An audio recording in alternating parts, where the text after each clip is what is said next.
你个死妮子，几更天了还不去把水瓮里的水挑满？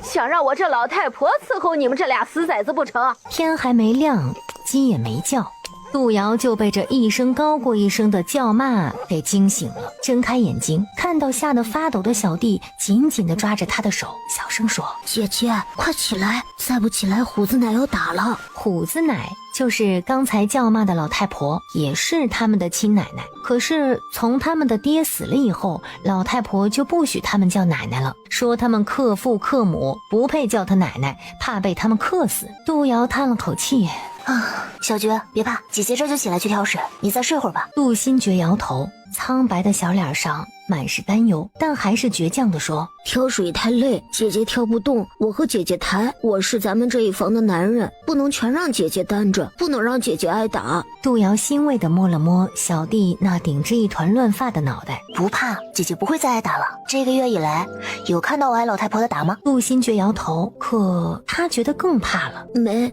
可是虎子奶肯定是想着姐姐就要嫁给镇上的屠户了，不能把你打坏了才不打你的。姐姐，那屠户不是个好人，赵寡妇家的石头哥悄悄跟我说，那屠户40多了，还打死过2个媳妇。姐，你不能嫁。安心安心，你姐姐我长这么好看，怎么着也得给你找个好看的姐夫，怎么能嫁给总是打死老婆的屠户呢？杜新觉连连点头，认真地说：姐姐好看，姐夫也要好看。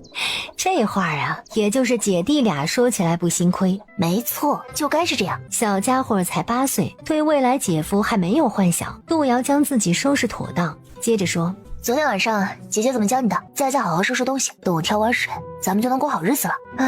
虽说这个家里没什么好东西，但咱们俩穿的衣裳得带走，这1个月以来咱们藏的粮食也得带走，怎么着也能捡出2个大包袱吧。杜新觉再次点头，我都记住了，姐姐快去吧，我怕虎子奶打你。我出门之后就帮你把门锁了，他们要是来敲门别出声，我有钥匙。杜瑶再一次叮嘱。知道了，姐姐快走吧。青山村有河，但是村民们喝的水却是从村东头的长寿井里挑来的，他们从来不喝河里的水，也算是个好习惯。杜瑶连着挑了5回，才将院里那口大水瓮给挑满，然后他又很自觉地烧了一大锅的热水，供老杜家的老老少少早起饮用。奶，热水烧好了。杜瑶很贴心地大声叫了一声，他已经成功地加上了料，加的是杜瑶特制的简陋斑蒙汗药，说白了就是草药版的安眠药，足以让人睡得跟死猪一样。到时候他们姐弟想怎么走就怎么走。再次睡着的杜老婆子被杜瑶叫醒，没好气道：叫啥叫？叫魂呢你！没安好心的死妮子，吵醒你小叔，我打不死你！杜瑶撇撇嘴，小声嘟囔：我这还不是跟你学的？刚才你嚷嚷的比谁都响，也不怕吵醒你那只只会吃白饭的儿子。进屋后发现小弟已经把屋子里能拿走的东西全都打包了，满满的2个大包袱。杜瑶抽了抽嘴角，还是夸了一句：我家小觉真厉害。伸手一提，这包袱可不轻啊。小觉啊，姐姐现在呢，教你个人生治理。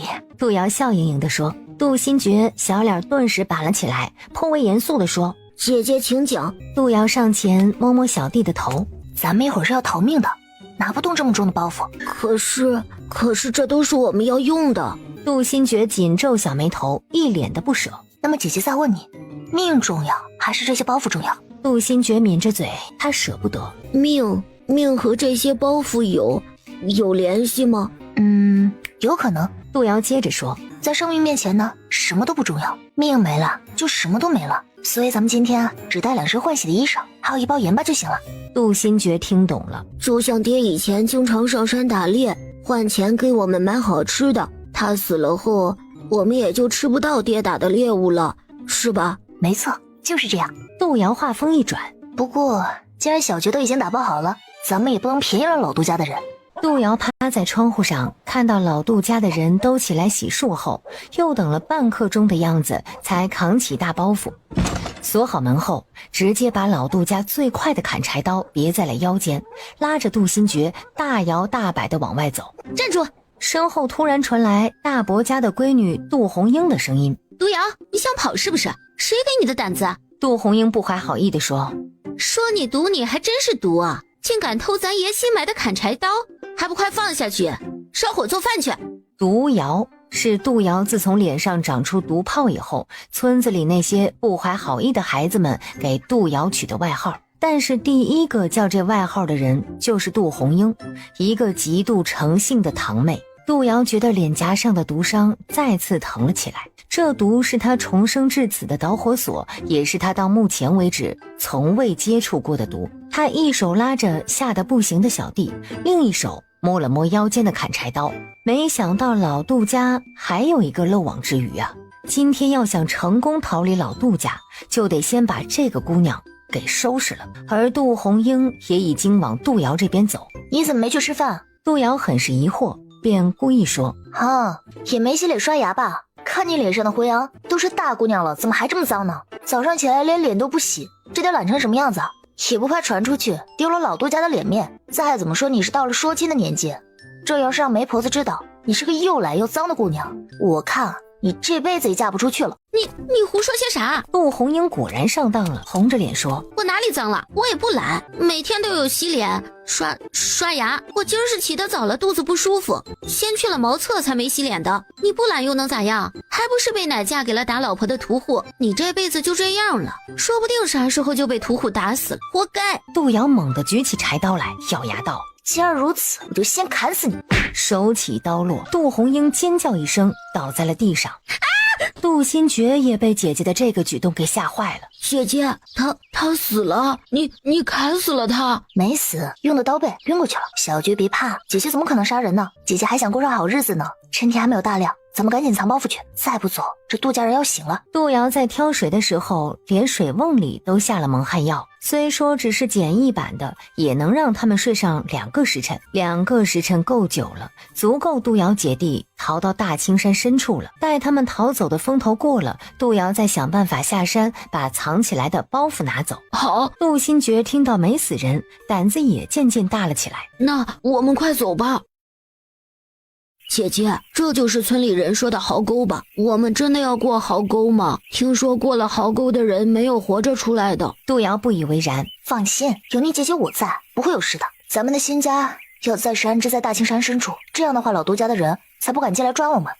好吧。杜新觉对大青山的可怕没有那么深的感悟，反正姐姐在哪儿他就在哪儿，姐姐说进他就进。姐弟俩手牵手跨过壕沟。杜瑶知道大自然中生成的天然毒素大多都有解，而且解药往往就在毒物身边。姐弟俩走得不快，临近午时才到了一个小山谷，有山有水，还有不少挂满果子的树，让这里看上去美极了。好了，我们到了，以后这里就是咱们的半个家了。一个在杜瑶眼里的世外桃源，也是青山村民口中可怕的帐子林。这处世外桃源就坐落在帐子林里面，很是隐蔽。要不是杜瑶会点八卦阵法，还发现不了这么个好地方呢。光是帐子林就能阻止90%的人，再加上山谷外面还被这里的原主人布置了一个简单的迷惑阵，不懂阵法的人路过此地也只能绕着走。次日天还不亮，杜瑶便起身往山下走。姐姐，你早点回来。杜新觉拉着他的手，万分不舍地说：要不我也一起下山吧，我跑得快，遇上坏人他们追不上。杜瑶伸手摸了一把小家伙的头顶。不行，姐姐不仅是去把咱们的包袱拿回来，还要在路上采草药去县城换钱，不然的话咱们就没有盐巴吃了。杜新觉也愁得不行，小小年纪皱着眉头，像个小老头似的。没盐巴吃不行，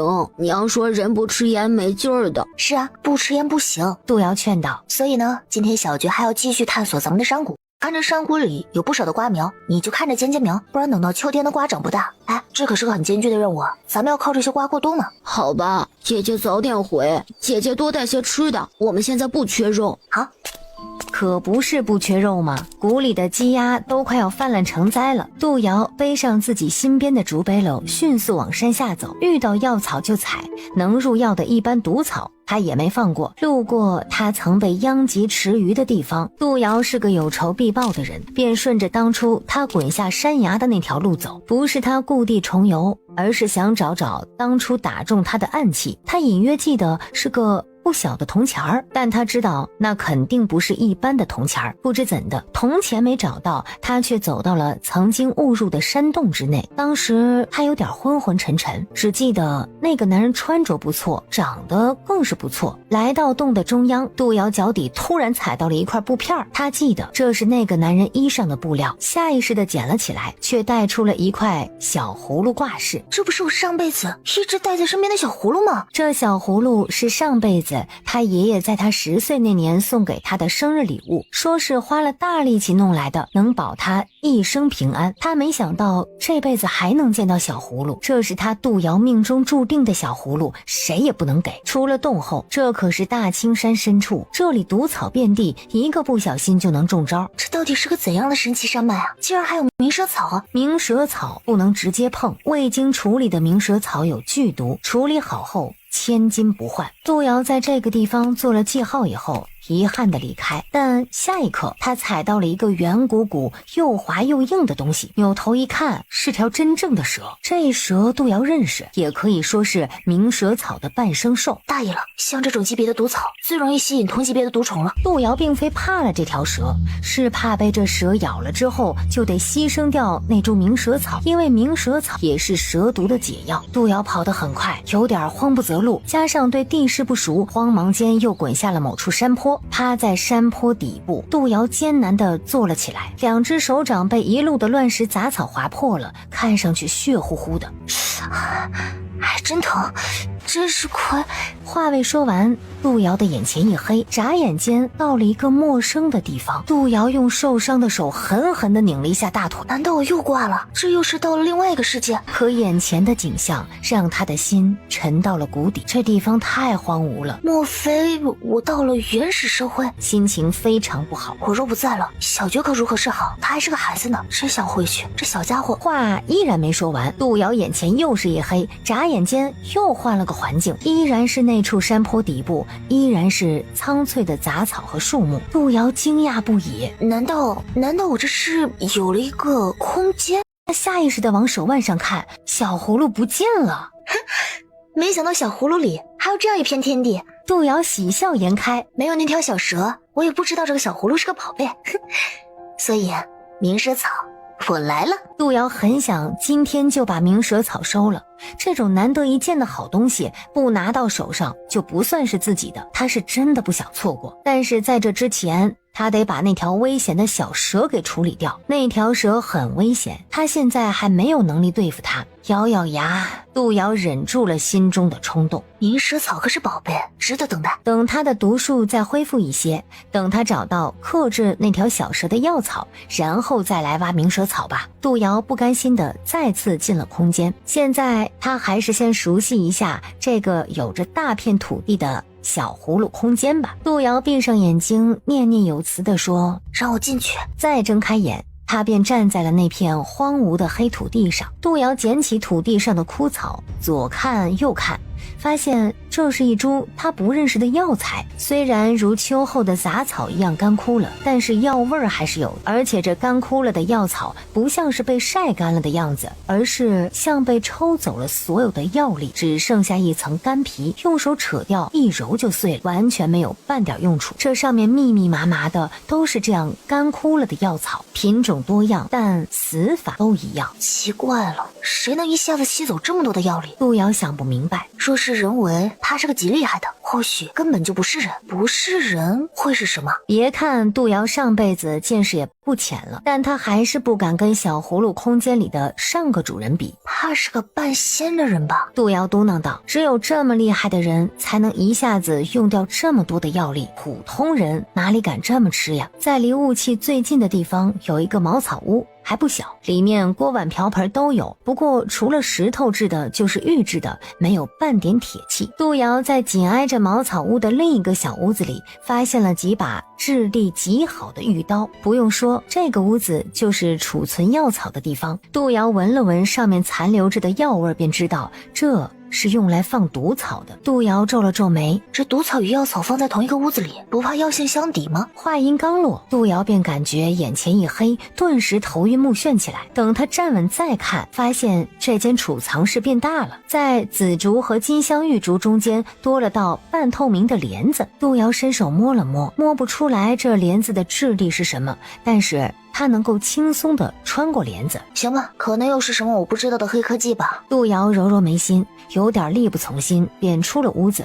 看到屋前屋后多了2片小竹林，屋前是紫竹，屋后是金镶玉竹，长势良好，这说明脚下的黑土地是适合植物生长的。杜瑶放心了，以后可以将药草种在这里，还怕没有铜板买盐巴吗？他坐在屋前，随着紫竹一起冒出来的石头上歇歇，喝了口出门前小弟给他灌的水，发现这水变好喝了。杜瑶怀疑是空间的原因，喝完水后便把身上带着的几个小竹筒放在了石头上，就出了空间。杜瑶看他并没有耽搁时间，便收起了找那枚暗器的心思，背上竹背篓往山下走去。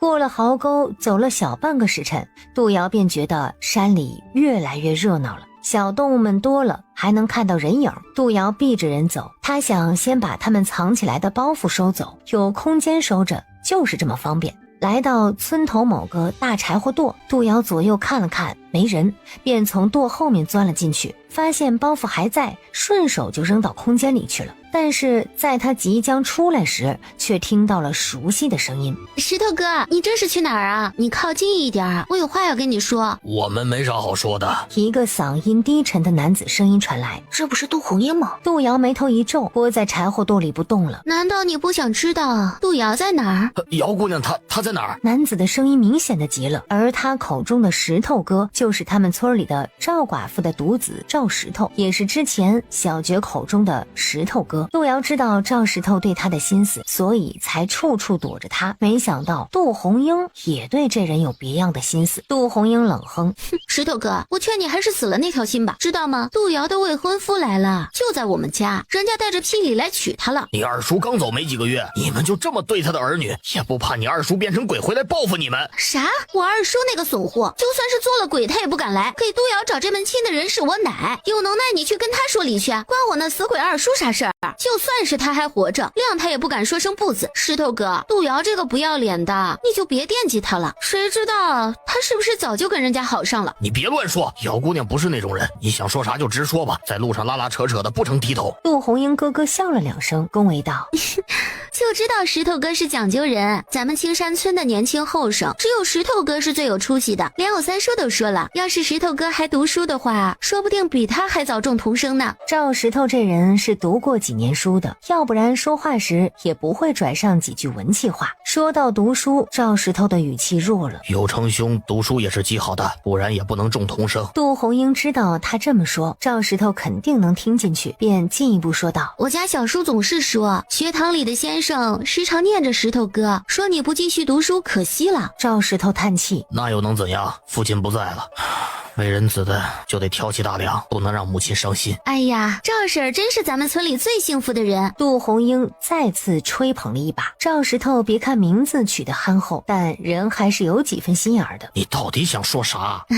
没啥，就是想跟石头哥说说话。听到这个，赵石头转身就走。我还有事情，先走了。杜红英上前要拉他，被赵石头躲过，他也不恼，这才说起了正事儿。石头哥，是我们家想请你帮个忙。你们老杜家要人有人，要钱也有钱，我能帮上啥忙啊？帮我们找杜瑶。赵石头再次扭头：“我向哪儿找去？不知道，这个忙帮不了。”这个忙你肯定能帮，你不是跟杜瑶的弟弟说起镇上官屠户的事儿，杜瑶肯定是听了你说的这些，才想法子逃走的。现在官屠夫上门要人，找不到杜瑶，我们家就得赔很多银子，到时候我小叔也没法读书了。小叔可是我们全家人的希望，你就帮帮我们吧。帮不了，我也没说过。官屠夫手里有的是银子，他就想找个皮实的老婆。我奶把杜瑶嫁出去，就是为我小叔筹备考秀才的银子。要是石头哥帮着把杜瑶找回来，我奶答应也为石头哥出银子去考秀才。眼看着赵石头还在纠结，跟杜瑶一样躲在一边偷听的赵寡妇忍不住了，跳出来就要揪赵石头的耳朵。这么好的事情你还想啥呢？还在想那小娼妇啊？赵石头吓了一跳，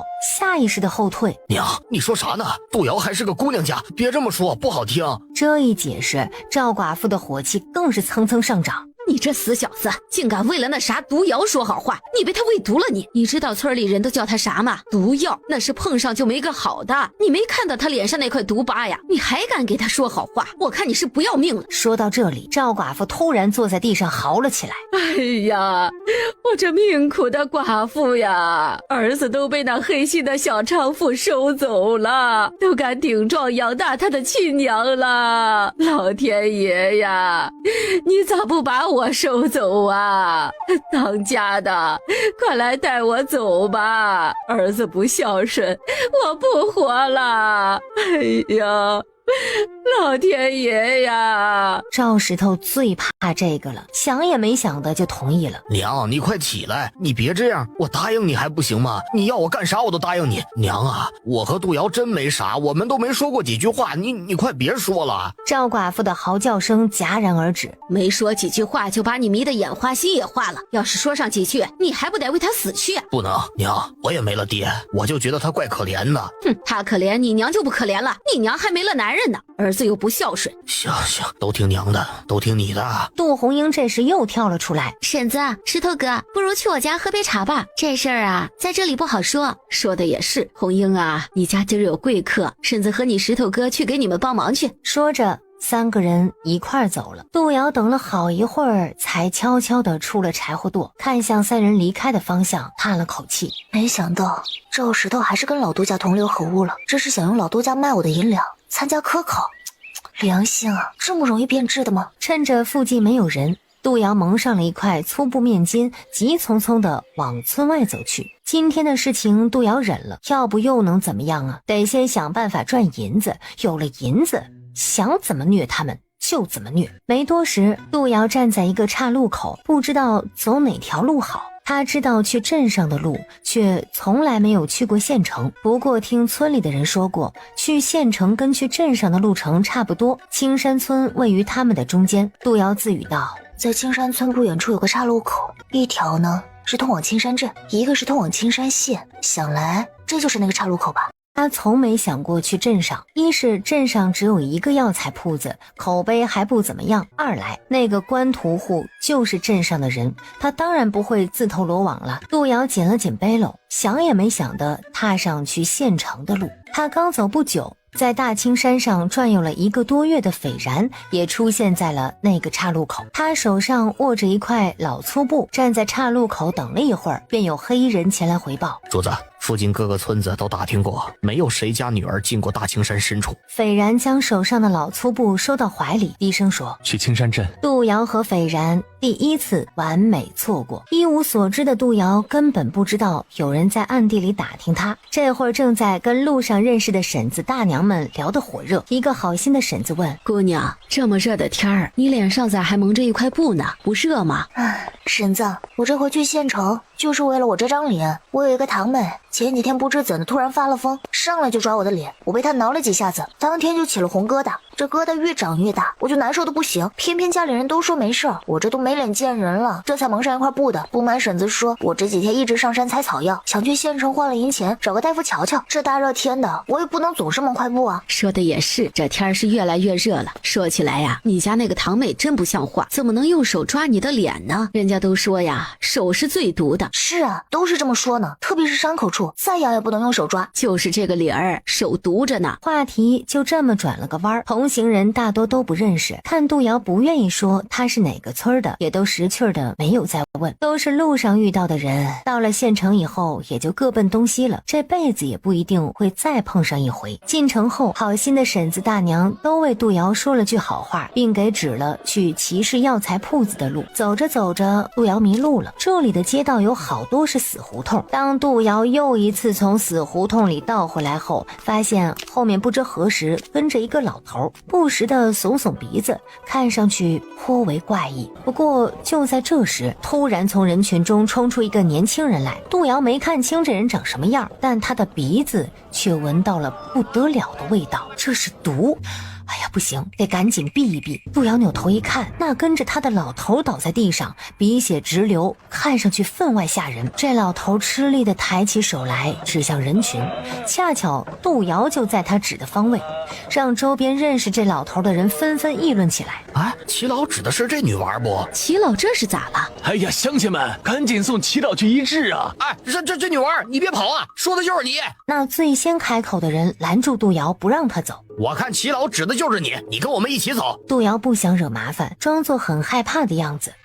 我什么都不知道，不关我的事啊。但是齐老眼看着就不行了，可手还指着他们就不能放这小姑娘走。要是一般人倒地也就罢了，这可是齐老呀，跟县太爷都有关系，他们不能不管，说不定还能借此机会攀上县太爷这棵大树呢。于是那些人就更卖力了，甚至有人想动手抓杜瑶。行吧，我跟你们走。抬着齐老的人进了齐氏药材铺，药童和驻店大夫顿时围了上来。店里的大夫用银针给齐老头扎了几针，俯身听齐老的吩咐。老人家已经气若游丝了，说了好一会儿，店里的大夫才弄明白。小善，给这几位好心人送一份自上京带来的土衣，感谢几位好心人。小善就是店里的药童，赶紧带着一群人离开了。不小的店里就只剩下杜瑶和这一对师徒了。如此一来，杜瑶也就不再装了，上前一步握住齐老头的手腕，拔起了脉。未等店里的大夫制止，便开口道：他中毒了，这毒极其罕见，你最好将他放平了，先放血之后再配解药。这老人家吃的解毒药不大对症，不过倒也对此毒有所缓解。行家一开口便知有没有。杜瑶这一开口，让接近昏迷状态的齐老头顿时清醒了不少，断断续续地说：小姑娘，老朽的命就交给你了，大林配合。林业赶紧应道：是师傅，姑娘，你需要什么尽管说。先将它放平，再放血，让体内的毒尽量往外流。放血疗法在某些病症上很常见，是个大夫都会，但是想要解毒，还得用杜瑶的祖传手法点按穴位，不然放再多的血也没有多大用处。杜瑶很快停手，伤口的流血速度便立即小了，但是齐老头还是没有醒来。没有毒血了，我师傅没事了吧？这毒没那么简单，你给我找一个卫用的药钵来，我来给齐老止血。要快，这体内残留的余毒若是不及时清理，依然活不过2天。我还有师傅对毒药了解不多，有劳姑娘了，我这就给姑娘准备药钵。不知道姑娘还需要什么药材啊？我要的那几味药草最好是新鲜的，方便取药汁。姑娘稍等，我这就去找，应该有的。刚才我炸了几个采药人送来的新鲜药草，肯定有。有就行，要快。这毒相当霸道，侵蚀血液之后会进入神经，血中的毒虽然清理大半，但是我们不能掉以轻心，越早解毒对身体的伤害越小。知道了，我马上就来。待林业走了后，杜瑶从空间拿出了一株毒药，很简单的用手一揉，挤出毒汁来，然后用很粗暴的方式捏着齐老的下巴给滴了进去。几乎是在一瞬间，老头的嘴唇就变污了。杜瑶便以极快的速度再次点按穴位，没按几下，老头的嘴唇便恢复了原样。这也就是他敢这么用毒草，一般人不等解毒就先被这毒草给毒死了。其实齐老头身上的毒用刚才的毒草就能解个差不多，之所以提出那么多的药草来，就是想让人知道此毒不容易解，也就是遇上了杜瑶，不然啊，齐老头的阳寿就到今天了。没过多久，杜瑶给齐老把了个脉，毒解了，过会儿齐老就能醒过来。调养身体的方子你们肯定有，我对此就没什么研究了。林业也给齐老头把了脉，确认有效，才郑重地谢过杜瑶。不知姑娘可知这是何毒啊？我哪里知道，只知道这是很厉害的毒，你等齐老醒过来问他吧，他应该知道。林业也就没再继续问下去，而是小心地将齐老背到一边的小单间里去休息。杜瑶趁这个空闲时间问：大夫，我看你刚刚拿出的药草也是新鲜的，你看看我带来的药草吧，只要价格合适我就卖了，里面还有几样毒草，你看你们药铺需不需要？姑娘是来卖草药的？是啊，你看我不像吗？我看姑娘比正经的大夫还厉害，师傅中的毒我都看不出来，不知姑娘……杜瑶撇了撇嘴，不情愿地说：我闻出来的，我是大青山脚下的村民，经常上山采药，你也知道大青山多的是毒草，这见多了自然是能闻出来是毒草还是药草，况且这毒草有时候比药草还好用呢。以毒攻毒的法子还是我爹教给我的，这个是我们祖上传下来的土方子，没听说过偏方治大病原来如此，那我看看姑娘采的药。林业此人是齐老最小的徒弟，为人认真，对于药草的事情更是一丝不苟，也就真的看起了杜瑶采的药。看完之后夸张地说：姑娘当真是个好采药人，这些药挖得好啊，没有损伤最有用的部位，而且那些带着一点毒的药草处理的也是极好的药材啊。那就是收了。那请先生看看能卖多少个钱？按照我们药铺的行情，这堆药草我给你1两银子，这几株毒草给你600文，可好？好，太好了，先生，我还有事情，等过些时我再来卖药草。你看，林烨犹豫了，看了眼小单间儿。姑娘可否等我师傅醒来再走？若是师傅知道我放走了他的救命恩人，我怕是要挨打的。杜瑶算了算时间，齐老头应该快醒了，也就没有再坚持，硬是等了半个时辰，等来了外出采药草的齐老的孙子齐茂，焦急地跑进药铺，上来就问：林师兄，我祖父呢？他今儿怎么的了？他一进县城，便听到有人说他祖父吐血昏倒，说什么的都有，都快要把他给吓死了。林烨笑道：小茂，你可是回来了。这事儿啊，说来话长，好在师傅他老人家现在没什么大碍了。哎呀，那就好。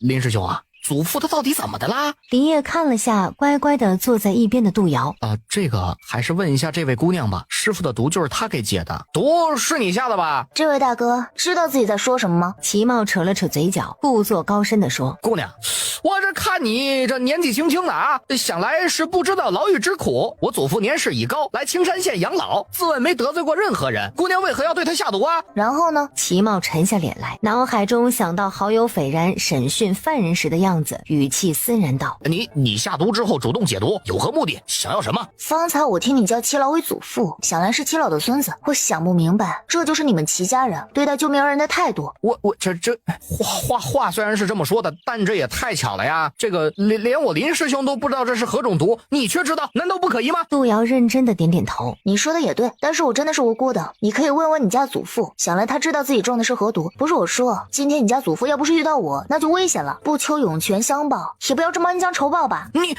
齐茂脸红了，确实是恩将仇报了。老头子，多谢姑娘救命之恩。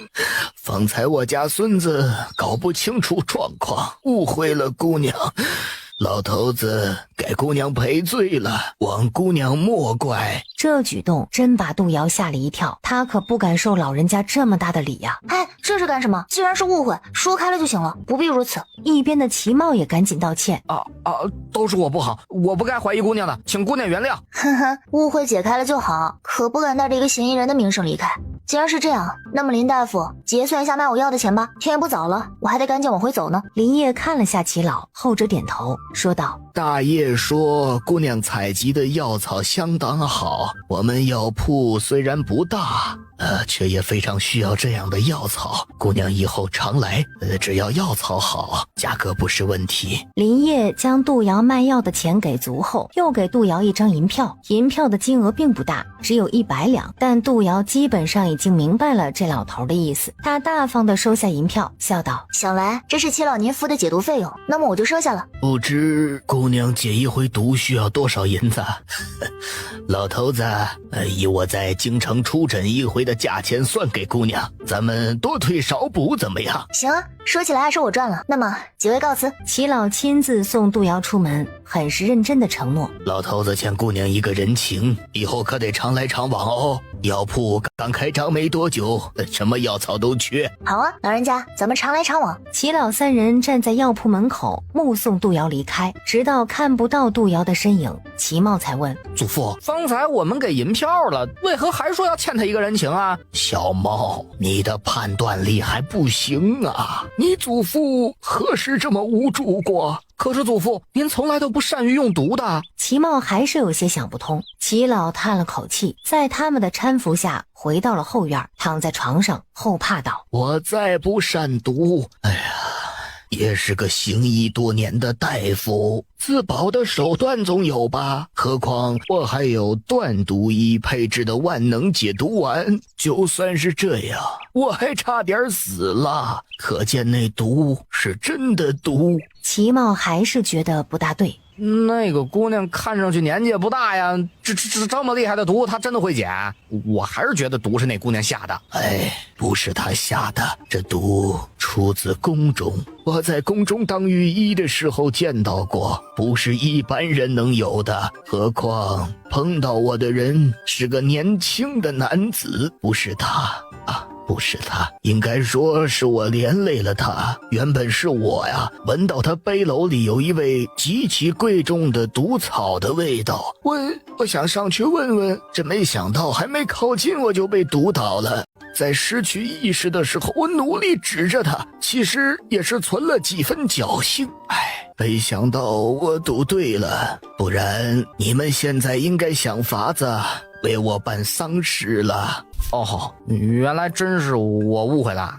幸好祖父吉人天相，这么说来，那位姑娘或许是个毒医。我倒觉得这位真是个毒医，还是个厉害的毒医。这姑娘啊，是真的厉害。毒液和药液的配比也不用称，就那么比量着来，全部混在一起给师傅喂下去，没多久，师傅的脉象就正常了。啊，这真这么神啊？这下子你还觉得我的人情很值钱吗？不，我没那么觉得。毒医极为难得，段毒医在京城也是神龙翁见首不见尾，想找他的人不知几何了，没人愿意得罪一毒医。祖父啊，毒医很难出师吧？难如登天。成为名医或许可以靠后天的努力，但毒医不成，必须要有天分。毒是很可怕的，但有时候毒也能成为良药。此时午后刚过，出城的人变得越来越多，聚集在城门口等着出门。杜瑶纳闷，进城的时候只是随便过问了一下，出城竟然查得这么严，是发生什么事儿了吗？今儿这咋的啦？平时从来不这么查的。听说有个从京城来的大人物被刺杀了啊？刺杀？死了没啊？谁知道呢？可能是死了吧，要不然咋查得这么严呢？怪不得会查这么严呢。大人物死了可不得使劲查吗？是啊，要是咱们小老百姓死了，肯定没这个阵仗。杜瑶听着他们越说越离谱，不是说检查吗？等了大概2刻钟的样子，小城门突然大开，几匹马呼啸而过，领头的人看上去是个护卫，很是嚣张的在城门口跳下马，随手揪过一个人就开始盘问，甚至粗暴地翻别人背篓里的东西，惹得一众等着出城的人怨声载道，也让杜瑶升起了警惕。难道这就是传说中被刺杀了的京城来的大人物的随从？他们在找什么呀？很快检查到杜瑶这边了。就在这时，杜瑶前面停了一辆马车，从马车上传来一个男子的声音：住手！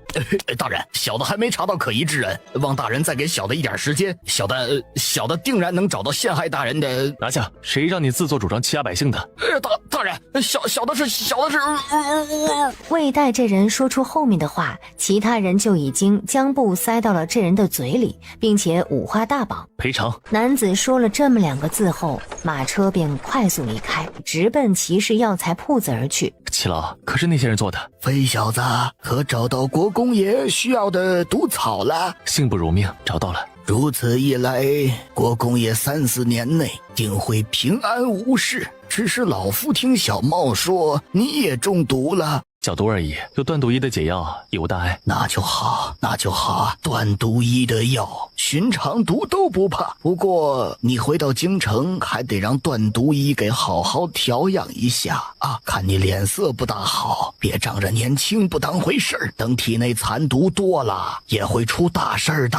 看看你外祖父就知道了，可莫要步国公爷的后尘呐。是，小子记下了。斐然在心里默默叹了口气。此后3人就齐老的毒以及杜瑶这个没透露姓名又疑似毒医的话题聊了很久，直到齐老精神不济，斐然才迫不及待地拉着齐茂去了后院。齐兄，我明日便启程回京，今年是不可能再来此地了，明年也难讲。给国公爷的药已经找到了，4年内你也不必再来此地。不过看你的样子，似乎是有难言之隐啊。斐然咬咬牙，终是说了出来：在这大青山这块地界上有个女子，我必须找到她。女子啊？齐茂更加好奇了。我说你小子开窍了，这是看上了哪家姑娘不成？算是吧。什么叫算是吧？看你这样子也不像是看上人家了，像是要吃了那位被你看上的姑娘。斐然无语，想起那天的荒唐，斐然脸颊上升起可疑的红晕。他那天的意识虽然有些模糊，却也深深地记着，他确实差点把人家姑娘给吃了。直到现在熟睡之时，还经常做那么荒唐又旖旎的梦。这一脸红，当真让齐茂看得稀奇不已。哎呀，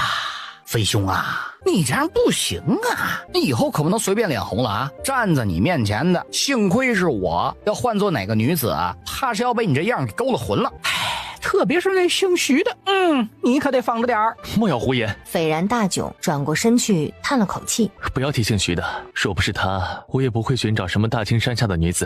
齐茂抱着胳膊笑了，也没多想，更不会多问。从小就一块长大的兄弟，怎么也得给个面子不是？既然匪兄你中意大青山下的女子，那小弟就给你擦亮眼睛啊，给你找上一找啦。哎，不过是个怎么样的女子啊？斐然眯起丹凤眼，描述起记忆中的女子。她年纪不大，16、17岁的样子，穿着一身浅蓝色的老粗布衣衫，个子不矮，大概到我下巴这里，身材瘦弱，手上有老茧，想来经常做农活，有一双大眼睛，声音……说到这里，斐然可耻的又红了脸颊。他想到了那女子的叫声，他从声音中听出了痛苦和咬牙切齿，以及身不由己，直到昏迷过去，那女子都在反抗。可是那个时候他也身不由己，要不是他手里抓着一块不知怎么撕扯下来的老粗布衣袖，以及身体上的反应，他都觉得那是一场梦，有噩梦，还有……唉。为了不让齐茂怀疑，他赶紧接上，声音很好听，如珠落玉盘。齐茂听完依然拼不出斐然给的图。哎呀，你具体点儿，比如说这个眼睛啊，眼睛什么样，对不对？这个嘴巴什么样啊？还有脸长什么样啊？哪个村的？斐然整理好心绪后转身摇头道：不知。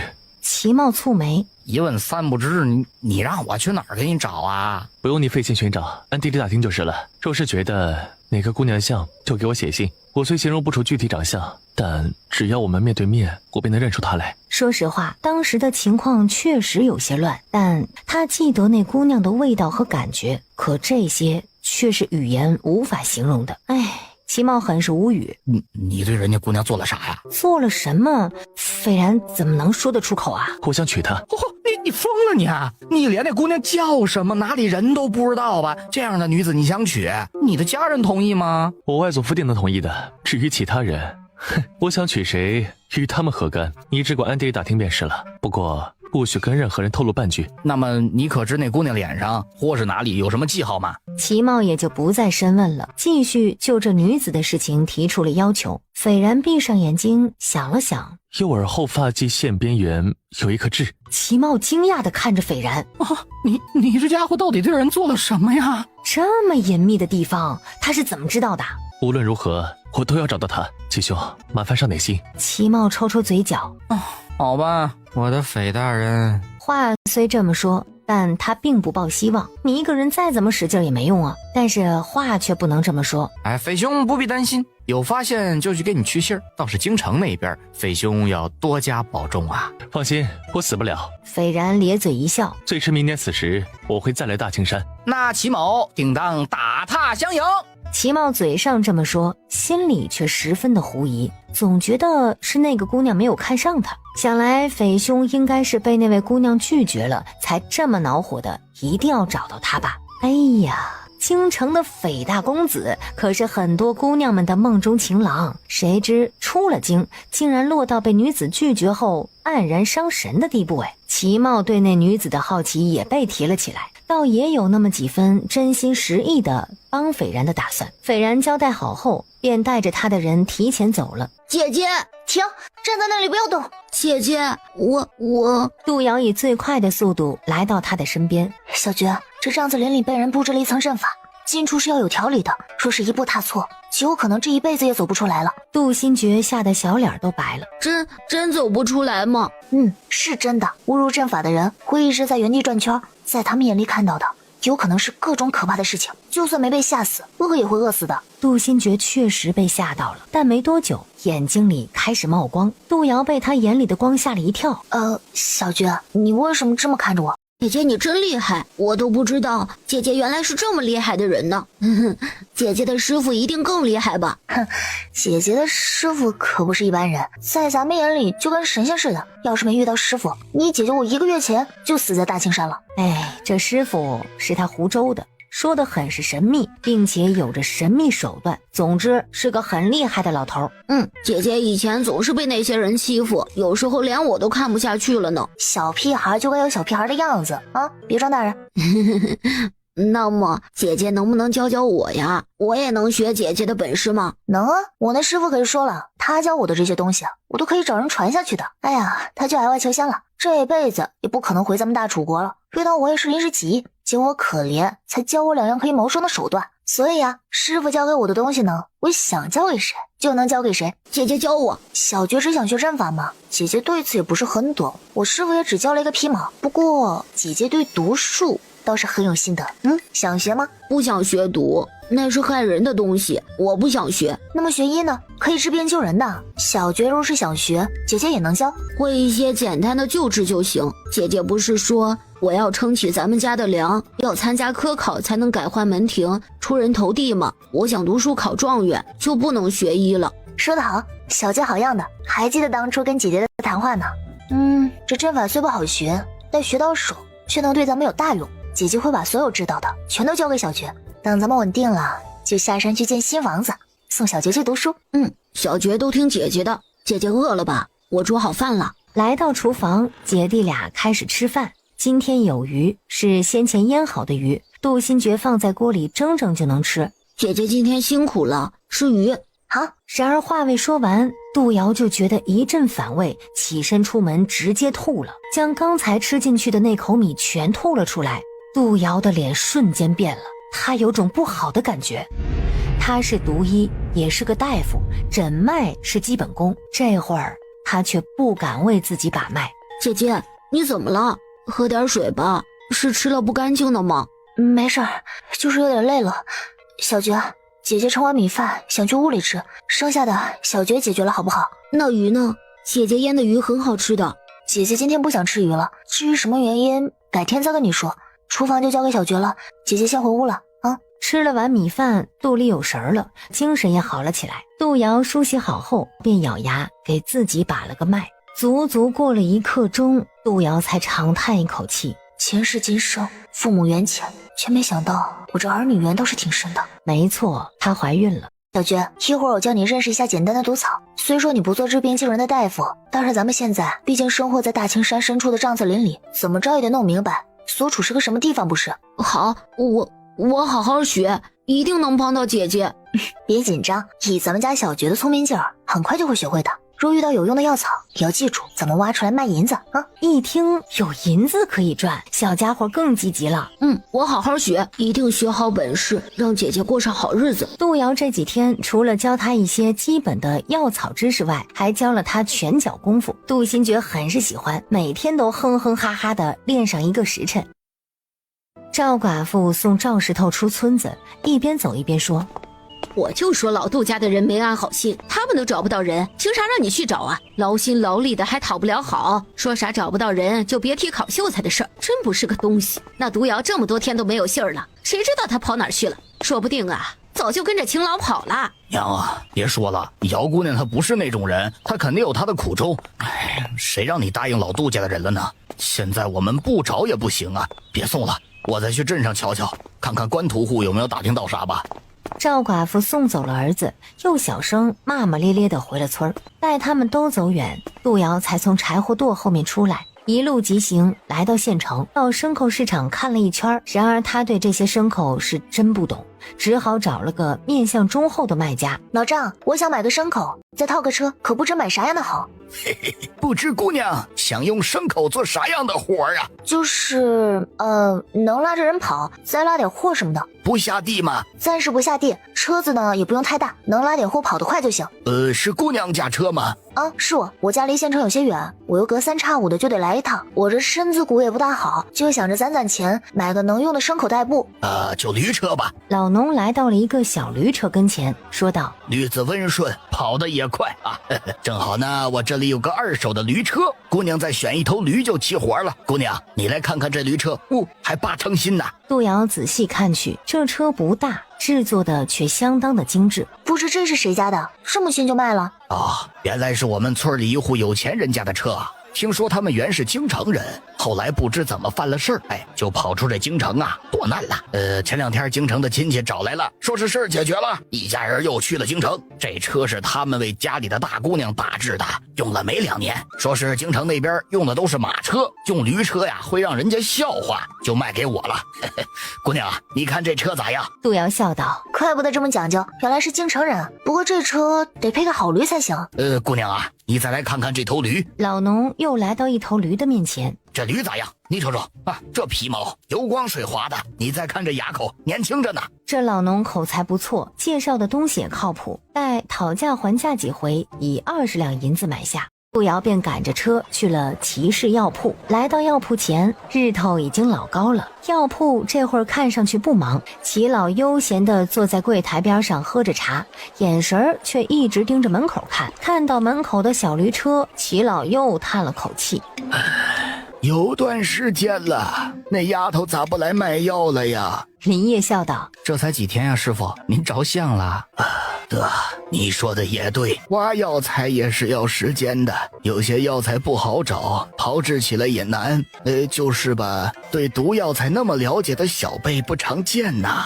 我活这么大岁数，还是头一回遇到。他有私心呢，他行医多年，压了好多疑难杂症，这都是他们这些普通大夫治不好的，顶多能压制住病情。但是毒医就不一样，治病的手法跟他们这些大夫完全不同，说不定就能把人治好了。正想着的时候，杜瑶背着背篓进门了。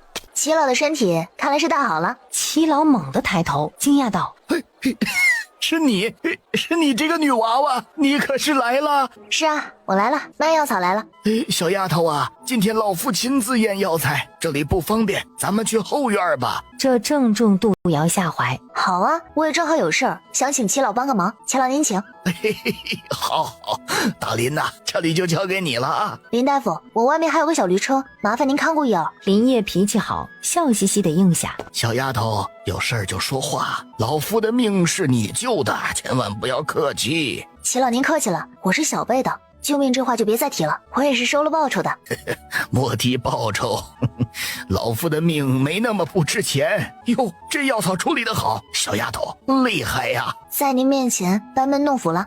不，有本事不在年高。两人再次互捧，但谁也没有先说出各自的要求。虽然他们都着急，都是狐狸啊，明知道对方有所求，但谁先说出来，似乎谁就矮了对方一头。这一老一少不时说几句药草的事情，又不时打听各自的底细，聊得很是投缘的样子。但是这样子的互动，看在齐茂眼里分外难受。不急吗？不累吗？最后还是齐茂忍不住了，开门见山道：祖父，咱说正事儿吧，不知姑娘贵姓，家住何处啊？年归姓杜，至于家嘛，暂时还没有找到合适的地方，家中只有我跟小弟2人，目前住在山里，来往县城也是相当不便。住在山里？是那传说中的大青山吗？大青山，咱们县城不就叫青山县吗？这大山大着呢，本县的采药人都是从那里采的药，绵延能有上千里吧，反正我是没听说过谁能用脚测量完大青山的。杜姑娘说得好，大青山着实神奇，我在京城之时就听过此山，说是有人在山里采到过数百甚至上千年份的好药材。大青山大着呢，山深林密的，有这么大年份的药材也不奇怪，只是在我看来，山中毒草似乎更多。这个我倒是没见过多少啊。前些日子我也跟随不少采药人上山，见的最多的都是药草，像杜姑娘采的这些药草却是一颗也未见。杜瑶心中很是疑惑，嘴上却说：可能是因为大青山太大了，山中气候不同，所生长的药草也就不同吧。确实如此，有的地方是上好的养药之地，而有的地方却是养毒之地，这类地方都是上天给的，人力不可为。这药草好啊，小丫头，这是在哪儿采到的呀？这药草真是好东西啊，虽然有大毒，用好了却能治大病。杜瑶便说：大青山上采的呀，大青山是座宝山呢，里面什么都有。不但有好的药材，也有最毒的毒草，还有那虎狼等猛兽呢。齐老便也说起了大青山，他们这一说又耽搁了不少时间。齐茂最烦这些个客套，别看文质彬彬的样子，却是个急性子。祖父哟，您就别絮叨了，几天前您就盼着杜姑娘来了，这会儿人家来您还不赶紧呢？气得齐老直瞪眼睛。你这小子！心中无奈至极。他这孙子呀，什么都好，就是心眼儿太直了。杜瑶却是笑了。齐老，上回你还说咱们常来常往呢，有话就直说吧，我这时间也不多，还需要早些往回赶呢。他心里是真着急，这哪里是个治病救人的老大夫呀，分明是个老狐狸嘛。齐老看孙子那么拆他的台，也就不再跟杜瑶比耐心了。我这边确实是有个事儿想拜托姑娘。杜瑶笑了笑，正好我这也有件事儿想请齐老您帮忙。哦，姑娘请讲。还是您老人家先讲，我这边是有些麻烦，您若愿意就当还了晚辈上次侥幸给您解毒的人情。听杜瑶这么一说，齐老也认真起来，能用到他给出的人情，想来不是一般的事情。姑娘请讲。还是请齐老先讲，若我能帮得上忙，肯定会出手的，若是不能，还请见谅。齐老这会儿也不耍心眼了，有个病人想请姑娘出手。哦，怎样的病人？是县令的母亲，年轻时吃了不少苦头，上了年纪便得了痛风，如今卧床不起，每日疼得不行。有回疼得很了，他竟用头撞墙，说什么只求一死，不想这么活得生不如死啊！你也知道，老夫呢与本县县令有些渊源，不能看着不管呢。可老夫的医术只能做到暂时缓解，这痛风痛起来大多是晚间，老夫又不日夜陪着呀。痛风不好治，不过也不是不能治，重症需要下猛药，也得因人而异。这有时候下了猛药也不一定能断根，不过只要平日里饮食还有行动方面注意些，倒也不至于痛得要死。这么说，姑娘是有几分把握了。你也知道，我善于用毒治病，但就怕县令他不敢用我。这个姑娘请放心，有老夫担保，县令不会担心的。杜瑶一愣，这老头竟然如此相信他，略作思考，便觉得这老头想来所图非小。不过那又如何呢？仆所图，他便无法得利呀。还是那句话，熙熙攘攘，皆为利来。说辞，那我也只有放手一试了。只是所用药草不少，而且连着几天都需用药用针。我今日还需回去，今日不行。有姑娘这句话，老夫也就放心了。不知姑娘何时有空啊？这就要看齐老，您何时能帮我那个忙了。齐老也是想了好一会儿，才说：姑娘请讲。在这青山县，老头子我还是能说上几句话的。但凡老头子能做到的，尽量为姑娘办到。多谢齐老，此事说来也不难。我家住在青山村，就在大青山的脚下。父亲家中行二，我自记事起，祖父祖母就不喜父亲，家中脏活累活都是我们这一房在做。说句不好听的，那这是起得比鸡早，睡得比狗晚，吃的比家中养的那头猪也好不到哪里去。这样的日子直到去年父亲病逝，不过几个月的光景，祖母就逼走了母亲。外祖父那边是心疼我母亲，硬压着母亲改了嫁。如此一来，我们姐弟变成了家中的下人。听到这里，齐氏祖孙互看了一眼，没想到他们看中的毒医竟生活在如此环境中。杜瑶叹了口气，说就这么过下去，我与小弟也还能忍，但他们不该在父亲尸骨未寒，我母亲还在世时就将我给卖了，卖给一个听说是打死了好几个婆娘的屠户，那屠户都40多了，也不知给老杜家许了什么样的好处，就这样把我卖了。当然他们是不会养我家小弟的，连同我家小弟也一块嫁过去。我只知我那祖父母收了那个正屠户不少银子，为家中的三叔赶考用。我不想就这样被他们卖了，便寻了一个时间带着小弟去寻了改嫁的母亲。母亲得知之后，便连夜将我送到父亲还在世时为我定下的一门娃娃亲。虽然多年未曾联系，但还是找到了。那户人家也只剩下一个儿子，也就是我现在的相公。要不是他父母去世突然，他也不会连跟我定过亲都不知道。在母亲的见证之下，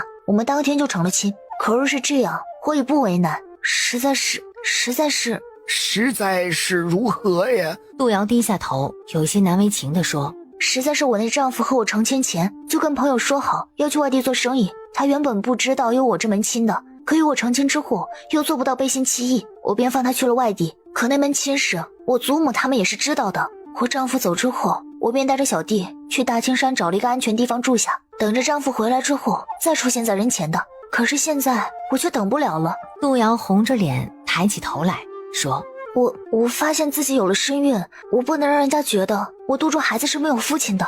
可我丈夫去哪儿做生意了，我也不知道啊。姑娘的遭遇可真是，让人意想不到啊。倒是齐茂问到了点子上，不知姑娘是跟谁学的医术啊？这句话的意思就多了，也就是说，杜瑶口中的这些事情，齐茂很怀疑它的真实性。杜瑶也没想着让他们认为这是真的，反正有真有假，真真假假，谁又分得清啊？于是他便很是悲痛地说，是我们村里的一个对我父亲很照顾的老爷子教的，他本是想交给我父亲，可我父亲这个人吧，特别老实，一听说要学什么毒，便当成了不好的东西。但是我自小倒是很喜欢学这些，便跟着老爷子学了几年，直到老爷子去世，我这才敢去大青山采药，毕竟毒这东西是把双刃剑。齐老点头，说得对。然后又狠狠地瞪脸齐茂，嘿，你这小子不会说话别说。齐茂嘟了嘟嘴，他怎么了？他不过是说句实话罢了。杜瑶再次叹气，齐老，我那祖父母到现在还没有放弃寻我，我若被他们找到，想来是绑也要绑着，叫我卖给正屠户的。我是嫁了人了，可除我母亲之外，没人知道这事儿。我家小弟也只有8岁，还是个什么也不懂的孩子，我不能让他们再找到，到那时怕我肚中的孩子又活不成了，我又不能对他们用毒，他们再怎么狠，也是我过去父亲的父母啊。齐老也跟着叹了口气，杜丫头，你说的对，虽然天下无不是的父母，可是有的父母确实过分，可我们做儿女的却不能毒害长辈呀。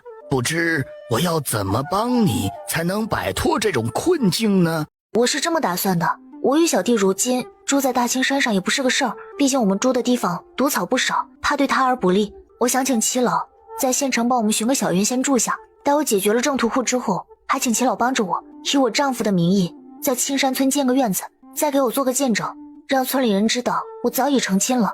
如此一来，我那祖父母就想再算计我也是不能了，毕竟我已经嫁人，他们也不可能再卖我，我的孩子也不会被人误会是没爹的孩子。齐老点点头，完全没有计较杜瑶说的这些话是真是假。既然姑娘觉得这么做好，那老头子便按照姑娘的话去做。放心啊，这都不是什么大事儿。不知姑娘想找哪边的房子？照我说，姑娘还是在县城置办一间宅子的好。齐老说的是，可我的丈夫只是我住在青山村，说是我离开这里，怕他会回来找不到我。我想寻个离齐老药铺近一些的小院，这以后来这边也方便一些。这好说，老头子正好有那么间小院，本来呀是想留着从京城来的友人住的，我那些友人一年到头也不见得能来一回，如此你们姐弟呀便搬过去住吧。杜瑶也不矫情，那真是太感谢了，不知现在可否去看看？行啊，我这就带你去。说着，齐老便嘱咐齐茂挑拣药材，让他分门别类的理好，并算好价钱。他们一走，齐茂便嘟着嘴说：祖父心急了，也不怕那姓杜的是个骗子。他看杜瑶那通身的气质，哪有半点农家女的样子呀？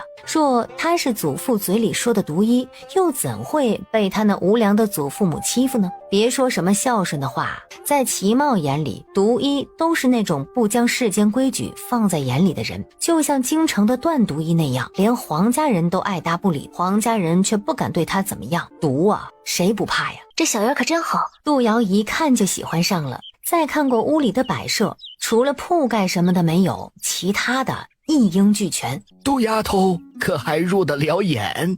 杜瑶连连点头。咱们自己人不说虚的，这小院我一看就喜欢上了，我与小弟住着也刚刚好。不过我今天刚买了一头驴子，套了一个小车，恐怕要将院门赶一下了。齐老拉着他又来到了大门口。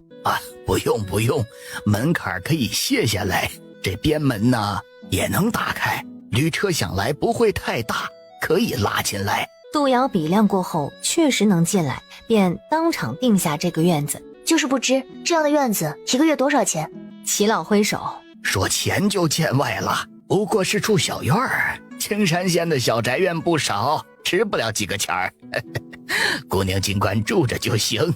那可不行，咱们亲兄弟明算账。杜瑶可不想占便宜。杜丫头不想在县城置办房子吗？确实想，可是我手中银子真不多，就80两了，能买下一处小院儿。他是真想在县城有处小院儿啊，方便以后给人看病卖药草，得的是小钱儿。治病才是大头呢。杜瑶却是低估了这个时候银子的购买力。老夫买下这处小院时只花了50两银子，虽说那时屋里也没家具摆设，可这都是小钱儿。姑娘若是想要，老夫转手卖给姑娘50两。杜瑶看那些家具全新的，便说道：那我就赚齐老您这个便宜了，60两如何？成，就60两吧。那等会儿老夫就带着人去衙门更换房契去啊。不知姑娘大名？杜瑶，写这个名字即可。多谢齐老，能得这么一个小院子，算我欠您一个人情。自家人莫说人情了。杜瑶也就顺着下坡了。那以后还请齐老多多指教。不敢。艺术之事咱们一起探讨。两人客客气气地互捧了几句，二人再次回到了药材铺子。齐老便打发林业把房地契拿去衙门改名字。等待之时，杜瑶详细问了县令母亲的病情，用过什么药物等等，跟齐老探讨了半个时辰的功夫，林业将更换过的房地契办好了。拿着盖着鲜红印章的房契地契，杜瑶嘴角的笑再也抑制不住。他现在不但有车了，还有房了。房地契到手，杜瑶也该往回走了。在齐老的期盼下，杜瑶说了个时间，2天之后我再来。这2天我会采集需要的药草，不知齐老这边可有银针卖？我手中还没有像样的银针。有，不但有上好的银针，还有2套极好的金针。杜丫头可想要？杜瑶眯了眯眼，金针呀，有点眼馋，但是一般的病情银针足够了。他现在需要藏拙，银针足矣，金针我不会使。齐老也没多问，取了一套银针递给了杜瑶。丫头拿着用啊，这2天先练练手。多少银子？你这丫头，谈钱多伤感情，咱们自家人不谈这个。算是老头子我给丫头你的见面礼儿啊。如此，杜瑶还能说什么呢？当然是欣然收下了。待一切都安排妥当，杜瑶便赶着毛驴车走了。到了山脚下，杜瑶又为难了。他只顾着赶路方便，却忘了小毛驴无法爬山了。车子倒是可以放进空间，可是这毛驴呢？杜瑶不确定空间可不可以放活物。若是不能，小毛驴进去岂不就没命了？杜瑶摸着小毛驴那油光水滑的皮毛，小声地说：咱们要不要试试？杜瑶没舍得拿毛驴做实验，便想办法抓了一只野兔放了进去。杜瑶也跟着进去了。野兔进了空间以后有些茫然，没走几步就趴在地上不动了。杜瑶的心里咯噔了一下，死了吗？提起野兔仔细查看，发现还有呼吸，这兔子进入了睡眠状态。杜瑶将目光放到小毛驴身上，嘿嘿笑着：送你去睡一觉可好？一个念头将小毛驴送到了空间小屋前面的空地上。小毛驴落地时已经睡着了，用同样的法子把车子也收了起来。杜瑶这才钻进了山林。杜新觉在帐子林外面来回转悠，也不知道等了多久，小眉头皱得紧紧的。姐姐怎么还不回来呀？饭都做好了，姐姐快回来吧。杜瑶一进帐子林，便看到急得团团转的小弟。我回来了，小觉别转了。姐姐！杜新觉哭着扑了上去。姐姐今天回来的比上次还要晚。杜瑶差点被他扑倒，赶紧护住肚子。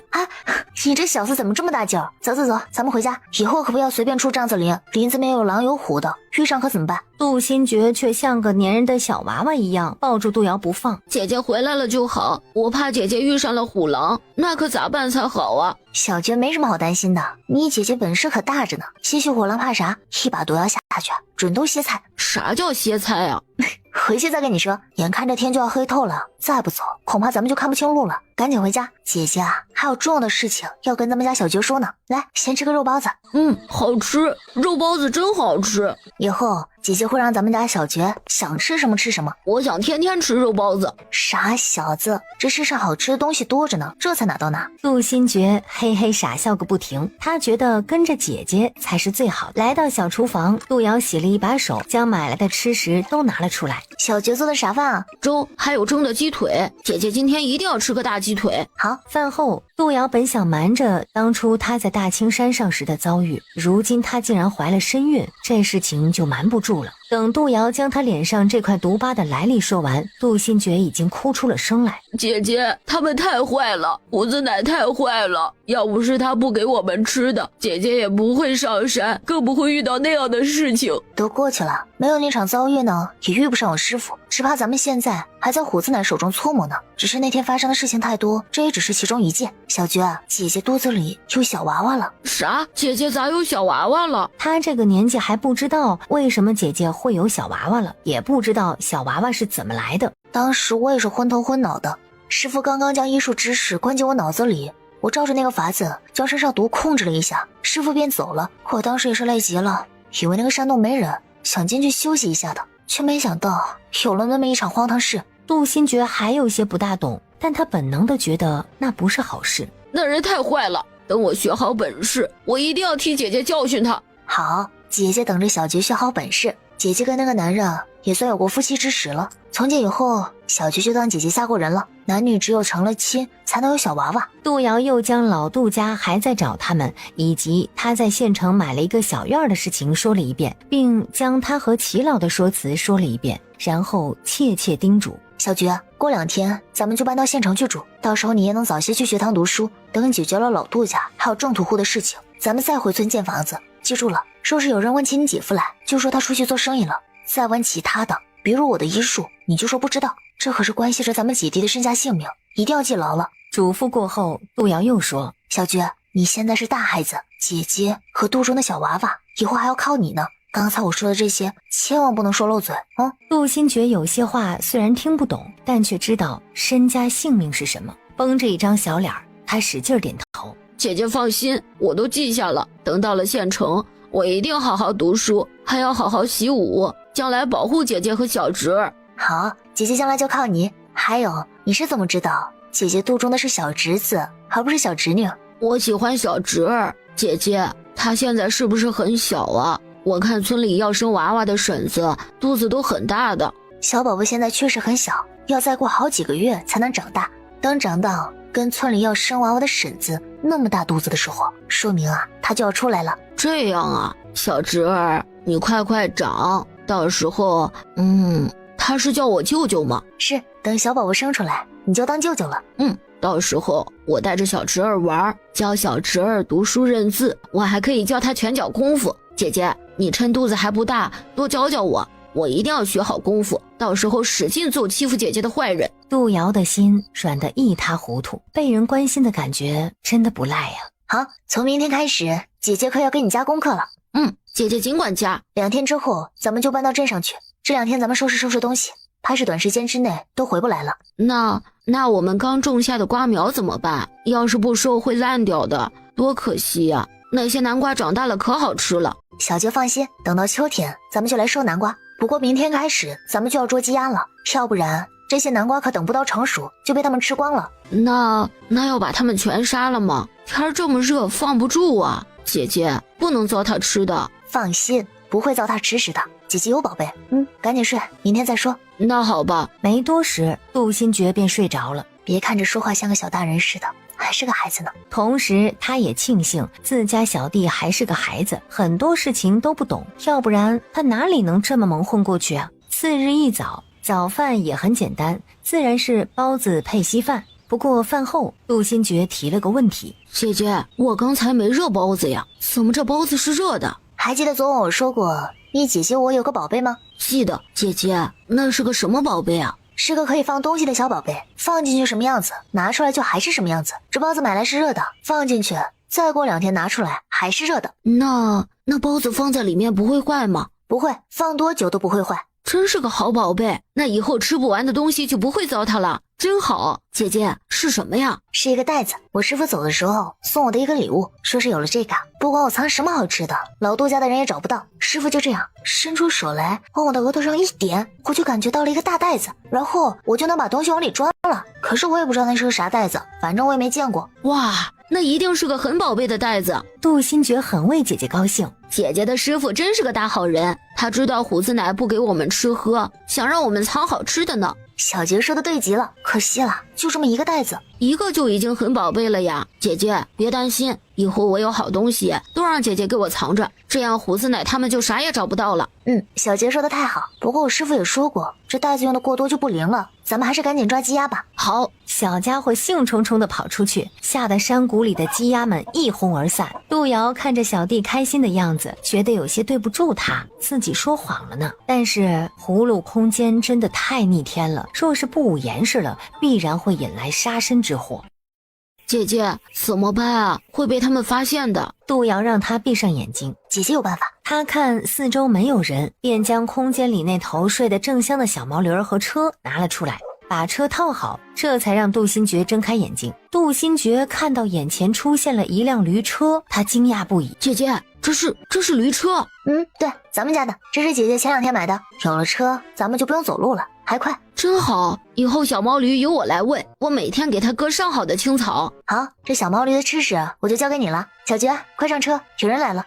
这山脚下咋还有只小毛驴啊？来人惊讶地说，农家人看到好牲口，那都是忍不住想上前摸一把的。但是杜瑶能让他们摸？住手！杜瑶牵着小毛驴粗声粗气地说，我这小毛驴的脾气大，两位还是离远些好。这2个村民杜瑶认识，平时也没什么交集，更不想跟他们多说。那俩村民被这话给唬住了。你谁啊？另一个说，是男是女？杜瑶这身打扮还真看不出男女来，他再次冷着声音说，江湖人，要命的话就离远点。哎呦，一听江湖人，村民赶紧跑。大青山处于大楚国的边缘地带，山多林密，江湖人真不少。多年的生活经验告诉他们，莫惹江湖人，都是不要命的存在，一句话说不对，人家可是会拔刀的。杜瑶看着他们飞快地跑着，皱了皱眉，这江湖人的名号还真挺管用的，怕是这一带的百姓被江湖人祸害过。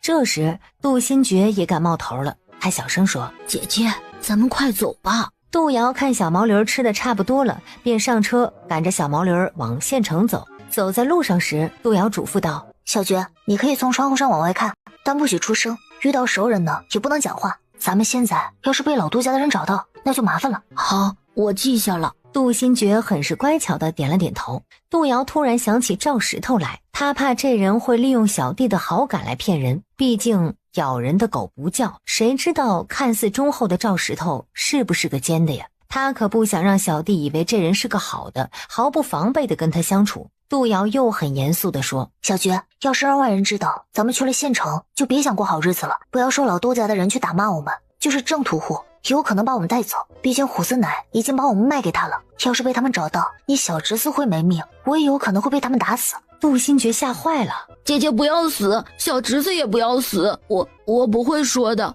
姐姐放心。小觉，不是姐姐吓唬你。杜瑶语气缓和了不少，要记住，知人知面不知心。咱们姐弟俩的遭遇你也知道，村里有人伸手帮过我们吗？杜新觉想了想，石头哥帮过，他说那个屠户不好。赵石头，可我怎么听说他跟老杜家的人是一伙的，也在四处找我们呢？不可能吧？杜新觉被打击到了，石头哥是村里对他最友善的一个村民了。小舅不要说话了，我看到你石头哥了。赵寡妇气歪歪地说，我就说老杜家的人都不是个好东西吧，你还说啥答应了就得照办，君子一诺杀千金，我呸！儿啊，你这见天的往镇上跑，鞋子都磨破了几双，他们咋不帮着买2双鞋呀？一家子抠门货，真不是个东西。娘啊，说这话有啥用？谁让咱们答应了老杜家呢？依我看，杜瑶他指不定是带着小玉去了外地，不然也不可能找不到。说的也是，我就说那小娼妇不是个好东西吧，你还不信？人家郑屠户给了那么多彩礼，他都敢跑，简直不把自个儿的亲人放在眼里。这要是被郑屠户知道了，还不把他的家人打个半死啊？人家郑屠户在镇上也是有头有脸的，有银子又有人，谁敢惹呀？娘，这话你跟我说说就算了，可别对外人讲。杜瑶姐弟也不容易。啥不容易呀？女娃子家的早晚都要嫁人，嫁谁不是嫁？哪有为了自个儿就不管老子娘的死活的？杜瑶的爹娘都不在了。说起这个，赵寡妇又有话说。哼，说起来他那个娘也不是个好东西，杜老二刚死没几个月，他就守不住了，巴巴的就改嫁了。有这样的贱人娘，就有这贱人闺女。石头啊，你可得把娘的话记在心里，到时候找到那贱丫头啊，可不能心软。为了能让你读书，娘舍了这条命也不怕。娘，赵石头无奈的直皱眉，应该不是你说的那样。老杜家的人都是啥德行，别人不知道，咱还不知道吗？以前不知道，他们娘俩跟老杜家的人打了这些天的交道，也渐渐了解了。老杜家的人都不是好东西，表面一套，背地里一套。在赵石头看来，杜瑶姐弟能逃走也是极好的。可是现在，他们却跟老杜家那帮子混人搅在了一起，看来他们娘俩也不是啥好人呢。赵石头越想越沮丧。哎呀，娘，咱不找了，咱不能做那种让人戳脊梁骨的事儿。这些天你还没看出来老杜家打的是啥主意吗？啥主意呀？赵寡妇还真没想得那么深，劝道：咱家穷啊，要是不扒着老杜家，你咋读书啊？我看老杜家的红英对你不错，要不你娶了她？赵石头没来由的烦躁起来。哎呀，娘，你说啥呢？杜红英是个咋样的人你不知道，要不是她，我们能被老杜家拉下水，这事儿不靠谱。赵寡妇心里也明白，别看她嘴巴上刻薄，那是没办法了。一个寡妇带着孩子过日子可不容易呀，要是不厉害点，早就被别有用心的人给吃了。可咱们咋去读书呀？娘，我今儿就去县城里找活干，干上2年再读书也不迟。娘，你想想，要是我真高中了，老杜家肯定拿这事儿拿捏我们一辈子呀，用卖孙女的钱科考，光彩吗？何况咱们又不是老杜家的人。那杜老三不是也拿着钱科考吗？不是还有我们来顶罪吗？要不然他们凭啥用这银子让我去科考啊？说不定他们只是嘴上说说，银子谁不稀罕？不过这骂名就得咱们俩担了。两人越说越气，头脑也越来越清晰，他们怎么就上了老杜家的当了呢？行，听你的，要不是你脑子好使，咱们娘俩就被老杜家给坑惨了。走，回家去。咱悄咪咪的回，明天我就去县城找活干。我就不信咱娘俩还赚不出买书本的钱来。行吧，只要你好好的，娘咋样都行。咱找了那毒瑶小半个月都没找到，看来老杜家的银子啊，咱是赚不到了。黑心钱不要也罢。两人低头赶路时，杜瑶的驴车也越过了他们。他们怎么也想不到，心心念念的杜瑶就在眼前。杜瑶跟他们拉开距离以后，就让小毛驴快跑起来。杜新觉这也才敢冒出头，怯怯地问：姐姐，刚才那俩人是石头哥他们吗？是他们，你听到他们说话了吗？听到了一点儿，他们好像在找我们。姐姐说的对，石头哥和那些人是一伙的。别难过，现在看清一个人，比以后被骗了才看清楚强了不知多少倍。小觉，记住姐姐的话，知人知面不知心，对外人不管是多好的交情，咱们自己都得留几分底。知道了，姐姐。杜新觉低声说，不由得哭了起来。姐姐，他们为啥看不得我们好？连以前对我很好的石头哥都帮他们，他们不是坏人吗？看他这个样子，杜瑶很是心疼，然后很耐心地说：在我们眼中，他们当然是坏人，可在坏人眼里，他们不觉得自己是坏人。坏与不坏，还要看站在谁的立场。咱们管不了别人，但是我们可以让自己不被欺负，想方设法让自己过上好日子。那怎么才能不被欺负？变得强大，强大到让别人生不起对你使坏的念头。习武吗？不，也不全是。习武主要是强身健体，保护自己。世上有很多习武天才，但他们大多数都是为别人卖命。我们不一定要强的能称霸武林，但是我们一定要有最强的大脑。有时候武夫的武力不如书生的笔杆子。为啥呀？杜瑶也不烦，耐心地跟他讲着智力与武力的区别，然后延伸到财力上面。姐姐，我知道了，我一定会好好习武，也一定会好好读书的。姐姐也要教我一些药草知识，搞不定的事情我也能用毒来对付。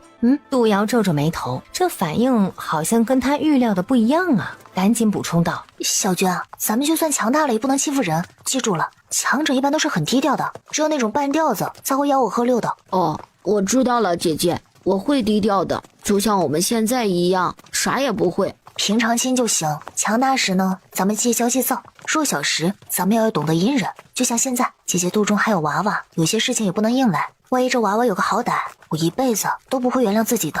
姐姐，我懂了，咱们快点去县城吧，我长这么大都没去过呢。好，咱们快些走，驾！当杜瑶两人进了青山县后，齐家祖孙便得了消息，齐茂在帮齐老磨药，听到手下人回报，皱眉说：祖父，杜姑娘他们来了，我们要不要去帮把手啊？不必，就当不知道这事儿，等他们安顿好了自会来找我。我派人去青山村打听过，确实有这么个人，可是青山村的人却从来不知杜姑娘会医术，她的父母都是老实本分的人，怎么会养出这样的女儿来呢？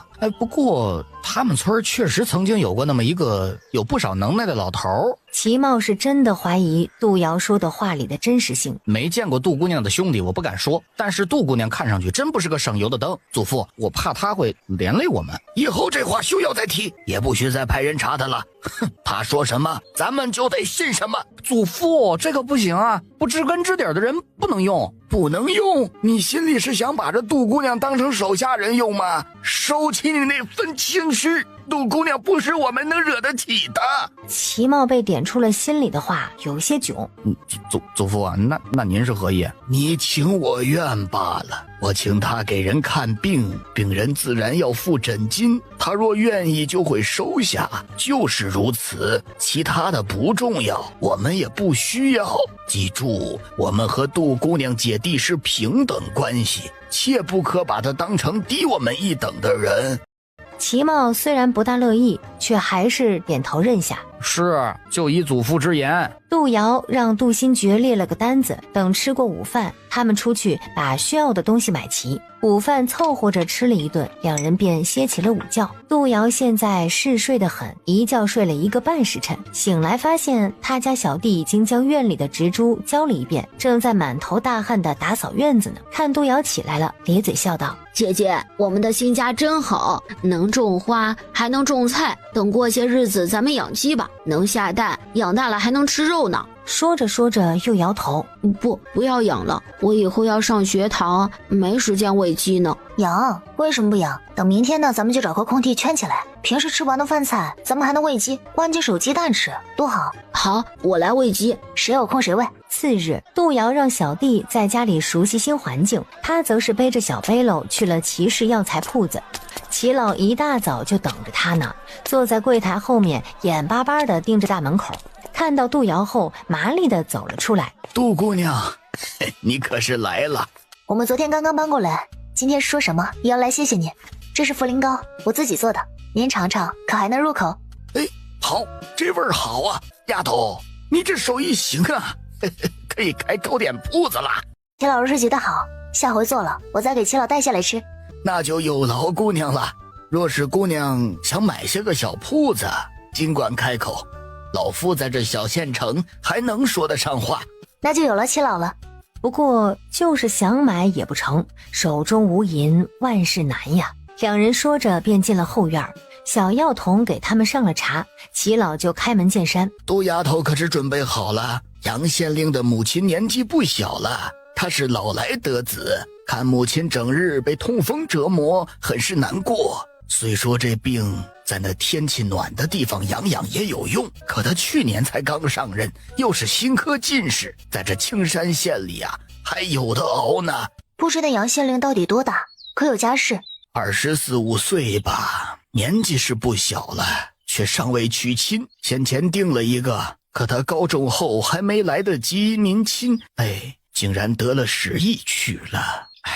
后来又为了外访奔走，家中老娘又不时生病，这一拖就到了这个年纪。确实年轻。杜瑶心说，这么年轻的县令在青山县有的待呢。青山县是个边陲小县城，没有人愿意往这个地方派官，没有关系，10年8年都不见得能挪个窝。确实如此啊。寻常百姓做啥重要的事儿都会选个好日子，可咱们一州不讲究那些，要不咱们今日就去县衙拜访一下咱们的父母官。甚好，咱们有的是时间，该做的事儿咱慢慢来啊，不急不急。杜瑶知道他说的是自己请他帮忙的事情，这些事情确实急不来。齐老说的是，齐老请。二人上了辆宽大的马车，驾车的是齐茂，他的医术也还不错。此次前去主要是想看看杜瑶的医术是不是真跟祖父说的那么神。他没跟毒医打过交道，只知道毒医是高不可攀的。很快到了县衙，齐老在杨家下人的带领下直接进了后宅。杨县令看到齐老，赶紧起身。齐老，这位就是您老说的小神医了吧？他本来想说神医的，但是看到人以后又加了一个小字，这人也太年轻了吧，还是个女的。小女子见过县令大人，神医不敢当。家母有劳小神医了。杨大人放心啊，嘿嘿嘿嘿，小神医也救过老夫的命哦。只不过我们的医术传承有所不同，治疗的方式自然也是不同的。未等杨县令说什么，疼得不行的杨老夫人直接说：尽管出手，小神医想怎么治都行，只要能让我不疼了就好。老母亲都这么说了，杨县令也没话好说。如此有劳小神医和齐老了。大人放心，老夫对小神医有信心。我尽力而为，不过我出手有个规矩，除了病人之外，不能有其他人在场。杨县令看向齐老，后者点头。杨大人放心，老夫信得过小神医。如此就有劳小神医了。人都出去以后，杨老太太看向杜瑶，恳求道：小神医，老身这病能治不？若是不能治，还能活多久？杜瑶检查了一下他的腿脚，面不改色。能治，能活多久，这要看你想不想活。能活谁不想活呀？这日子好过了，我也想享清福，可我这病啊，真的是生不如死。放心，我说能治就能治，不过我的药与其他大夫的不同，您敢不敢吃？敢，只要能治好，我啥都敢吃。我还想看着我儿娶妻生子，我儿的仕途才刚开始，我不能拖累他呀。这个年代，父母故去是要守孝的，特别是当官的，不管多大的官都得在家丁忧。等3年后朝廷再派官，但是3年过去，又会选出一批进士，竞争力更加厉害。也有不少因此等不到官的，到时候只能在家等着，跟普通人也好不了多少。杜瑶给他把了脉后说道：您这身子骨还成，长了不敢保证10年8年好活。杨老夫人激动了，那就有劳小神医了。杜瑶拿出银针消了毒，让养母躺好。你许久没有睡了吧？先睡一会儿如何？有劳了，真想睡个昏天黑地呀。会的。话音刚落，杜瑶便在杨老夫人的头上快速地下了针，很快杨老夫人便闭上了眼睛，沉沉睡去。杜瑶详细检查了一遍病患之处，便配合着内力施针。这一遍很耗费心神，待收针之时，杜瑶已是满头大汗了。可以进来了。杜瑶喊了一声，杨县令第一个冲进来。母亲，感觉如何？杨县令看母亲还没醒过来，便问杜瑶：小神医，母亲她怎么了？这时齐老进来给杨老夫人把了个脉。大人，老太太这是睡着了，能睡得这么香不容易啊。杨县令这才放下心来，来到杜瑶跟前，再一次拱手：杨某欠小神医一个人情。我出手诊治，当然给诊金，你情我愿的事情与人情无关。他现在不稀罕人情，他喜欢银子。难道这个年轻的县令大人不想给钱吗？话说到这个份上了，他还就不信这人会厚着脸皮不给银子。齐老突然笑了，拍了拍杨县令：大人莫提人情，小神医不喜欢欠来欠去。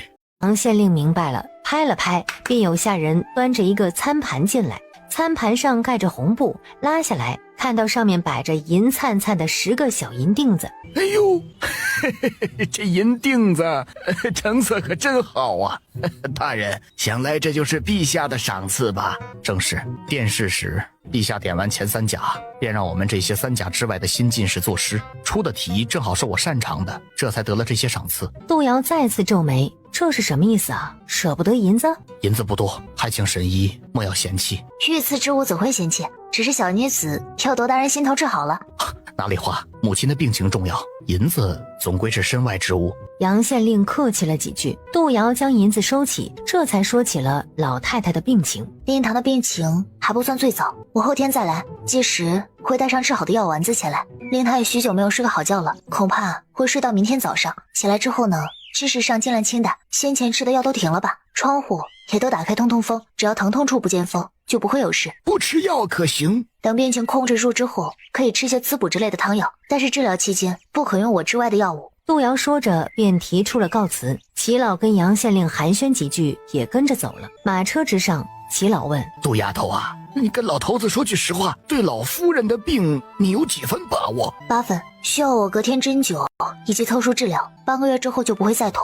届时还请齐老给老夫人开个滋补身子的方子。就这样？就是这样。齐老真想知道这丫头是怎么治的呀，但是他心里再痒也还是有理智的，忍下心中的好奇，接着问：以后可还会复发？说起复发，齐老可知老夫人这病是怎么来的？别人的痛风我不敢说，老夫人的病啊，是她年轻时替人洗衣修补，田里家里一把抓，她累的。大夏天还好，到了寒冬腊月呀，那可不就受罪喽。老夫人体内寒邪之气极多，除去寒邪，再修复一下伤痛之处的神经，以后莫碰冰凉之物，便不会再发了。齐老惊讶于他说的简单，修复神经啊，岂是那么简单的？杜丫头说的对，县令家的老夫人呢，是不可能再给人家洗衣修补的。如此，老头子在这里就先行谢过了。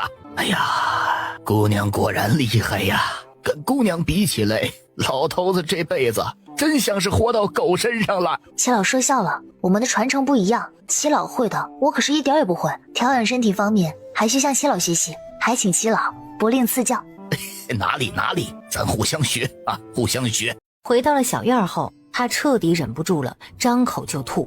刚才在老太太房间里，他的胃就不舒服，实在是那屋子里的味儿太难闻了。为了不崩他这高冷的人设，他硬是忍着，忍到现在也是极限了。杜新觉听到声音就跑了过来，看到姐姐吐了，姐姐你怎么了？没事儿，怀着小娃娃的人都这样。杜新觉心疼了。姐姐以后一直这样吗？当然不是了，不要担心，顶多呢就还有2个月。小觉，姐姐饿了，有饭吃吗？姐姐，我做了稀饭，给你盛一碗吧。好。杜瑶别的也不想吃，吃过稀饭感觉精神了一些。姐姐有些累了，想去睡一会儿。好，我等姐姐起来。不用，吃完饭之后你也去歇一个午觉，等睡醒了咱们就去买书，咱们家的小觉也该正式读书了。姐姐，我要去学堂读书了吗？还不能，但姐姐可以教你。以前我与你这么大的时候，跟着咱爹学了不少字，教你还是可以的。好吧，都听姐姐的。杜瑶回屋就睡下了，给杨老夫人诊治耗费了她很多的心神，很快就进入了深度睡眠中。齐氏药材铺子的后院，齐老把孙子和徒弟叫到跟前，压低声音问：达林啊，京城那边可有信儿传来？师傅，那边已经1个月没来信了。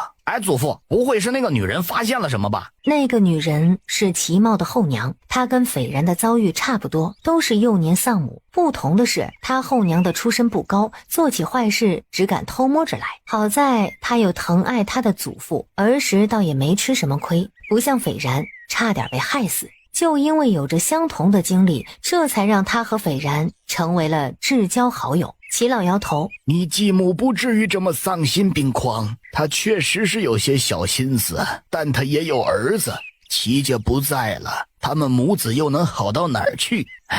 希望齐家能度过这次难关吧。我给斐然写信吧，他应该知道父亲到底在哪儿，又在做些什么。成吧，顺便写上2句，我们找到一个疑似毒医的姑娘。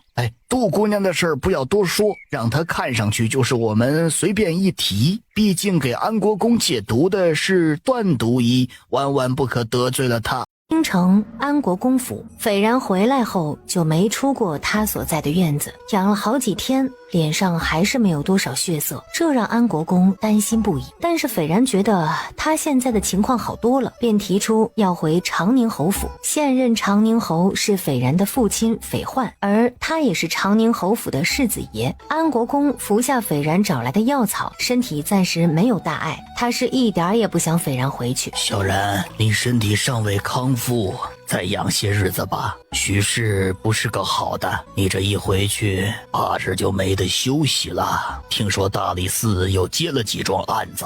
外祖父，我是大理寺少卿，请了2个多月的假，已经是4卿大人，看在外祖父您的面子开恩了。我若是再不回大理寺，这少卿的头衔怕是要没了。你也知道，徐氏对我是何态度，若我是被履了职，只怕就是我命丧之时。要不是徐氏的后面站着镇国公府，他岂敢对你如此？外祖父莫急，这些年来我不是好好的吗？外祖父的身体最重要，咱们不急。再说了，我这个大理寺少卿也是入陛下的眼的，只要我在京城多露面，再办几桩大案，他们也不敢对我怎样。你身边的人该清理清理了。斐然想起此次去大青山遇上的事情，心中就是一阵烦。外祖，你说的是，待我忙完后再来看你，请您务必保重身子。放心吧，大仇未报，老夫怎会死？小然，你年纪不小了，该考虑成个家了。只要我还活着，你的亲事徐氏就不敢插手。斐然想起大青山上的那个女子，不由得皱了皱眉。外祖父，此事不急，这个点上成亲不是好事。成吧，你心中有数便好。若看上那家姑娘了，尽管跟外祖父说啊，老夫亲自给你提亲。斐然有些不好意思了，但还是顺着他的话往下说。是，有了字不会瞒着外祖父。出了安国公府的大门，斐然的脸再次沉了下来。他骑在马上，抬头看天，也不知道那个女子怎么样了。他心中所想的女子，现在嗜睡得很，几乎一睡就能睡上个半天。几天后，姐姐，你猜我看到了谁？杜新觉跑得一头汗水，进门就大声喊。现在的他可不是刚出老杜家的他了，吃得好，穿得好，再加上有杜瑶的教导，信心大增，也机灵多了。慢点跑，没人和你争，瞧你热的，快过来喝些凉茶。杜新觉跑过去，咕嘟咕嘟地灌了一杯凉茶。姐姐，我看到石头哥了，他还真来县城了。真来了。姐姐，咱们怎么办呀？我现在去写封信，你出去呢，找个不认识的小孩子，给他2文钱，让那小孩子去书房把这个信送给赵石头。好，那然后呢？姐姐是想要问啥吧？小杰真聪明，姐姐是想问问他有关老杜家的事儿，后面怎么做我也有写在信上。好，我知道了。丫头，赶紧过来，来看看我做的这些溶养丸。杜瑶上前仔细看了看，笑道：七老，您这是在考我？明知我制药不成的，您这药丸子光看表面就知是极好的。哎呀，你这张嘴呀，不知杜丫头来老夫这里，自然是有事相求。他把信的事情说了一遍，然后拿出了1两银子，说是有一个叫赵石头的人来送信，烦劳您收下信之后，给这人1两银子。小事一桩啊，放心吧，收到信后我会让药童给你送过去。如此，多谢了。杜瑶走后，齐茂问：祖父，他这儿想干什么呀？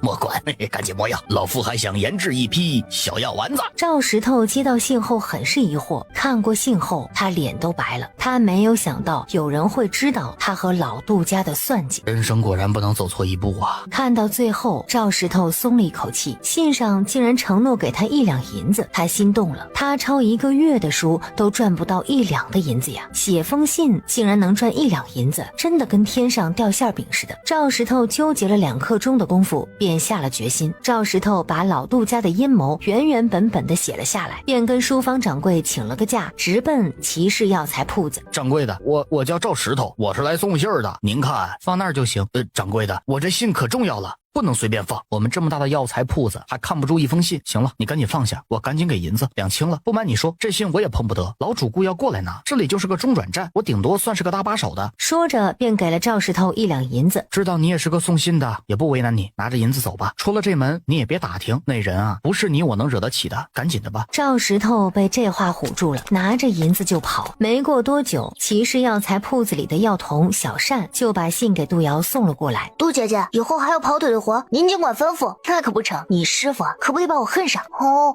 您就当可怜可怜我吧，您不知道我师傅有多严，背不完药草习性就不让我出来玩。他的师傅是林业，小善也只比杜新觉大1岁，2个小子如今玩的可好了。小觉，小善来了，姐姐给你们几个铜板，出去玩吧，别总是看书了，小孩子家的也得学会玩。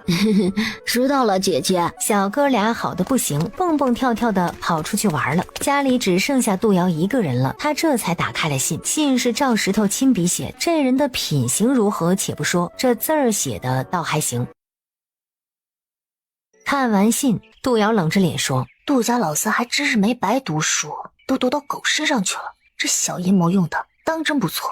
都知道你会来，杜丫头啊，咱们相处也有些时日了。老头子是怎样的人，想来你也清楚。有话呀你就说，千万别见外。杜瑶笑了，一点也不见外的坐在齐老对面。确实有点小事，想请齐老帮个忙。你也知道我被祖母卖给一个屠户的事情，我想请齐老帮我打听一下郑屠户这几年的所作所为，最好是连儿时所做的一些事情也一并打听一下。哎，这个好办，不知杜丫头想怎么解决这个屠户啊？我师父叫我用毒治病救人，我少不得也要用毒来救这个屠户。求了齐老了，此事过后，小女子还有事情想拜托齐老，就当我欠齐老这个人情。哎，说来这都已经欠了好几个人情了。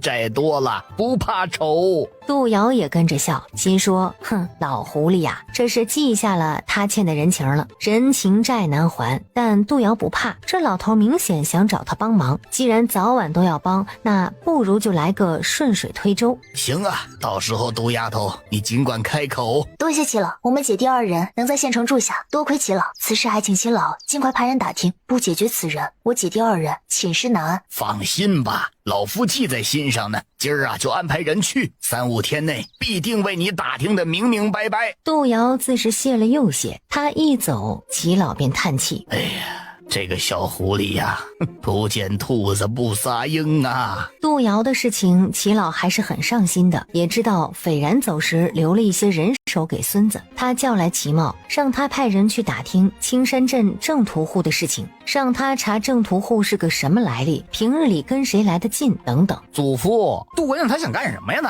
她查这个人做甚呢？嘿，让你做你就做，又不是让你亲自去查，看你这不耐烦的样。杜姑娘的事儿我们得记在心上，莫多问了，去安排吧。齐茂叹了口气，知道祖父有打算，他也不会拖后腿，不过是嘴上说说而已。他就觉得杜瑶姐弟值得他们如此相待吗？杜瑶在这几天里，除了去给杨老夫人诊治之外，便是在家研究那入梦的药丸子。3天后，郑屠户的个人资料已经到了齐老的手里。齐老将这人的信息看了又看，哼，此人当得上恶人的称呼，得罪了毒医，以后的人生可怎么过呀？隔天，杜瑶便拿到了这份资料，用了1天的功夫琢磨这份资料。次日天还不亮的时候，杜瑶独自一人赶着小驴车去了青山镇。到了镇上，便裹紧披风，麻利的翻墙进入郑屠户的家中。来到后院，看到郑屠户在磨刀，一个大树桩子上绑着一头大肥猪。待他起身要对那头猪动刀子的时候，杜瑶行动了，一把小刀悄悄地甩了过去，五花大绑的猪就这么松绑了。猪也是有灵性的，那将死的猪得了空就跑了出去。郑屠户在往外跑的时候，被脚下一块石头绊倒，就这么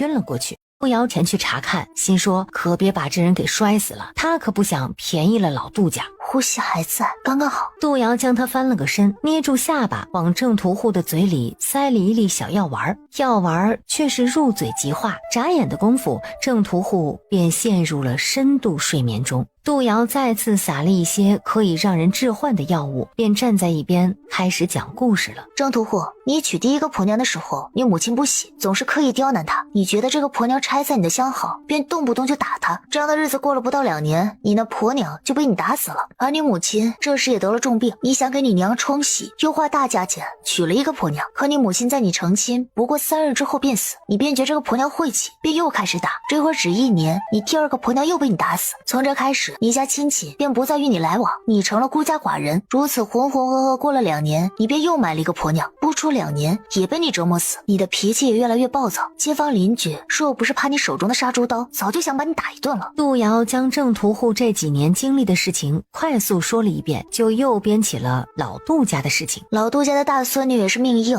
嫁给你之后竟敢拿刀砍你，力气更是大得很。不出半年，家中钱财就抓在他的手里，更是拿了你积攒多年的钱给亲弟弟读书。你们生活了3年，却无一儿半女，你被他打怕了，不敢说半个不字。2年之后，你那青梅竹马带着小儿子回来，他丧夫带着孩子是要饭回来，你看着心疼，便偷偷将卖肉的银钱给了他一部分。可这件事情被你婆娘知道了，他们姐弟2人联手，差点打断你的腿，更是给你下药起不来床。你那青梅竹马趁你下不来床时，被杜瑶逼得上了吊，他的儿子也成了没人管的小乞丐，在一个风雪交加的夜晚死掉了。你知道这些后，差点疯了，偷偷跑出去遇上了那个跟你披挂的道士，这才知道那原来是个假道士，是老杜家的人给你下的套，你想报仇，但杜瑶更厉害，直接将你赶出家门去。要不是那个在肉摊前捡到一锭银子的小乞丐救了你，你早就已经饿死了。生我可恋，你就去了江南，在那找到了你的青梅竹马，送给别人养的女儿，收了她为义女，二人相依为命。可惜你养大的义女在外出时被一个恶霸看上，强抢了去，不过2天就被折磨死了。你去找恶霸报仇，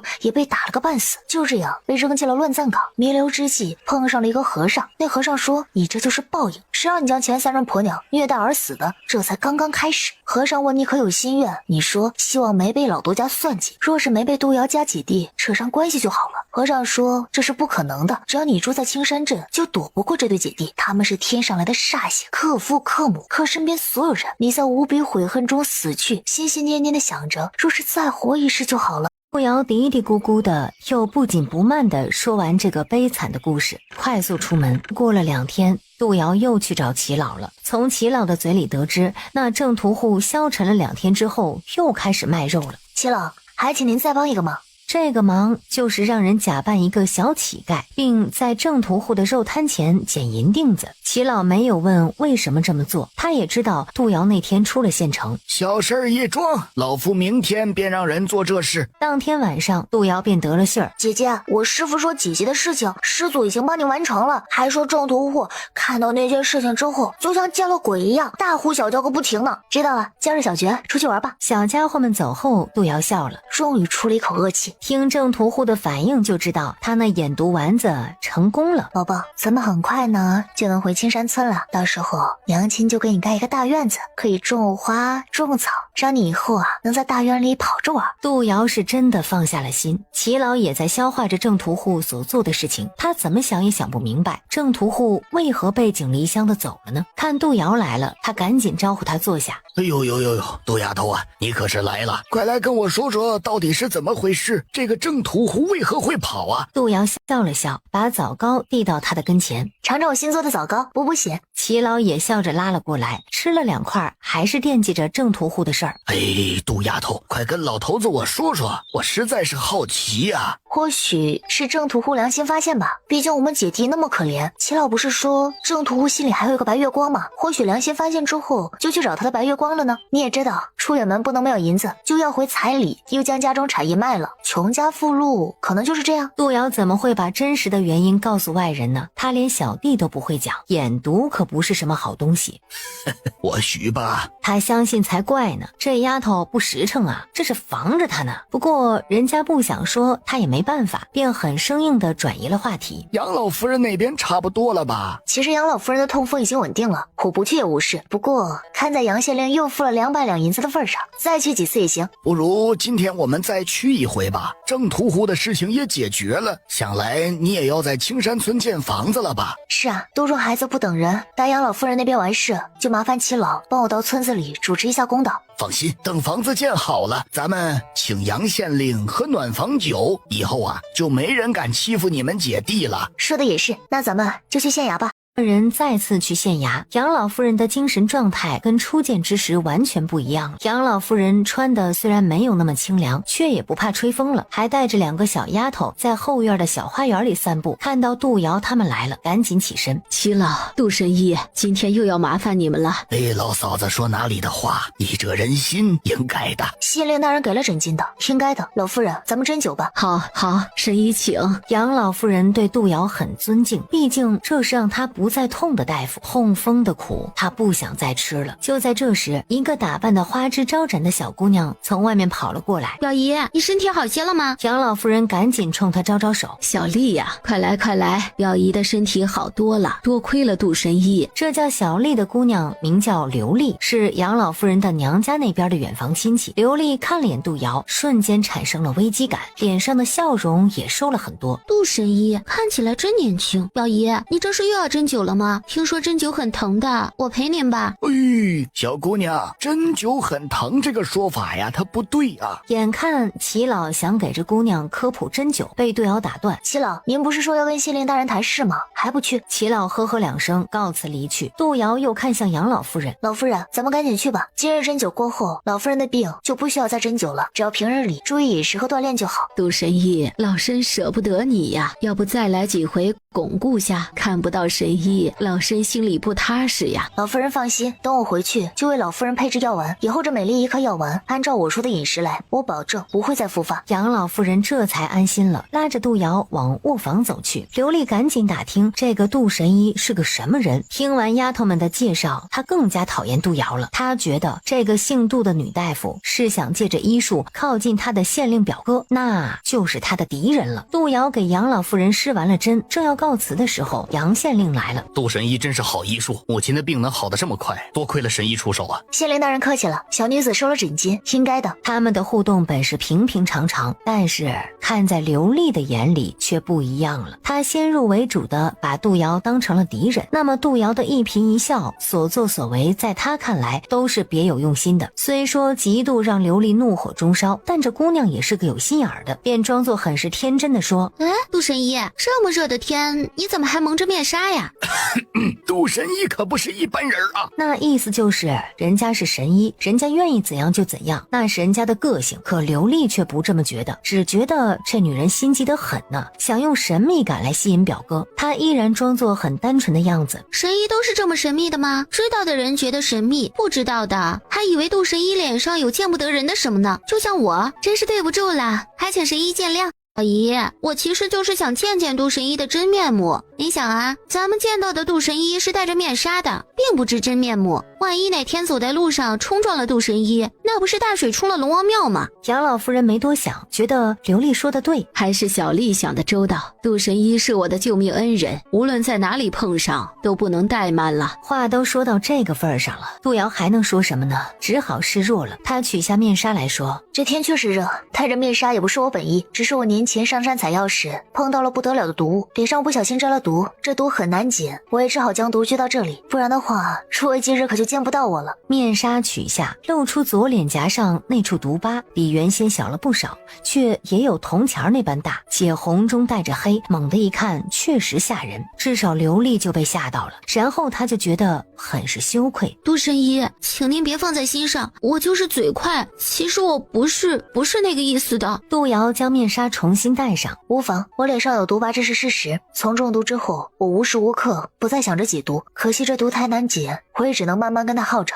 对不起，是我狭隘了。杜瑶笑了笑，这姑娘倒是个磊落的。这有什么，大热天戴着面纱，谁见了都会好奇的，我又不是那些总会打扮的奇奇怪怪的江湖人，刘姑娘不必道歉。齐老这也是头一回见到杜瑶的真面目，没想到杜丫头还有这么一个遭遇。别人或许看不出她脸上的毒疤来历，她却能够看出几分门道。这毒是多种毒合成的毒，这种毒大自然中是没有的，只能是有人出手让她中了毒。这丫头的身份估计不简单呢。没什么大不了的，这毒呢解药极难配，我也只能用银针一点点解毒，不过不碍事，只不传人。诸位请放心，我戴着面纱是不想吓到别人。当然，老夫人的病情已经稳定，只要饮食得当，身体康健，就不会再痛了。明日起我就不来给老夫人施针了，适合老夫人吃的药丸呢，我会定时送到骑士的药材铺，老夫人吃上个1年半载再停。那么就此告辞。齐老也跟着杜瑶走了，他们一走，刘丽的眼泪便吧唧吧唧的往下流。表姨，我今日给您和表哥丢脸了，我杨老夫人拍拍她的手，她怎么能不明白这孩子的想法呢？一开始也许没看清，这会儿便回过神来了。不过到底是为了自家儿子呀，便和蔼地说：没事儿，小姑娘家的，谁没个想法呀？说着又瞪了眼儿子，还不带你表妹去花园里散散心。杨县令无奈，只好带着刘丽出去了。杜瑶没想到，他回到家中没多久，衙门里的人便又为他送来了100两的银子，说是老夫人吃的药丸子的定金。杜瑶自然是欣然接受了。没想到一个县令竟能拿出这么多银子来，不过这与我何干？有这些银子，我就可以盖房子了。晚，杜瑶便跟杜新觉商量着在哪儿建房子。杜新觉却很担心地说：姐姐，我们回村建新房，胡子奶他会不会找我们的麻烦？不会，他们现在自顾不暇，顾不上我们。等明天咱们一起去找齐老，让他带着你去跟咱们村的村长说买地的事。我行吗？我还是个孩子呢。行，我说行就行。小觉是咱们家的男子汉，小觉以后可是要做姐姐还有肚中娃娃的靠山呢。次日，杜瑶带着药丸子和小弟去了前面的药材铺子，没想到道又碰上了那叫刘丽的姑娘。刘丽看到杜瑶，赶紧上前，很是热情地说：杜神医，你可是来了。是刘姑娘，刘姑娘是来给老夫人拿药的吧？给，这是1个月的量，1天吃1粒即可。这小竹筒别看不好看，但装药还是好的。若是老夫人不喜欢的话，就倒出来装进瓷瓶里，记得要盖好盖子，不可潮了。好，我知道了，多谢杜神医。那个，我能跟你单独谈谈吗？杜瑶想了想，县令家的亲戚怎么也得给个面子不是，便让小觉去找齐老和小善玩。他带着刘丽去了大堂的一角坐下。姑娘，有话就说吧。我为昨天的鲁莽道歉，请神医不要记仇。我回去被父亲教训过了，让神医您取下面纱是我的不对。好，你的道歉我接受了，我也是过来人，了解你的心情。啥叫过来人啊？我成亲了，肚子里呢还揣了一个小娃娃，可不就是过来人吗？姑娘的反应是人之常情，谁还没个青春年少？这是真的？杜神医，你竟然嫁人了？嫁人了。我与相公成亲之后，他就去外地做生意，至今未归，我这才抛头露面的去给人治病，也得为肚子中的娃娃攒点银钱。谁知我那相公啥时候回来啊？没想到杜神医也跟我们这些凡夫俗子一样，真没想到您竟然成亲了。我为昨天的事情再次向您道歉，请您别跟我一般见识。行了，咱别说这个了，说说你的来意吧。我本来是想跟你直接说我和表哥的事情，现在看来是我小心眼了。我表姨跟我们家是远房亲戚，原本我也不知道有这门亲，是我爹去京城做生意时遇上表哥赶考，才想起这门老亲来。前些日子我爹带我来看望老夫人，两个人不知道怎么的就把我和表哥凑成了一对。我原本是不愿意的，但见过表哥后就对他。你们很般配，日后还请心灵夫人多多关照。哪里，还没影的事儿呢。双方父母有意，你们这亲事啊跑不了。两人解开了误会，气氛便更好了。寒暄了好一会儿，刘丽才离开。来到后院，齐老正在考杜新觉和小善的药草知识，你问我答的好不热闹。看到杜瑶来了，齐老这才停了下来。杜丫头，听小觉说你们打算回村建房子了？是啊，终于要麻烦齐老了。不麻烦，应该的。不知杜丫头打算在哪里建房子，地契什么的，还得去找你们村的村长办。不知那村长可好说话呀？杜瑶想了想，还行吧，银子开道没有不成的。我本想着让小觉跟着齐老去办这事儿的，但想来想去，还是我们姐弟两人一起去为好。老夫陪你们一起，毕竟老夫是你们小夫妻的见证人，有老夫在，没人敢对你们说三道四。我们姐弟能认识齐老是我们的福气，多谢齐老。那么咱们明日一早就去青山村吧。嗨，哪里的话，老夫遇到你们兄妹才是福气呢。那么还请齐老跟我们村长说，我那相公是齐老的远房侄子，可好？这有何难，就这么说定了。多谢齐老，您真是个好人。两人你来我往的互捧，听起来很好听，但是话里话外却没有一点实质性的东西。躲在药房里的齐茂呵呵笑了，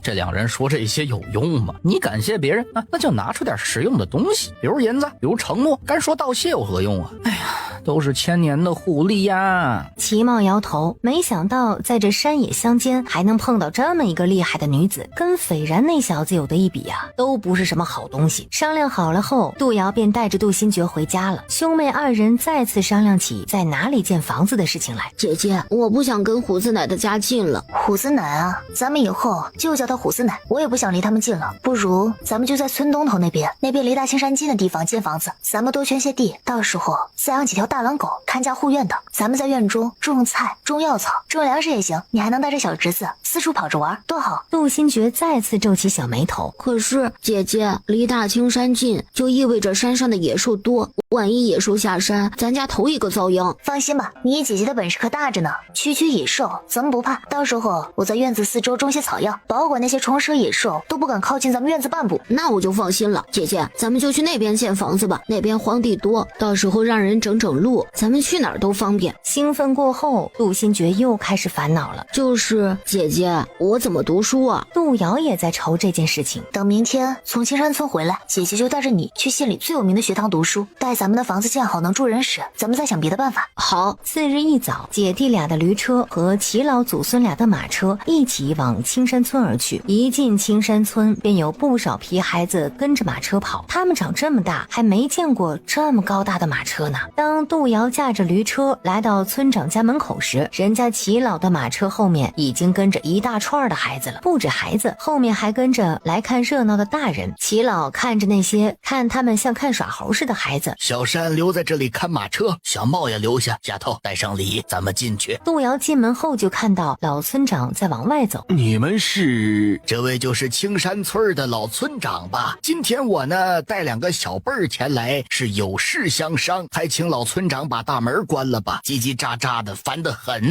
村长，这位是我相公那边的一位长辈，还没跟老村长说我成亲了呢，是我爹早些年给我定下的一门亲事，是我娘看着我成亲的。老村长爷爷，我姐夫去外地做生意去了，这才没来看村长爷爷。等姐夫回来，我一定让他来看老村长爷爷。老村长惊讶的不行，你成亲了？那你爷奶他们咋还跟你说亲呢？是前几天有人来闹他们了吧，我就知道这事儿不成。我爹给我定亲的时候他们也是知道的，我跟他们说了我不能嫁给镇上的屠户，可他们为了彩礼就是不听。谁不知那郑屠户打死过几个婆娘，我奶他们就是想卖了我们姐弟换钱的。我爹死了，可是我娘还在，为了活命我可不得去找我娘吗？说到那天老杜家的闹剧，老村长就直叹气，我活了这么大的岁数，也是头一回见，幸好郑屠户主动放弃了这门亲事，不然这活啊还真不好办。老朽这些日子才打听到我这侄媳妇儿在娘家过的是啥日子，早知道这样我就让我那侄子早点过来提亲了。要不是我那侄子一心扑在生意上，想多攒几个银子盖新房子，我侄媳妇儿姐弟也不至于被人欺负成那个样。老村长，您是咱青山村最德高望重的人，这事儿啊你得管。老村长挺尴尬的，老脸上的褶子看上去更多了。这事儿吧是老杜家做的不对，不知老哥在哪儿高就啊？这是打听齐老的来历呢。老村长能当上这么多年的村长，也不是那没见识的人。老朽这些年一直在京城行医，去年才在县城开了家药材铺子。就是齐氏药材铺子，齐老和咱们的县令大人是亲戚。齐氏药材铺子，那是您开的？小铺子不值一提，年纪大了就想着落叶归根。我曾祖是从青山县走出去的，这闲来无事啊，就想带着孙子来这边瞧瞧，清静清静。没想到又找着了我那侄子。当年事儿不提也罢，我找我那侄子多年了，现如今他好不容易娶上媳妇儿了，老朽可不得上点心呢。老村长明显比刚才要上心了，人家可是从京城来的，还有后台呢。老先生说的是得上点心。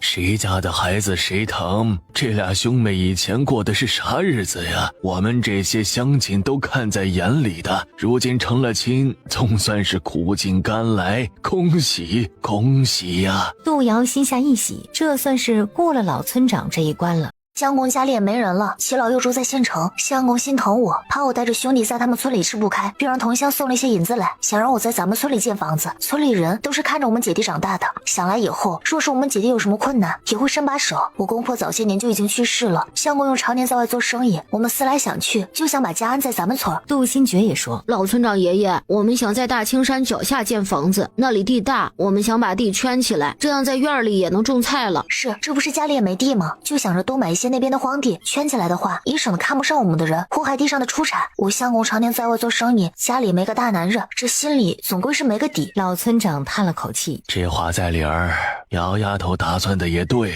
你爷奶他们的脾气啊，村子里的人谁不知道啊？这么着吧，我就带着你去大青山脚下量地去，那边离大青山近，又都是荒地，没人乐意去，你想圈多大就圈多大。只是吧，那边离山近，要是野兽下山可不得了。杜瑶心说，成了，可算是迈出第一步了，这过程可真不容易。脸上却是带着笑，解释道，没事的，我相公毕竟不是咱们村里的人，要是占了咱村里的好地，怕是乡亲们也是要说的。齐老那边有好药，到时候在院子外面撒上一点，就什么野兽都不怕了。放心，有老朽在，些许野兽没啥好怕的。他们都这么说了，老村长也乐意把那块荒地卖出去，便起身吩咐小孙子，小山子，去地里叫你爹和你叔去村东头的山脚下，让他们带上家伙事去量地。礼。老村长起身，看着那一堆礼物，心里火热，但还是得客气客气。哎呀，你们来就来了，还拿这些礼干啥呀？你们姐弟过日子不容易，拿回去吧，好好的补补身子。杜瑶赶紧说好话。哎，可别，我这心肠的急，娘家人基本上也没有。要不是老杜家办的那些糟心事儿，我非得请老村长过去喝杯喜酒，您就别推了，就当是和我喜酒了。这话老村长爱听，也就借坡下驴。实在是他太想要这些礼了，光外面的盒子都让人稀罕。那就这样吧，就当老头子喝了你们的喜酒了。走，咱们去看看那片地去。到了门口，那些看热闹的村民和孩子都离马车和驴车远远的。杜瑶相当好奇，看了眼黑着脸的齐茂，齐茂似乎知道杜瑶想问什么。这是我们药材铺子的马车，车身四周呢都撒了毒药防蛇虫，人沾上就没个好。解药是有的，但是要银子买，1两银子一份解药，不想花钱的就离车子远一点。齐老板这脸说胡闹，除了胡闹这2个字也没说别的，也就是说他觉得孙子这事儿做得对。村长您请，不知道村东头那边能不能走马车啊？老村长颇为自豪地说，别的我不好说，我们青山村的路都是比较好的，又宽又好走。我们青山村的祖宗重视路，后辈子孙也孝顺，这路啊一年比一年好走。那还等什么？咱们上车吧，跟着小驴车就是。老村长您请。老村长点点头，冲着村民们说，没啥好看的，都散了吧，地里的活都干完了。村民们说说笑笑，各自离开了。杜老婆子瞧着那戴斗笠的人向他们家跑了的小崽子，便笑着上前问，村长叔，你们这是去哪儿啊？老村长瞪了眼杜老婆子，我去哪儿还得跟你说一声啊，我们办的是正事儿，你哪儿来的回哪儿去吧。说着就跟着齐老上了马车。杜老婆子不甘心的跟着走了好一会儿，可是2条腿终归是比不上4条腿，只好回家去。娘，水来了，快喝吧。杜老婆子接过来就喝，喝得太急，嘴角被碗口上的豁口给划到了，气得他想把碗给扔了。哎，娘，那可别扔啊，咱就这几个碗了，扔了就得去镇上买。一听要花钱，杜老婆子舍不得了，轻轻地放下碗，没好气儿地说，红英呢？又去哪儿疯了？那么大了还到处跑，还要不要脸了？杜红英刚好从外面回来，奶，不得了，不得了呀！杜老婆子一肚子气没处撒，听到这话更是气不打一处来。啥不得了？你这死妮子，去哪儿疯了你？奶，我去挖野菜了，咱家的粮不掺点野菜可不行，真是委屈了我小叔和小姑了。可不是，都是那欠杀的正屠户，也不知道得了啥失心疯。你小叔要读书，一天到晚累得不行；你小姑从小身子骨就不好，整日里绣花来贴补家用，真是让人心疼啊！杜红英低头撇了撇嘴，她也想坐着啥也不干，只管绣花呢，身子骨弱会长得那么胖啊？但是杜红英是个有心眼儿的，抬起头来便露出讨好的笑。奶说的是，要不是正屠户，家里也不至于这样。奶，我刚才看到有2辆车去了村东头，正在量地呢，听说是要在这里盖房子。原来是在咱们村盖房子呀！有辆驴车，那小毛驴儿长得可真好，可我咋看赶车的人有点眼熟啊？是吧？我也觉得眼熟，奶不觉得像跑了的杜瑶姐弟吗？那俩小崽子。杜老婆子想了想，一拍大腿，可不就是那俩小崽子？红英，走，不能便宜那俩小崽子，没良心的玩意儿，有那钱不知道孝敬爷奶，还有那小毛驴儿，那是咱们老杜家的。小菊，姐姐想全都买下来，你觉得呢？姐姐想咋样都成。齐老看着这边的风景，啧啧道，哎呀，到时候可得给老夫爷留间屋子啊！这地方风水不错，有山有水。齐老还会看风水，这年头谁有都不如自个儿有，风水也是如此。别看那些风水师说的，哎呀，天花乱坠的，谁知道他说的是真是假呀？不懂行的人听风水师说的话，那就像听天书似的啊！人家把大凶之地说是大吉，咱也不知道不是？这里边的道啊多着呢。那还请齐老给看看这里的风水。我们姐弟小的小，弱的弱的，这幸好遇上好心的齐老，不然的话我们可怎么活啊？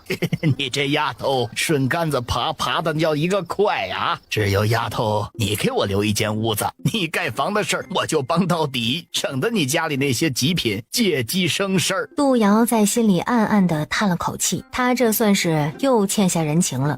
如此，那就有劳齐老了。以后咱们两家也不玩那些客套的，常来常往。齐老脸上的笑灿烂了几分。不容易呀，这丫头终于松口了，能让她说句这么实用的话，不容易呀。他们谈完，那边也测量好了，算了算银子，杜瑶觉得他可以都吃下。由于买的多，那个小土丘被老村长以5两银子的价格卖了。打好庄稼，杜瑶便拿出70两银子来，老村长当场写了地契。齐老又很贴心的请老村长上了马车，一行人直接去了县衙。只有盖了县衙的红印章才是真正的地契。等杜老婆子他们赶来时，这里已经空无一人了，气得杜老婆子一口气差点没上来。那俩天杀的小崽子不得好死！杜老婆子是指天骂地，就差来回蹦了。杜瑶知道他们会来闹，这才催着人赶紧走。再次来到青山县城，也不过是刚过午时。杜瑶做东请老村长和他那个叫小山的孙子下了馆子，价格很是亲民。对老村长他们来说，这已经是很丰盛的饭菜了。等去县衙盖了红印儿，杜瑶将地契悄悄地收进了葫芦空间，这里最保险。杜阳又给老村长祖孙俩叫了辆驴车，给足了车费。杜丫头别怕啊，咱们村里的人都不是瞎子，你成亲了，你家兄弟跟着你过，就跟老杜家没啥关系了，不用怕，以后有事就来找我，村长爷爷给你们做主啊。杜瑶的眼圈瞬间红了。村长爷爷，以后我们姐弟两人把您当亲爷爷走动。用不着，谁让我是村长呢？都是一个村里住着的，搭把手的事儿，别送了啊，回去吧。但是杜瑶姐弟还是很实诚的站在原地看驴车走远，然后杜瑶转身，哪里还看得到红眼圈啊？齐茂默默地转过头去，静静地翻了个白眼儿。这姑娘还真能装啊，越看越跟斐然那小子有的一拼。众人分开，杜瑶回到家洗洗便躺下了。今天呢，真把她累坏了，她得好好的歇歇。姐姐，小侄子还好吗？没事，姐姐歇歇就好。杜新觉突然皱起眉头。姐姐，齐老为啥会帮我们呀？小觉想到了什么？姐姐说过，没有无缘无故的好，也没有无缘无故的坏。齐老人是很好，可他又不是我们的亲人，凭啥帮我们？就是我们的亲人，也不见得会帮我们呢。就像老杜家的那些人，恨不得卖了他们赚银子。小觉长大了，这个问题问得好，确实没有无缘无故的好。齐老之所以这么对我们，是因为你姐姐我有利用价值。一听利用价值，杜新觉就不乐意了。姐姐，姓齐的原来没安好心，以后我们不跟他们来往了吧？啊，可不能这么说啊，小觉。虽然利用这个词听上去并不好听，可是人活着就需要有利用价值。一个人若是连利用价值都没有，那就太失败了。你想想，咱们去老村长家送礼，是因为知道有这些礼，老村长才会对我和颜悦色的，会给咱们办事。而他呢，之所以跟我们说好话，是因为我们将来可能还会给他送礼，这也是一种相互利用。人与人之间的相处，除了人情的原因之外，就是利用价值了。齐老所想的东西我能做到，对我来说也不见得是什么坏事，反而呢会给我们带来利益。说到这里，杜瑶反问：你好我好的事情，何必介意相互利用呢？当然了，这种利用价值是双方面的，并非是一方单纯算计对方利用对方，那样的利用我们自是要提防的。杜新觉皱着小眉头，似懂非懂。我记下了，姐姐。小觉真懂事。哎呀，我还做着饭呢，可别扑出来了。杜瑶笑着重新躺下，心情前所未有的好。她摸着小肚子，自言自语地说：宝宝，娘亲把前路都打通了，以后啊，咱们家的日子会越来越好。不急，你慢慢长，娘亲也慢慢来，等着娘亲给你和小舅舅打下一片天来。无论在她上辈子还是现在这个世界，私生子都是会让人诟病的话题。无论将来有多大的成就，只要有人把这人是个私生子的事情揪出来，他就会被很多人说三道四。齐老，您看看，我想建一个这样的院子。齐老看过之后大加赞赏，但还是从风水的角度上改了几处，并对自己的那处客房小院提了要求。杜瑶当然得应下了，盖房子还得靠他呢。行，我一会儿回去改改。杜瑶看着齐老似笑非笑地说：我最近身子还可以，不知有什么可以帮齐老的。听了杜瑶的话，齐老眼睛一亮，可不容易啊，这丫头终于松口了，她等这一天等很久了。但是齐老还想客气客气，其实也没什么大事儿。齐老还真客气了这么一句，杜瑶没当真，却也端着架子说，没事就好，我还能多享受几天安静日子。不过我这院子可得尽快了，我可不想院子能住的时候就过冬了，多没意思啊。他算计着，这孩子会生在初冬，正好可以在新宅子里面猫冬。一到冬天，村里的人都喜欢猫冬。齐老听杜瑶这么一说，他后悔自己一时嘴快，便赶紧改口。其实还是有点事儿的。知道青山府吧？知道。青山府内有户人家，家中老人是老夫在京城的好友。原本啊，他们一家在京城也是有头有脸的人呐。哎呀，这家里儿孙也都有出息，是吧？在各大衙门呢也能说得上话。可惜这好人不长命啊。这人呐，在京城里得罪了大人物，被安上了罪名，罢了官。这儿孙们也就一个一个的都成了白身，家中老妇人那更是一口气儿没上来，去了。他们一家人为了避难，就来了离京城极远的青山府。若是事情就此结束，我那好友也不打算怎样。但是京城那位却不这么觉得，竟然在路上派人追杀我那好友。好友的长子和最小的孙子都死在了路上。这还不算完呐，等他们逃到青山府，便隐姓埋名，过起了隐居的日子。可是没过几天，我那好友就开始吐血，要不是我当时就在青山府，他可能就不知不觉的死了吧。杜瑶表情淡淡的听着，也没问那个大人物是谁，更加没问齐老的好友是谁，前因后果又是如何，他只耐心的听着。我诊断出他这是被人下了慢性毒药，连他还活着的儿孙身上也有同样的毒。下毒之人正是想要他们全家人的性命啊！杜丫头，你看，齐老师想让我帮忙看看。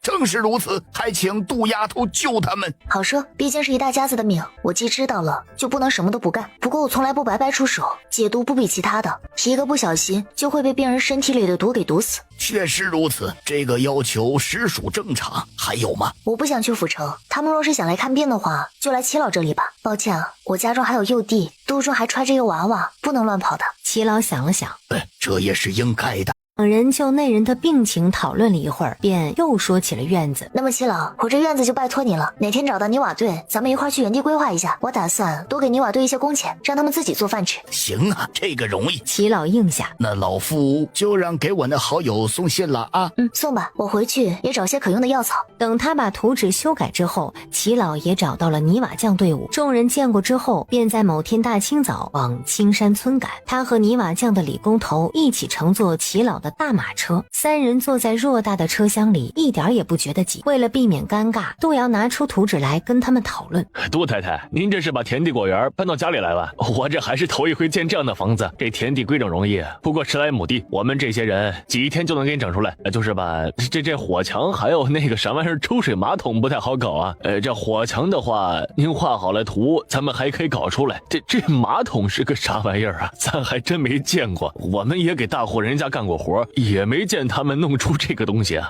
这个可比火墙还容易。等我回去啊，给你们画一个排水图，按照图来做就行了。这马桶是烧制出来的成品，等着屋子建成之后再装也来得及。等有空了，我就去咱们县城的私窑看看去。说起这个来，齐老头也很感兴趣，就马桶这个新鲜事物讨论了一番。来到村东头的那处荒地，杜瑶按图规划出了盖院墙的地方。李工头，有空你们就开工吧，先建院墙，再弄个大门。这天也热，你们可以在我院中搭帐篷，再找个烧火做饭的人，我会每天补给给你们吃饭的银钱的。行，这样挺好的。几人说了老半天，才把所有的事情安排下去，便赶着马车离开了。但是杜老婆子和杜红英再次风尘仆仆的赶来，可惜又扑了个空。杜老婆子再次气了个倒仰，狠狠地拍打着杜红英。都是你这个丧门星害的，要不是你慢腾腾的，咋又会扑了个空啊？我打死你个没用的！奶，哎呀，疼，别打了！杜红英可不是以前的杜瑶，会站在原地挨揍。他看着巴掌落下来就赶紧躲，也打了好几下，后背上火辣辣的。杜红英也气，没想到杜瑶现在变得这么滑溜，他就想知道杜瑶到底是从哪里弄来的钱。杜瑶现在正靠在车厢里面打盹呢，他们之所以跑得那么快，就是不想看到老杜家的人。那家人呢，能瞒一天就是一天，毕竟他肚子里的娃娃还不到3个月。在马车上，杜瑶跟李工头签了一份契约，并付了一半的工钱，并给了100两银子给李工头，这是让他购买各种材料的银子。多退少补4日，李工头便找到了泥瓦班子，让自己2个儿媳妇儿帮着做饭，各种材料也备得充足。当天晚上就把院子给盖了起来，然后上好大门，将门一关，谁也看不到里面的情况。杜红英被杜老婆子派来打探消息，她早上才看到有人拉砖瓦泥沙，可到晚上她再去看时，竟然围起了院子，还有了大门。气死我了！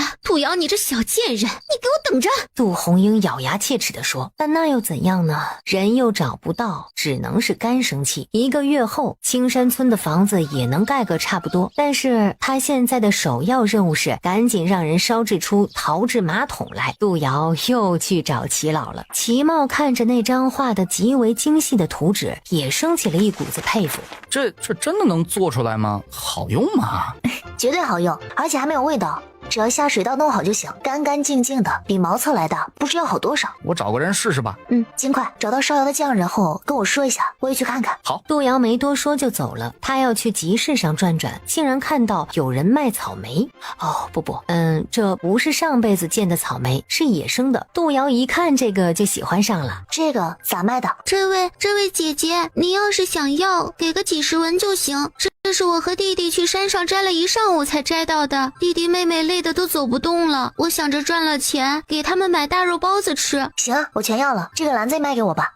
好的。小姑娘赶紧把竹篮提起来，帮我放在驴车上。待小姑娘把竹篮放好后，杜瑶便在她手里放了一串钱儿，不多，100文。小姑娘狂喜，谢谢您还要吗？要，绵肉还是能采得到，尽管采，还是这些钱。另外，能不能给我挖一些带着土的这类果子秧？小姑娘连连点头。能，明天我带弟弟一起来，我们管这个叫蛇莓，有人不敢吃，可我们村里的孩子们可喜欢吃了。我和弟弟妹妹在山里找到了一大片，看上去还能采这么多。好，多挖一点，姐姐不会亏待你们的。小姑娘收起银子，开心的走了。杜瑶趁着整理驴车上的东西的时候，将草莓收进了空间。天儿这么热，放到空间里才能保鲜呢。但是她手里还是抓着一把小草莓往嘴里塞。就在这时，她手上的草莓突然被人撞飞了。要不是杜瑶会点功夫，她也极有可能会被撞飞。杜瑶快速转了个身，护着肚子，咬牙切齿地说：你这人没长眼睛吗？肚子里的娃儿就是杜瑶的命，谁敢使坏，她就敢要那人的命。杜瑶眼露杀气，狠狠地瞪了眼那个书生模样的人。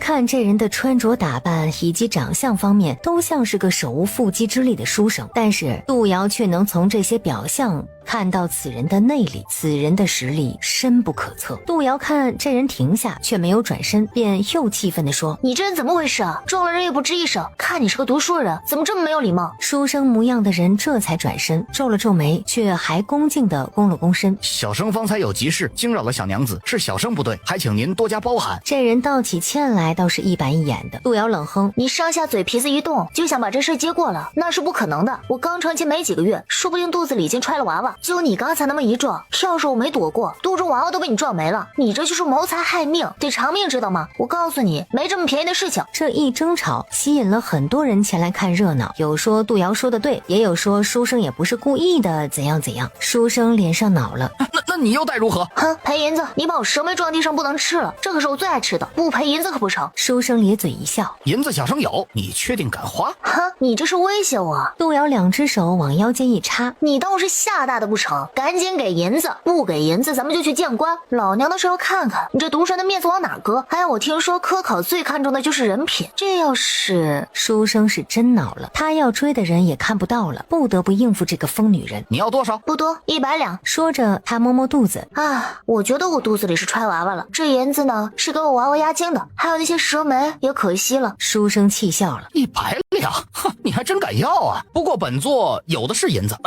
那个小生有的是银子，就怕你不敢接。杜瑶装出见钱眼开的样子来，我怎么不敢接？我什么都敢。揭掉面纱，我就给你100两。不知道为什么，书生觉得这个胡搅蛮缠的妇人身上有他熟悉的味道。杜瑶这时候表现出了害怕的样子。不行，这个不行，我都已经嫁人了，你别打我的主意。就你这样子，我还真不稀罕。我这银子可不是好拿的，100两还买不到你的面纱。不行，这面纱是我相公挑的，我不能给你。你这个登兔子，就那脏面纱给我也不要，我只想看看你的脸。再说了，100两银子，我总得知道是付给谁了吧？杜瑶犹豫了，那可是100两，你只是摘了个面纱而已，想要赔偿你就取下面纱，仅此而已。杜瑶咬了咬牙，行，为了100两，我豁出去了。他摘下面纱之后，就伸出了手，给银子。再看杜瑶现在的脸，那是真的没眼看呢。除了那双眼睛和额头是好的之外，面纱遮住的地方都是小红疙瘩，连成一片，看得那看热闹的人连连后退，说着会不会传染啊之类的话。杜瑶咬牙说：“看够了吗？快点给银子，我这脸可见不得风。”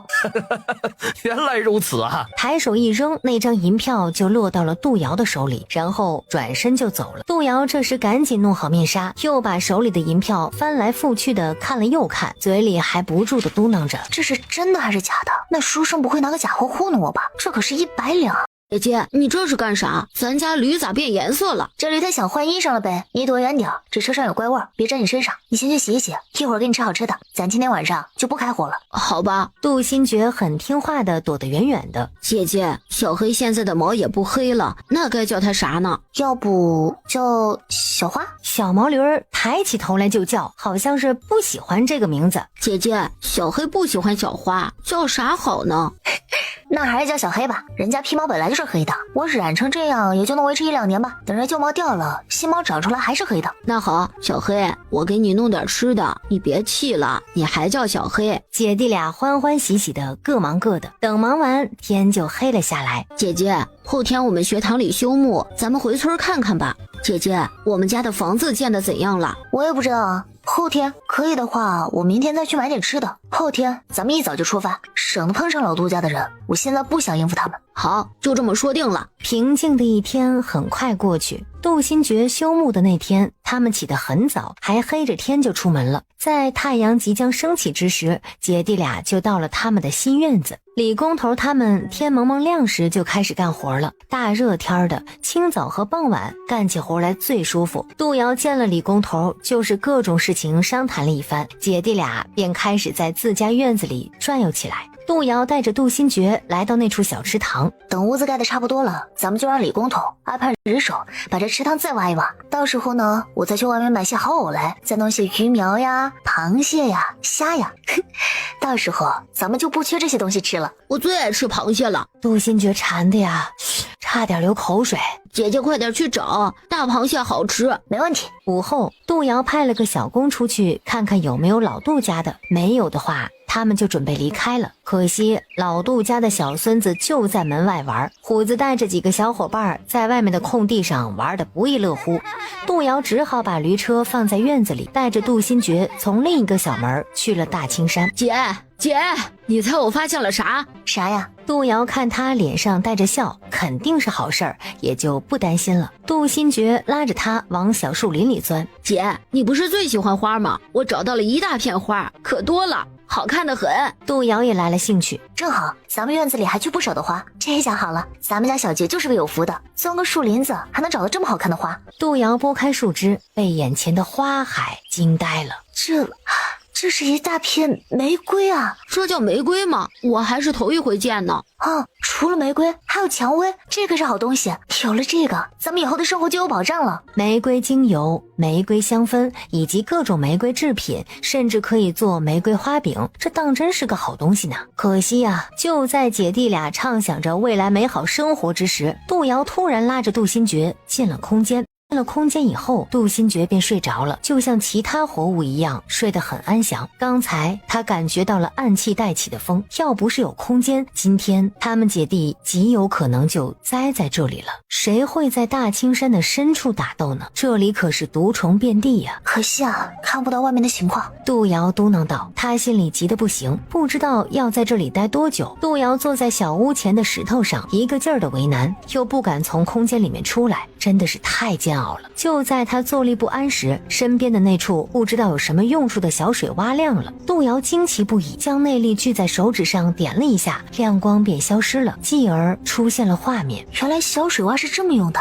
这里有几个人在打斗，其中一个杜瑶还认识，就是那天在县城大集上遇到的怪书生，正背着手看手底下的人打斗。他站在这片玫瑰的边缘，周边的蛇警惕地弓起身来，却没有一条敢攻击的。杜瑶心说，这人果然危险，就是不知道他们为什么要进入大青山深处。难道说这个世界的江湖人都这么狠？那可是毒蛇啊，都不带怕的。并非是他们不怕，而是其中一方人手里有他们需要的宝贝，有了这东西，对方的毒术就能更进一层。都是玩毒的，面对毒蛇自然有防备手段了。他们斗了有1刻钟，其中一方的人体力不支，被书生的人用刀架到了脖子上。交出来吧！阁下何人？敢抢断毒衣的东西，也不怕被毒衣灭了满门？断毒衣也就能在京城坑蒙拐骗，除了京城他算什么玩意儿？本座想要的东西，断毒衣能奈我何？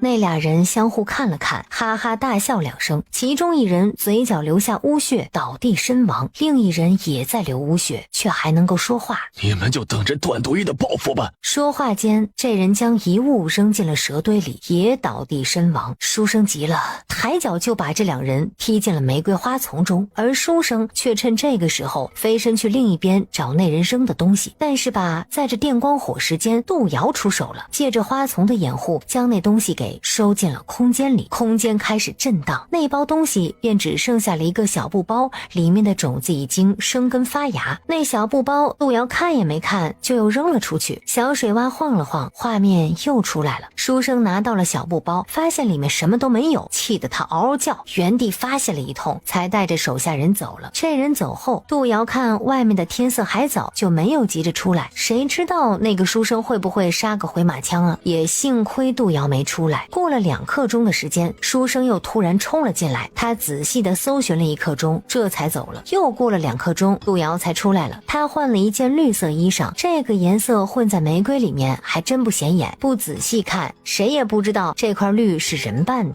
姐姐，我昨天为啥睡着了？我拉你进空间了。真的？杜新觉惊讶地说。可我咋没看到啊？那是因为你睡着了。杜新觉很可惜，我怎么就能睡着呢？我还想看看姐姐的葫芦空间是啥样的呢。是啊，太可惜了。我还想着这以后带小觉进去能帮姐姐干点活呢，可惜里头除了我之外，任何活物进去都会陷入沉睡，我也不敢让你在里面待太长时间。这个空间到底是个什么玩意儿，我现在没弄明白。万一人在里面太长时间脑子变傻了可怎么办？杜新觉有点被吓到了，实在是他不想变傻呀。那以后姐姐不要把我收进去了，我不想变傻，我还想考状元呢。知道了，空间虽好，但咱却不知道它内里是什么。等以后有条件了，能不用就不用吧。杜瑶叹了口气，确实如此，未知才是最可怕的。杜新觉点头，姐姐说的是。然后小家伙又烦恼起来，姐姐以后也少让小黑进去吧，他是头驴子，本来就挺笨的，进去多了会不会更笨啊？杜瑶被这小子给逗笑了。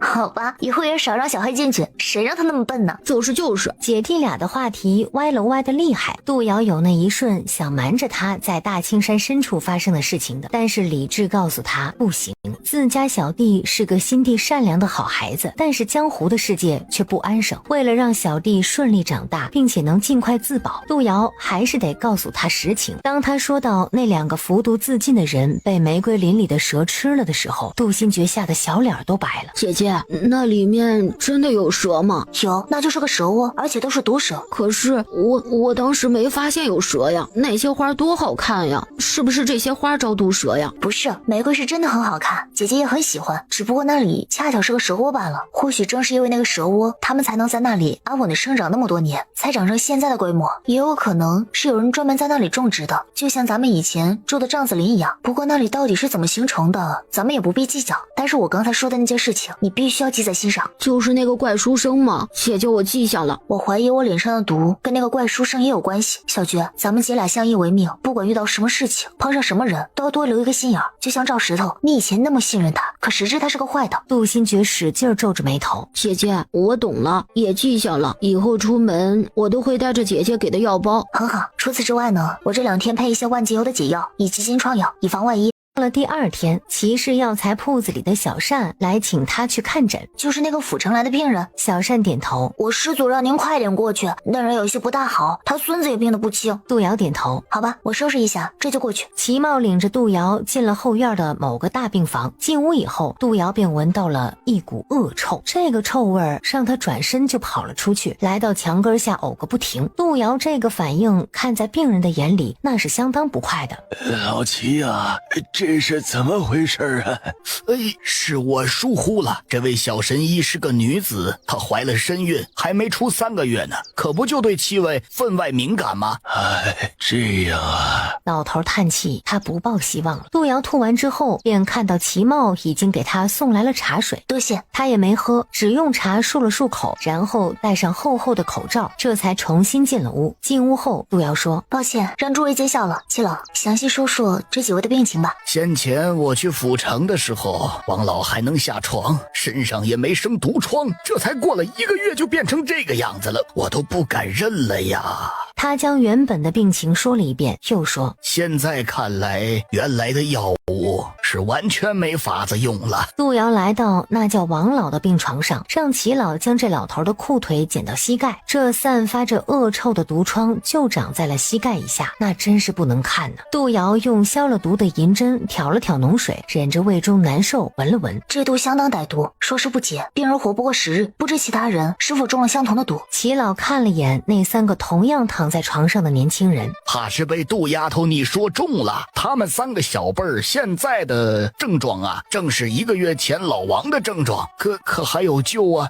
一个可字，让所有人都松了一口气。怎么救？只要神医能救我们一家，只要我们能办到的，神医尽管开口。老头子年纪大了，这死了也就死了，但是我那个3个孙子还小，还请神医务必救他们。祖父，那3个年纪不大的孙子齐声说，他们也都看向杜瑶，眼神中满是期待。不用担心，这毒并不难解，只是你们没有用对办法。那么还请杜丫头赶紧出手吧，只要杜丫头能救下他们，我这店里的药材只要有的，杜丫头你尽管拿着用，不要隐藏。可是齐老说的，到时候您可别舍不得。齐老看杜瑶说起话来一点也没有为难的样子，便也高兴道：老夫一言，驷马难追。诸位可是今天的见证。那是自然，我们都是见证。齐爷爷到时候可不能耍赖啊。杜瑶说的轻巧，他这副轻松的样子安慰到了王老祖孙，1个2个的都为杜瑶说话。齐老一点也不恼。那么咱们就开始吧。开始吧，我先给王老喂一颗我自制的万金油解毒药丸，届时会有呕吐物，齐老要做好准备，最好也戴一个口罩。齐老信杜瑶，让齐茂拿过口罩来给其他3个小子也戴上。杜瑶拿出刚制成的解毒丸，叹了口气，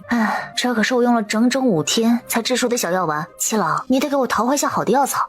放心，咱们谁跟谁呀？王老中的毒并不复杂，却很迷惑人，会让人以为这是一般的疾病，说往这上面靠，这毒会越来越难解。我这颗解毒丸虽然并不是对症的，但却也能解此类毒。先将体内聚的毒清出来，再清理毒疮。其实这毒疮就是人体自己的排毒反应，他们想将体内的毒排出来，只能用这样的方式。现在这毒疮还不能动，王老体内的毒还需要从这里流出来，待体内的毒清理完了，再将毒疮清理干净，上好金疮药便行。话毕，王老便呕了一声。杜瑶赶紧说：那个，我先出去了，实在是……去吧，这里交给我和小茂就好。别被呕吐物沾到，毒疮中的脓水也是一样，同样有毒，这毒传染。好。齐老严肃了几分，指挥着齐茂忙活惑开来。杜瑶又对那3个小子说：“你们先别急，等王老的毒解的差不多了，我再来给你们解。你们中毒时间不一样，解毒方式也不一样，我先去院里配点药来。”王老的3个孙子齐声说：“多谢神医。”杜瑶出去后摘下口罩，深深地吸了一口气，屋里那个味儿，想起那个味儿，他又干呕了。拿出带来的水喝了2口，这才压了下来。杜瑶便拿出先前配制的药液，再粗略的加工一下，这是解毒丸的初级版。说实话，他的万金油解毒丸真不好配置，不但药材要好，还很难寻呢。就是融合手法，也必须得用到他的内力。就他现在那点内力，做出1粒来，那是相当的费力的。杜瑶叹了口气，再次戴上了厚口罩，认命的又进了屋。王老吐过秽物之后，便又吐了几口黑血，血色变红了以后，他才止住了。可是王老觉得心里舒坦了，他大喘着气说：“舒坦？多少日子没这么舒坦过了。”齐老担心他失血过多，看到他脸上的灰败之气少了几分，便说：“老王啊，你这条老命算是保住了。”多谢秦老哥，也多谢小神医。杜瑶就是在这个时候进屋的。王老少说几句吧，你元气流失太多，再不好好养着，活不了几年的。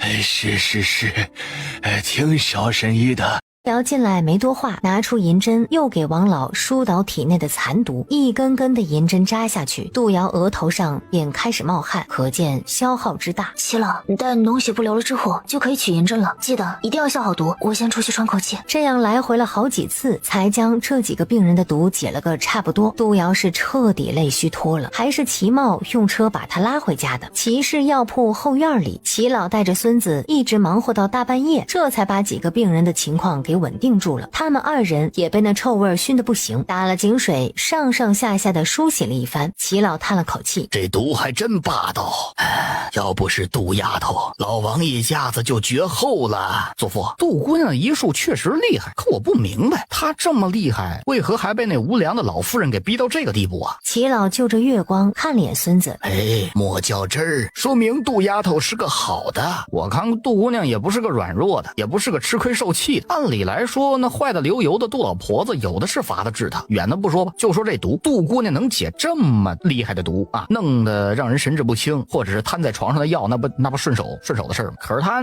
也没这么做呀，就这么逃了。这现在回村还不敢见老杜家的人。祖父，你说这为何呀？”齐老摇头，伸手打了他一下：“你呀，瞎想些啥呀？依我看，杜丫头这么安排才是孝道，给人下毒很容易。不说杜丫头，就你我也会做的神不知鬼不觉，可他为何不做呀？那可是为了他爹，甭管他祖父母再怎么对他，那都是他死去的爹的亲生父母。若是对他们下了手，那杜丫头如何对得起死去的爹呀？远离并不是怕了，而是为了不必要的麻烦，也是为了积蓄力量。杜丫头如今身怀有孕，又是最为关键的前3个月，出不得一点问题。等这房子建成，我再去给他们姐弟撑个腰，老杜家的人就不敢对他们怎么样。”齐茂还是觉得不大对劲儿，摸摸头：“是这样吗？”齐老不开心了：“你小子，你别总把这人往坏了想。杜丫头是个有成算的，她的事儿咱们莫掺和。倒是你那兄弟斐然托你办的事儿，你可办好了。”说起这个，齐茂愁啊，难办呢。斐然说的那些我都凑不出一个完整的人来，我怎么给他找啊？尽人事听天命吧。再说了，就斐家的门第，恐怕也不是一个小农女能进去的。就算进去了，还不得被家里的那些人给吃喽？我也是这么想，或许找不到反而更好，毕竟一条命呢。祖孙俩相互看一眼，均叹了口气。在他们的眼里，斐然就不能娶个农女，就算是强娶进了门，说不定哪天就没了。斐家那就是一个虎狼窝。在京城的斐然不知道他拜托好兄弟办的事情，人家一点也不想帮这个忙。他现在正被家里面催婚呢。斐然回到长宁侯府住了有些时候了，前些日子他的同父异母的兄弟成亲了，没过多久竟然被诊出有了身孕来。如此一来，斐然便再次被继母催婚。继母徐氏是个面甜辛苦的，他趁今天斐然回来的早，拿了一叠画像去找他。世子爷，你看你这兄弟这都有后了，你可得选一个姑娘，不然咱们长宁侯府可不得被人笑话。徐氏笑眯眯的让丫鬟把画像递给斐然，斐然连看都没看，冷声说：太太是不是太闲了？若是闲的不行，我这边倒是有个活，想请太太帮个忙。徐氏脸上的笑容一滞，很快又恢复了原样。乔世子爷说的，一家人有何事尽管说。我们大理寺正在查一桩案子，查来查去，查到这案子竟然跟太太的娘家有牵扯，不如太太回娘家问一问，是贵府上哪个爷做的？强抢民妇，害人性命，依律法，这可是要砍头的。徐氏恼了，站起身来一拍桌子：不可能，我们镇安公府上的爷们儿都是顶顶好的，一定是哪个眼红的瞎说。世子爷，你是大理寺少卿，可不能人云亦云啊。斐然看着茶几上的画像，扯了扯嘴角：难呐，苍蝇不叮无缝的蛋。我近几年都没有成亲的心思，可太太却乐此不疲地为我的事情奔波，这里面没有好处谁信？就像镇国公府真的有那么清白吗？我看还是让我家四卿大人向陛下要道圣旨，去府里好好查一查为好。不知道太太怎么说，要不要回娘家说说这事？毕竟咱们现在也算是一家人了，可别到了那时太太说我没人情味，没跟太太提个醒。徐氏脸上的笑彻底僵住了，上前将那些画像收走。哎呀，世子爷说的也是，我原也想着回娘家一趟的。大哥整天为着朝政奔波，侄子们也是各顶各的忙，有些事儿啊确实得提个醒。只是吧，这亲事世子爷也得抓紧点儿。侯爷前些日子还说你是世子不能没后，老二都有后了，你再这样下去，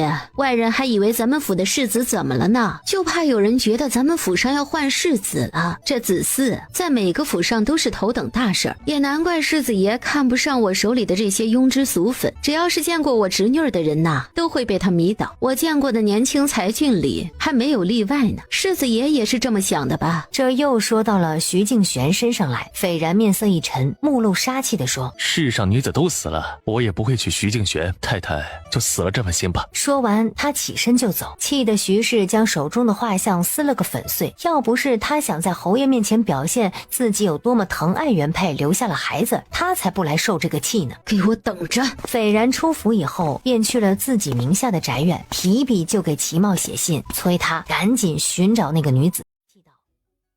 东家，这个天可不是种树的好时候，这些个树谁知道能剩下几棵呀？放心吧，能活几棵算几棵。他心里也没底，大夏天呢，真不是种树的时候。他现在只能靠葫芦空间了。他在空间里放了很多水，希望能多吸收一点空间里的灵气，浇了这样的水，或许就能活了呢。反正他现在财大气粗，这好几车的大果树也不过20几两银子。果树还没种几棵，便听到了敲门声。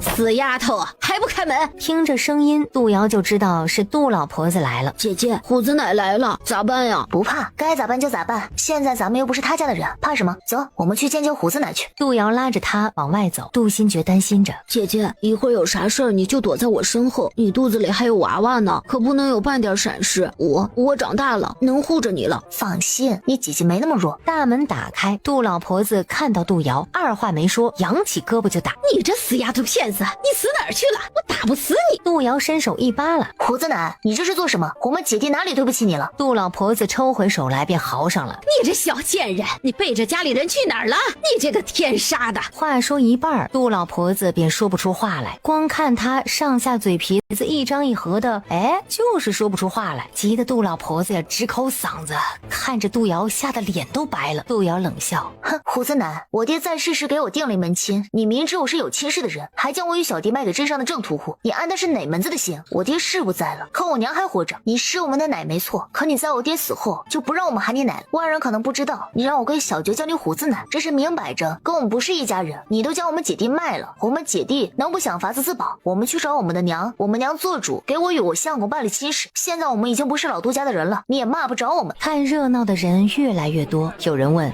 我说杜丫头啊，你奶这儿咋的了？未等杜瑶回答，跟着杜老婆子一起过来的杜红英说：肯定是被杜瑶这个不孝的给气着了。奶呀，你这是咋了？大家伙来看看，啥叫成亲了？我们咋不？然后杜红英也说不出话来了，急得上蹦下跳的。杜瑶拉着杜新觉后退，看了这边看那边，眼泪一下子涌出来了，并且大声地说：爹，是您回来了吗？您看不见我们姐弟被人欺负，回来给我们撑腰了吗？爹，你快回来呀，我想你了。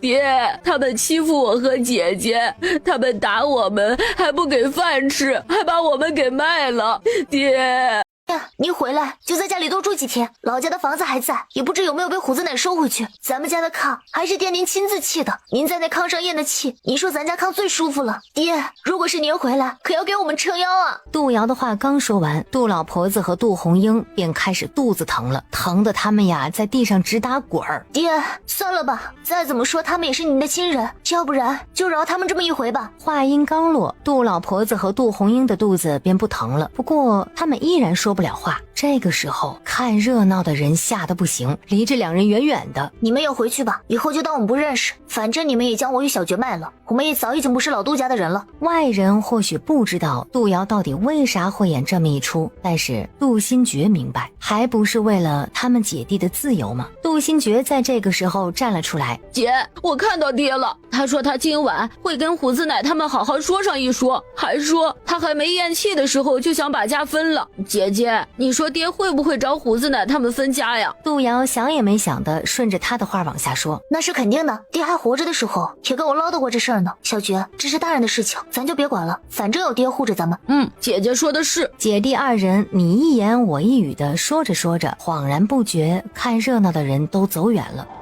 一阵凉风吹来，众人感觉冷飕飕的。姐弟二人都不怕，特别是杜新觉，他看向杜瑶，姐姐，你说爹会来吗？应该会来吧，爹最喜欢小爵了，知道小爵被人欺负，说什么要给小爵讨公的。姐姐说的是，我也是这么觉得。两人再也没说刚才那一幕是真是假。杜瑶带着他重回院子，心里却在想，今天估计要在这边住一晚，好在小驴车虽然说不大，但也能躺2个人，要不今天晚上就在小驴车里睡一晚。为何要睡一晚呢？当然是晚上好去让老杜家的人做个好梦了，梦里跟他那死去的爹讨论分家事宜吧。今天晚上啊，可有的忙了。杜瑶真是没办法了，不得不出此下策。他也不想躲躲藏藏，老杜家这些天人人在这里盯着，让他啥事儿都不好做。当天晚上月上中天之时，杜瑶用最快的速度来到了老杜家。进门以后，先是弄了一点蒙汗药，让所有的人都睡得死沉死沉的。他先去了家里地位最高的杜有成的房里，在他头上扎了几针，让他在睡梦中也能听到他说的话，给他一个暗示。兄弟，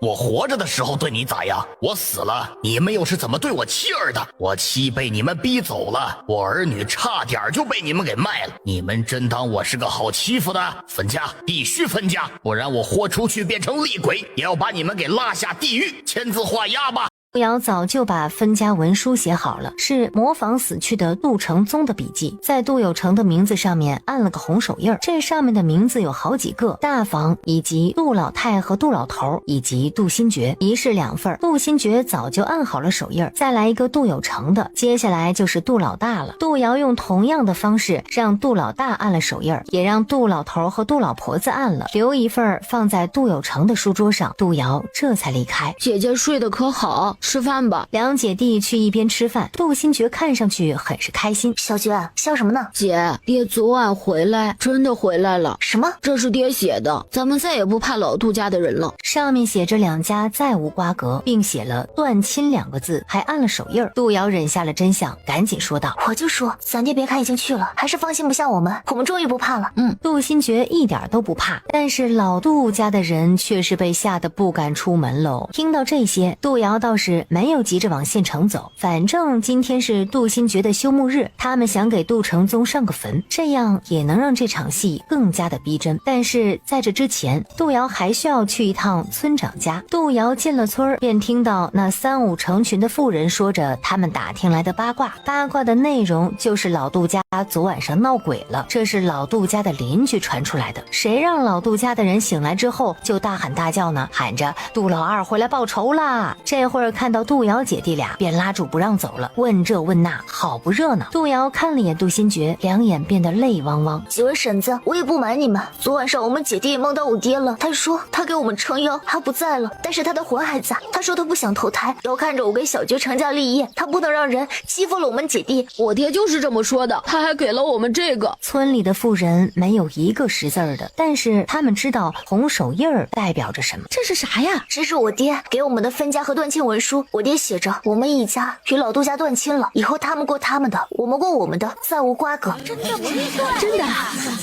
妇妇人们吓得不行，连连后退。是真的，我爹昨天晚上在梦里还跟我们说老杜家也有一份文书，让我拿着我们这份文书去老村长家里，让村长叔叔也给盖个印儿，做个见证。有个妇人躲在其他人的后面，指着那份文书说：这是不是上坟烧纸用的黄标纸啊？正是黄标纸，我爹肯定是没有别的纸用，才用这样的纸的。一会儿我们就去我爹坟上，给他烧些能写字的纸。那你们快去吧，快去吧！几个婶子催着他们赶紧走。那婶子们，我们先去那边了，你们慢慢聊着，赶紧的吧。杜瑶顺利见到了老村长，姐弟俩送上礼，便开始流泪了。也是杜瑶会编啊，糊弄的老村长眼窝子也胀胀的，二话没说便签了大名。如此一来，谁还敢说杜瑶欠着老杜家什么呀？不怕杜瑶死去的亲爹回来报复吗？出了老村长家，姐弟二人直接回了县城。此后的几天里，杜瑶着重给王老几人清理残毒，待他们身上的毒清理干净以后，杜瑶又得了500两银子。这天，姐弟二人刚锁好大门，正要回县城的时候，二人听到有人喊救命的声音。杜新觉想也没想的把杜瑶护在了身后。谁喊救命？杜瑶也捏住一包药粉，警惕起来。没多时便看到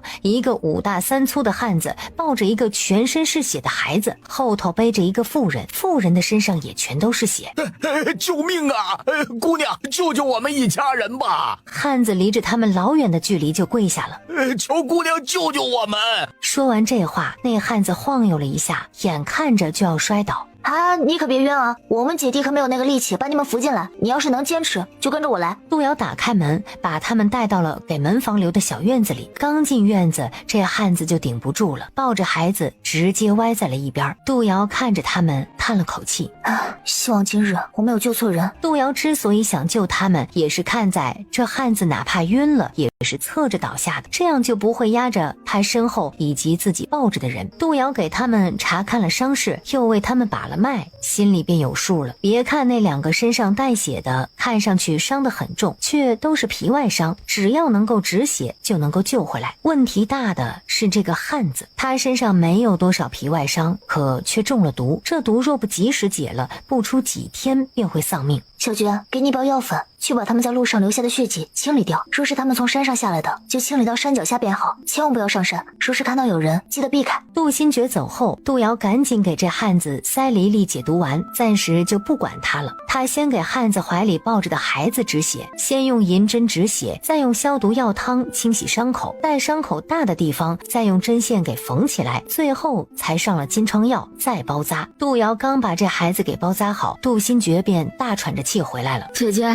都清理好了，清理到山脚下。很好，小菊，你呢？先去驴车那边休息，我很快就好。我不累，我可以帮姐姐。好，去找几块小竹板来。收拾好了小男孩，杜瑶再去看那汉子背着的妇人。这妇人的伤势也很严重，断了一条腿，后背上还有刀伤，依然是先用银针止血，再缝合伤口，包扎过后才是正骨。正好骨绑夹板，再好好固定。弄完以后，杜瑶累得满头汗，天也黑了下来。汉子挣扎着起身，多谢姑娘救命之恩呐！杜瑶冷眼瞅着他，你看着我像姑娘？这个季节他穿的也挺单薄的，能看出大肚子来，这人还叫他姑娘，这是有多眼瞎呀？这是在下眼拙，多谢夫人救命之恩。你们是何人？俺们一家去寒山寨探亲，寨子遇袭，只有我们一家人逃出来了。寒山寨那是个什么地方？您不知道寒山寨？俺们寒山寨在这一片是个大寨子，我是前任寨主的上门女婿，在大青山这片地界上小有名号。杜瑶皱眉，江湖人麻烦了。他不想跟江湖人打交道，可这3人正是江湖人，还牵扯到了江湖恩怨，这可怎么办呢？你们已经无大碍了，赶紧走吧，莫要连累我们。杜瑶冷声说，拉着小弟转身就开了大门。赶紧走。杜新觉有些不放心他们，姐姐，他们受了这么重的伤，去哪儿好啊？随便去哪，只要不连累我们就行。我给你们治伤用的都是极好的药物，不求你们给诊金，只求你们别给我们带来麻烦。赶紧走，不然我会让你们知道得罪一个大夫的后果。姐姐，杜瑶叹了口气，跟小弟解释，小菊，他们是江湖人，所在帮派刚刚被对手灭了门，江湖人最是睚眦必报。今天不是我灭你的门，明日便是你杀我全家。但凡帮过他们的人都会倒霉，他们的仇人不会放过任何帮助他们的人。小菊，你说我们敢收留他们吗？连我姐弟过日子不容易，可不能死得不明不白啊！想想你未出生的侄儿，你想让他还没有见过早晨太阳就魂归地府吗？杜新觉吓得到了。不能，姐姐绝对不能！大叔，你们走吧，快点走，别害我们了。汉子坐在地上，不知道该说什么好。他也知道一些江湖人的做派，但是他真的不是那样的人呢。看看还没有醒过来的老婆孩子，他不甘心地跪下了。夫人，俺们一家早就想远离江湖是非了。俺们在寨子里也没什么亲人，遇上仇家灭门纯属巧合。俺老婆孩子看上去没大碍，只要他们还在，俺就不会想着报仇啥的。还请夫人收留我们吧。杜瑶还是摇头。难啊，我姐弟过日子也不容易，实在不想沾染没有必要的是非。俺们可以签卖身契，可以去官府备案。卖身契对你们江湖人无用，你们逃进山林谁也找不到，就算是杀了主子，那也是主子倒霉。我小的叫长发，俺们一家虽然出身寒山寨，可我们早就跟寒山寨没什么关系了。俺家婆娘原是寒山寨老寨主的独女，俺是他们家的上门女婿。自从几年前俺岳父去世之后，新任寨主就看俺们不顺眼。俺婆娘是个要强的，带着自个的嫁妆，带着我和孩子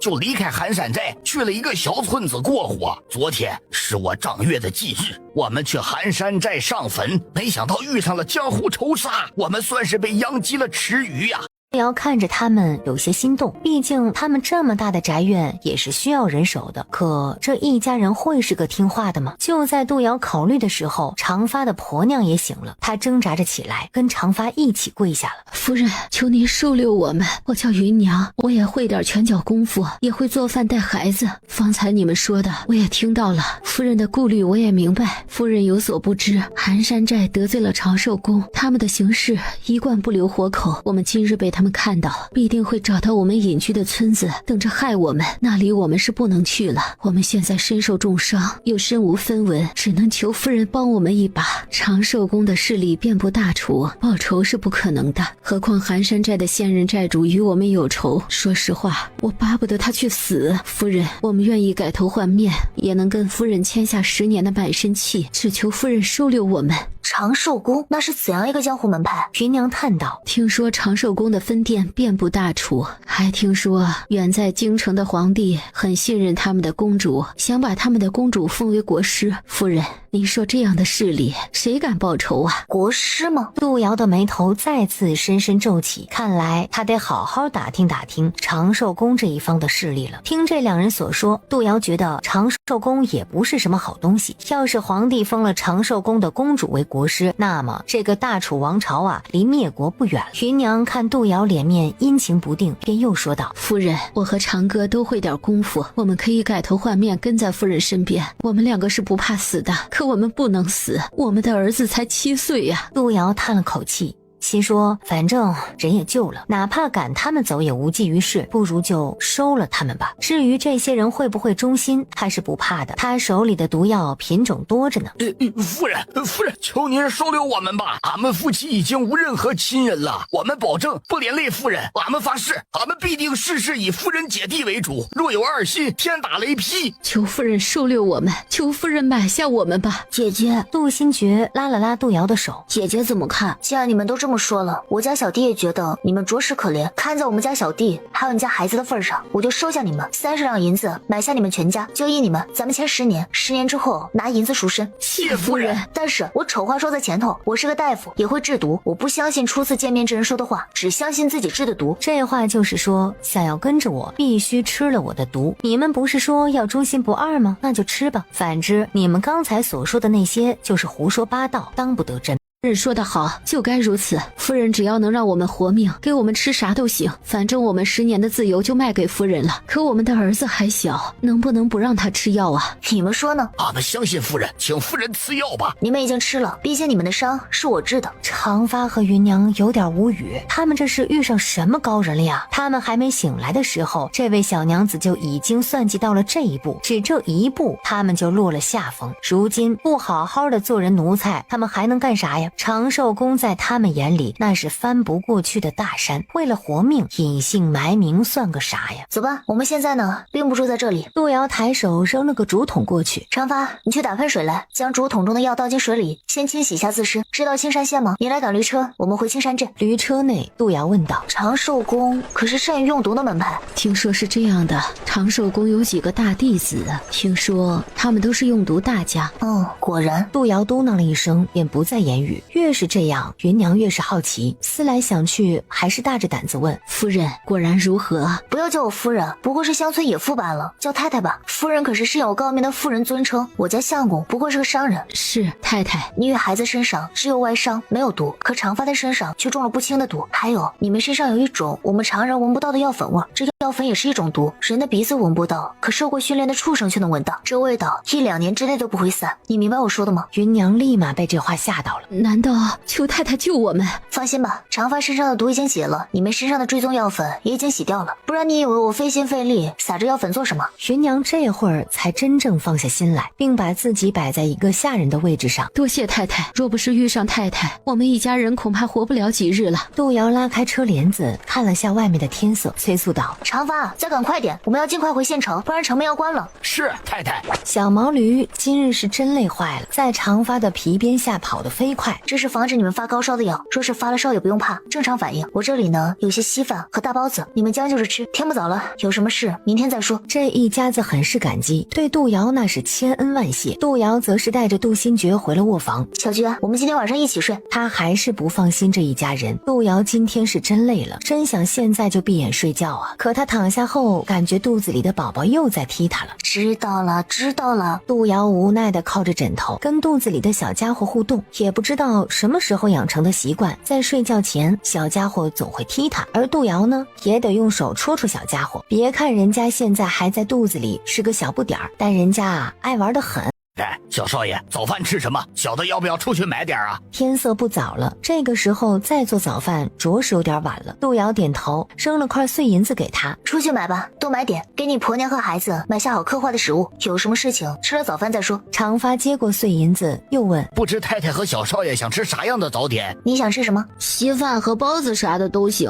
那你就看着买，我们不挑食，有啥买啥。长发走了，杜瑶去了西厢房。芸娘和孩子都醒了，但他们的外伤着实严重，两个人躺在床上直哼哼。看到杜瑶进来，芸娘挣扎着要起身。别勉强了，躺着吧。杜瑶坐在临时搭的床板子上，又给他把了把脉。还不错，没发烧。一会儿我给你换药。你这伤总归呢是要疼上2天的，皮外伤疼过就好了。还请太太给我的孩子看看。小男孩怯怯地看着杜瑶。我叫乐儿，麻烦太太了。乐儿真乖，忍着点啊，很快就会好。杜瑶笑着为他把了脉，再摸摸他的额头。恢复的还行，有些小烧也是正常的，不用担心。一会儿我给你换药，可得忍着点。好，谢谢太太。杜瑶给他们换完药，重新包扎起来以后，长发也带着早点回来了。杜瑶看他脸上还带着伪装的大胡子，满意的点头。给你们吃的药丸，只要按时服用解药，就不会对身体有任何不好的影响。不但没有影响，还会强身健体，对一般的毒也会有抵抗力。解药的话，每个月月初我会跟月历一起发放给你们，而你们要做的就是先养好伤，然后做些力所能及的事情。太太放心，奴婢很会做吃的，以后家里的吃喝呀就交给奴婢吧。不必自称奴婢什么的，我不讲究那些。那以后我们的吃食就交给你了。以后家里的采买就交给我吧，我对县里头对镇上的路都熟。太太出门，我给您赶车吧。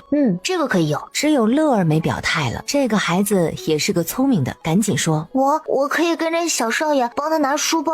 那倒是不用，以后呢你就跟着我家小爵一块玩，等大一点再说。天气渐渐冷了起来，他青山村的房子也能住人了。8个多月了，杜瑶的身子也变得沉重起来。他决定回青山村待产，但在这之前，他得找好接生婆。杜瑶为这事儿想了好几天，最终决定去找齐老。怪不得人家说南方的冷跟北方是不一样的，别看这边很少下雪，可那冷啊是会冷到骨头缝的。齐老抬手招呼他过来。杜丫头说的对极了，可不就是这样吗？这边的冷那是阴冷的，还不时下个小雨，小风一吹，真能冷到骨头缝里。北方就不一样了，那边也确实冷，这个月份那边应该结冰了，可这往屋子里一钻，还真没觉得那么冷。再生个炭火盆，穿上个厚实棉衣，哎，小日子过得也很美呀。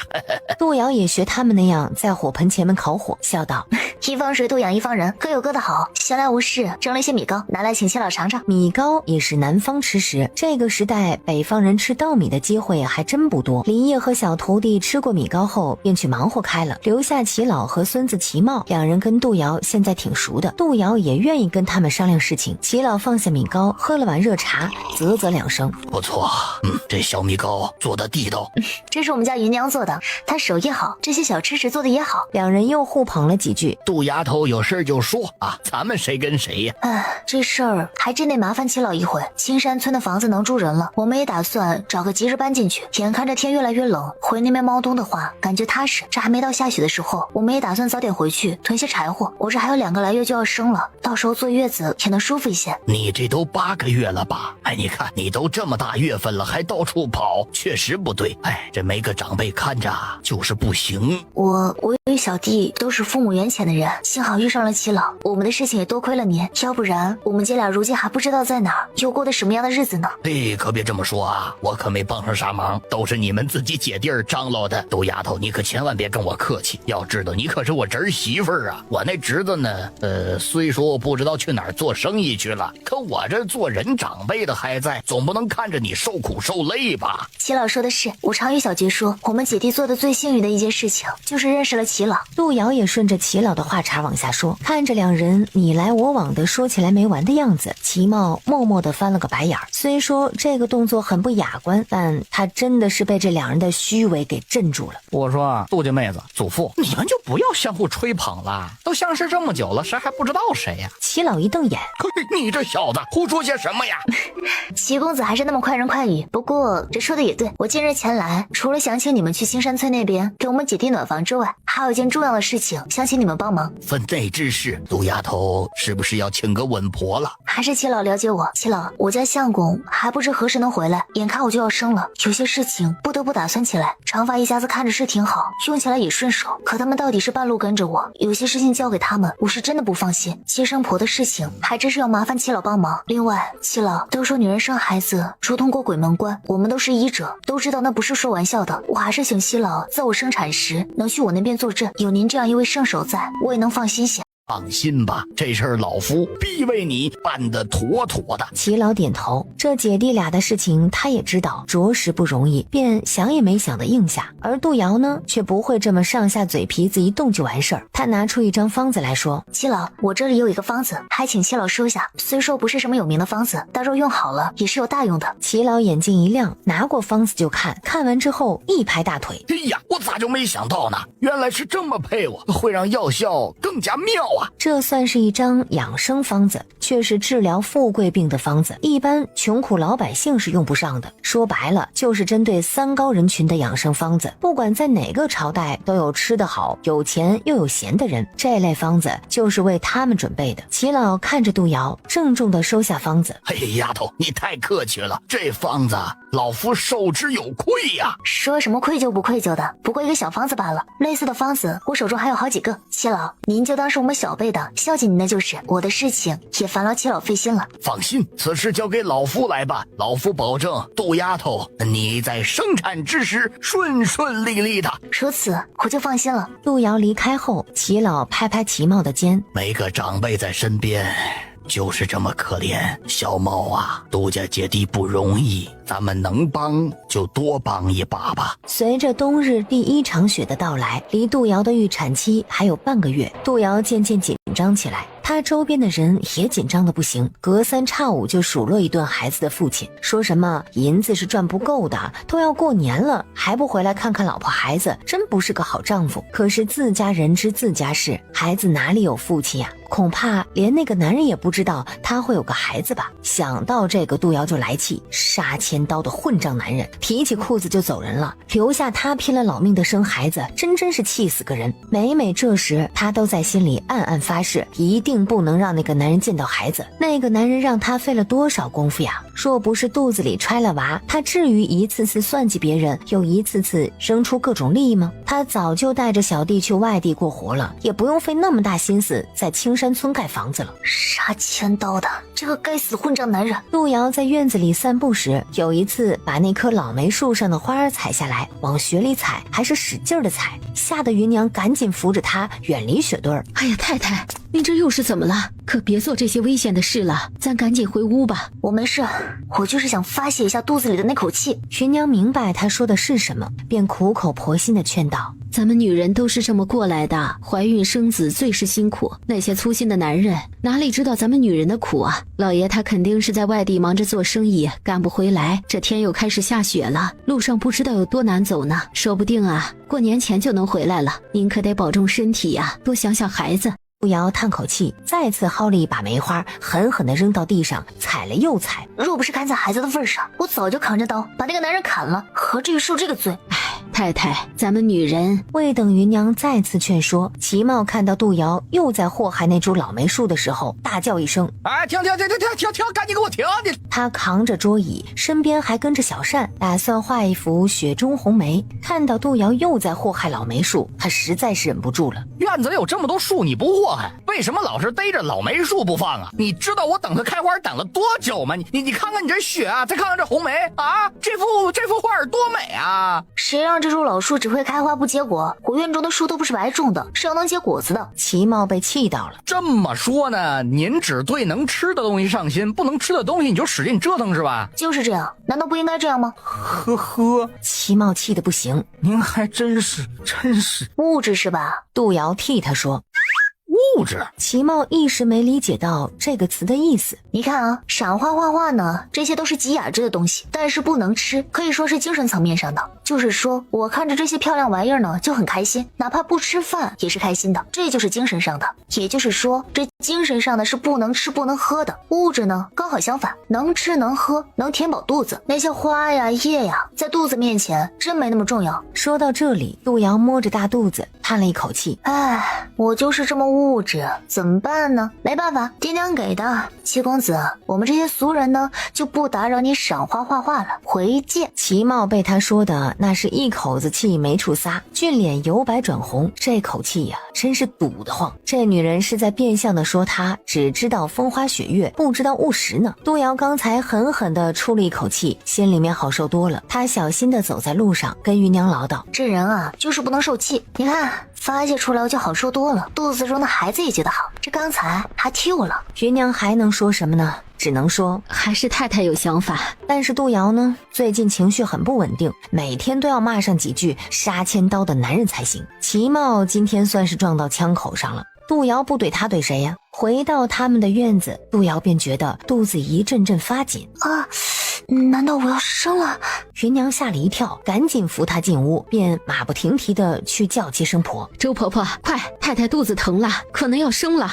周婆婆正在跟齐老喝茶聊天，讨论一些事情，听到芸娘的声音，赶紧过来。她来到杜瑶的卧房后，便看到杜瑶正坐在小茶桌前喝水。太太您不是……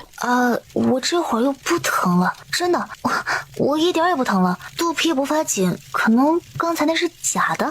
芸娘松了一口气，没事就好，没事就好。确实是这样，我那时也这么过的，没什么的，这也是正常的。太太是头胎，就算是真的阵痛了，也没那么快，不要担心，更不要紧张。太太的胎位很正，身体又好，会很好生的，有我老婆子在呢，不用紧张。让你们担心了，真是不好意思。芸娘，去把我那里存下来的山茶拿给周婆婆，我这边火墙烧得旺，久居室内怕是要上火，多喝些茶能够去火。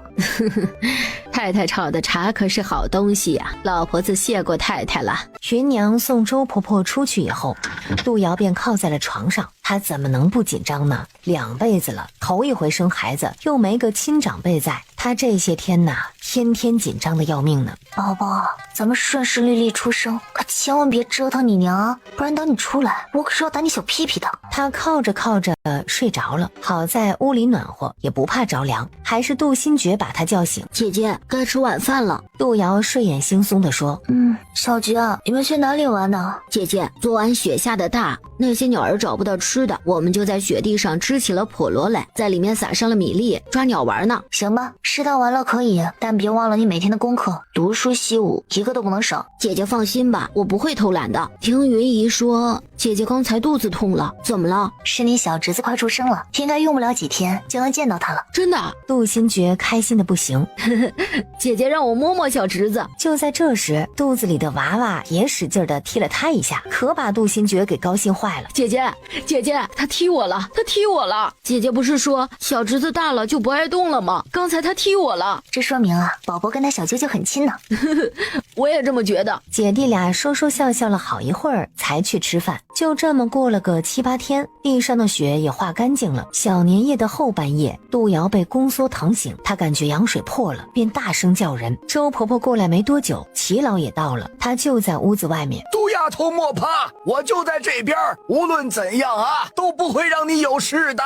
姐姐我也在，你别怕，小侄子乖乖的，你要快快出生哦。杜瑶在阵痛间歇时应了2声，告诉他们她现在还行。周婆婆不愧是个有经验的接生婆，她告诉杜瑶怎么做省力，何时又该用力，这样痛不欲生。到了清晨破晓之时，一阵嘹亮的哭声响了起来。恭喜太太是个大胖小子。杜瑶看着那趴在自己身上哭的小娃娃，不知道说什么好，泪水默默流了下来。月子里可不能哭啊，太太要笑，大喜呀。是，大喜，多谢周婆婆，让您受累了。等收拾妥当后，杜瑶躺在了自己的床上，怀里抱着小娃娃，边上坐着杜新觉。姐姐，给小侄子取个名吧。这孩子生在破晓时分，就叫陈旭吧，杜陈旭。眼看着就要过大年了，杜瑶安心的做起了月子。待喜3宴过后，周婆婆便领着赏钱回去过年了。喜3宴这天，杜瑶没有大办，只请老村长和村子里那些德高望重的人来好好的吃了一顿。杜丫头，老头子看上你这边的火墙了，想在这里过个年。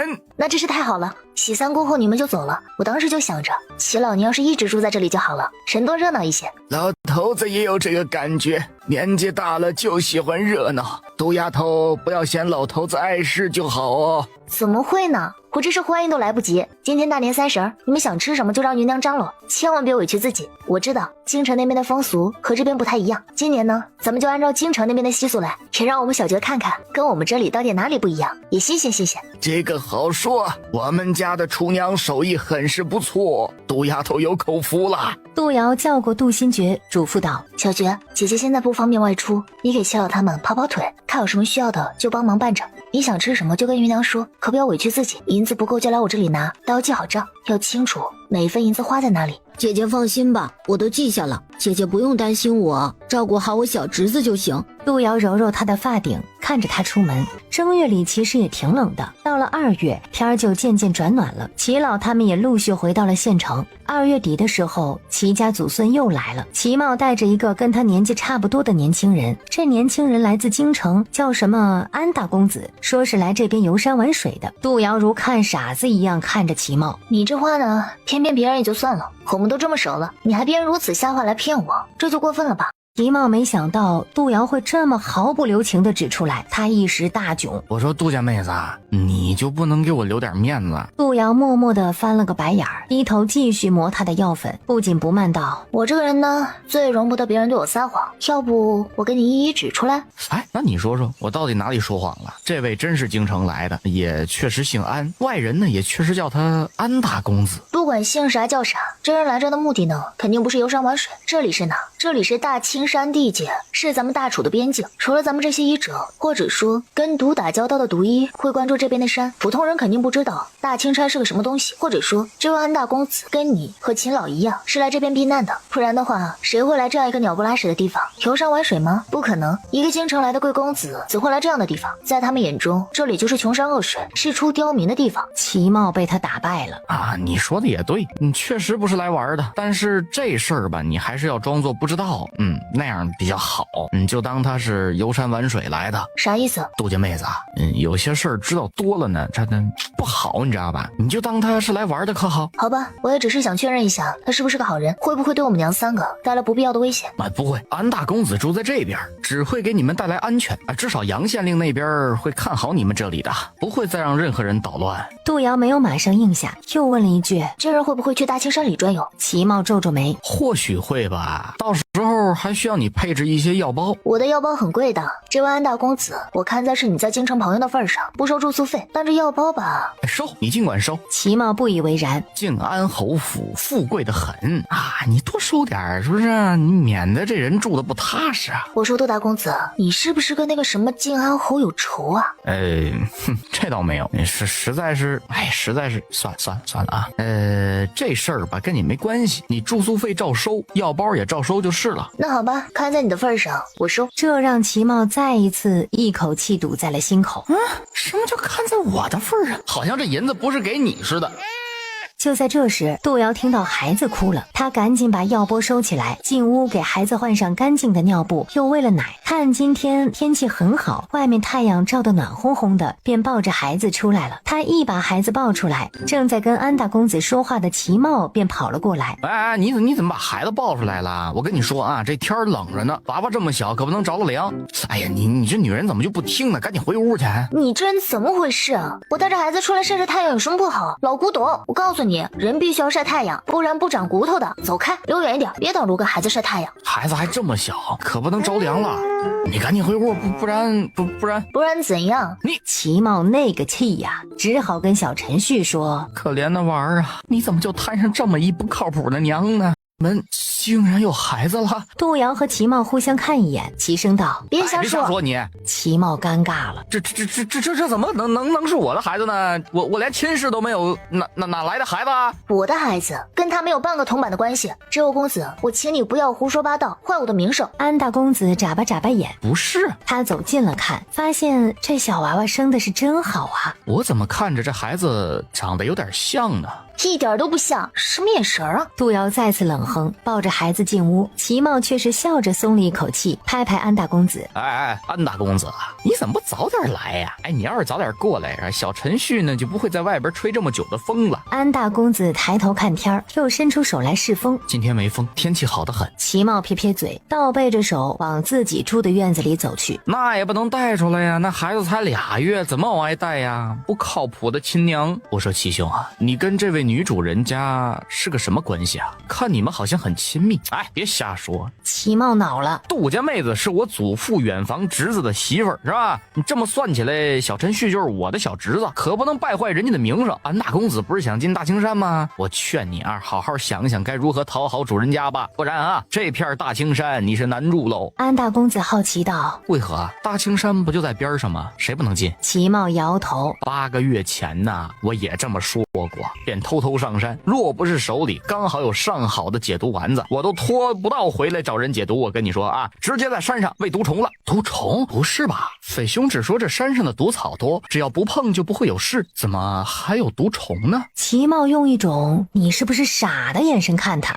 有毒草的地方怎么可能不会有毒虫啊？这大青山哪怕是下大雪的时候也是有毒虫的，毒草与之比起来，那真是小巫见大巫了。不是吧？安大公子有些退缩了。这么厉害吗？可是匪兄上回不就让他找到急需的药草了吗？我看他还活蹦乱跳的。大青山没你说的那么神吧？我可是听说了，匪兄呢在大青山深处待了好些天呢。这段都医可是住在匪兄亲外祖父家呀，这匪兄自然是有保命手段呢。你呢，可有段都医给的好物件？安大公子皱眉：没。我们靖安侯府富贵不假，可仅仅是有些银钱罢了。论权势，还真比不上京城的那些国公以及王府。人家段都医看不上咱呀，给银子也不爱搭理。段都医在京城经营多年，他手里不缺银子，但是啊，杜家妹子缺。你这是何意？难道这姓杜的小娘子能比得上段都医？谁知道呢？他们又没比试过。不过你若真想去大青山深处转一转，还得靠杜家妹子，她的医术很好，善毒。安大公子沉默了。他跟齐茂和斐然几个自小一块长大，虽然生在富贵窝里，却不是那等只知吃喝玩乐的纨绔。这么说，这位杜家小娘子也是个毒医喽？若是这样的话，我不如捧这位小娘子，让她成为新一代的毒医，到时候就可以成为咱们几家御用的毒医了。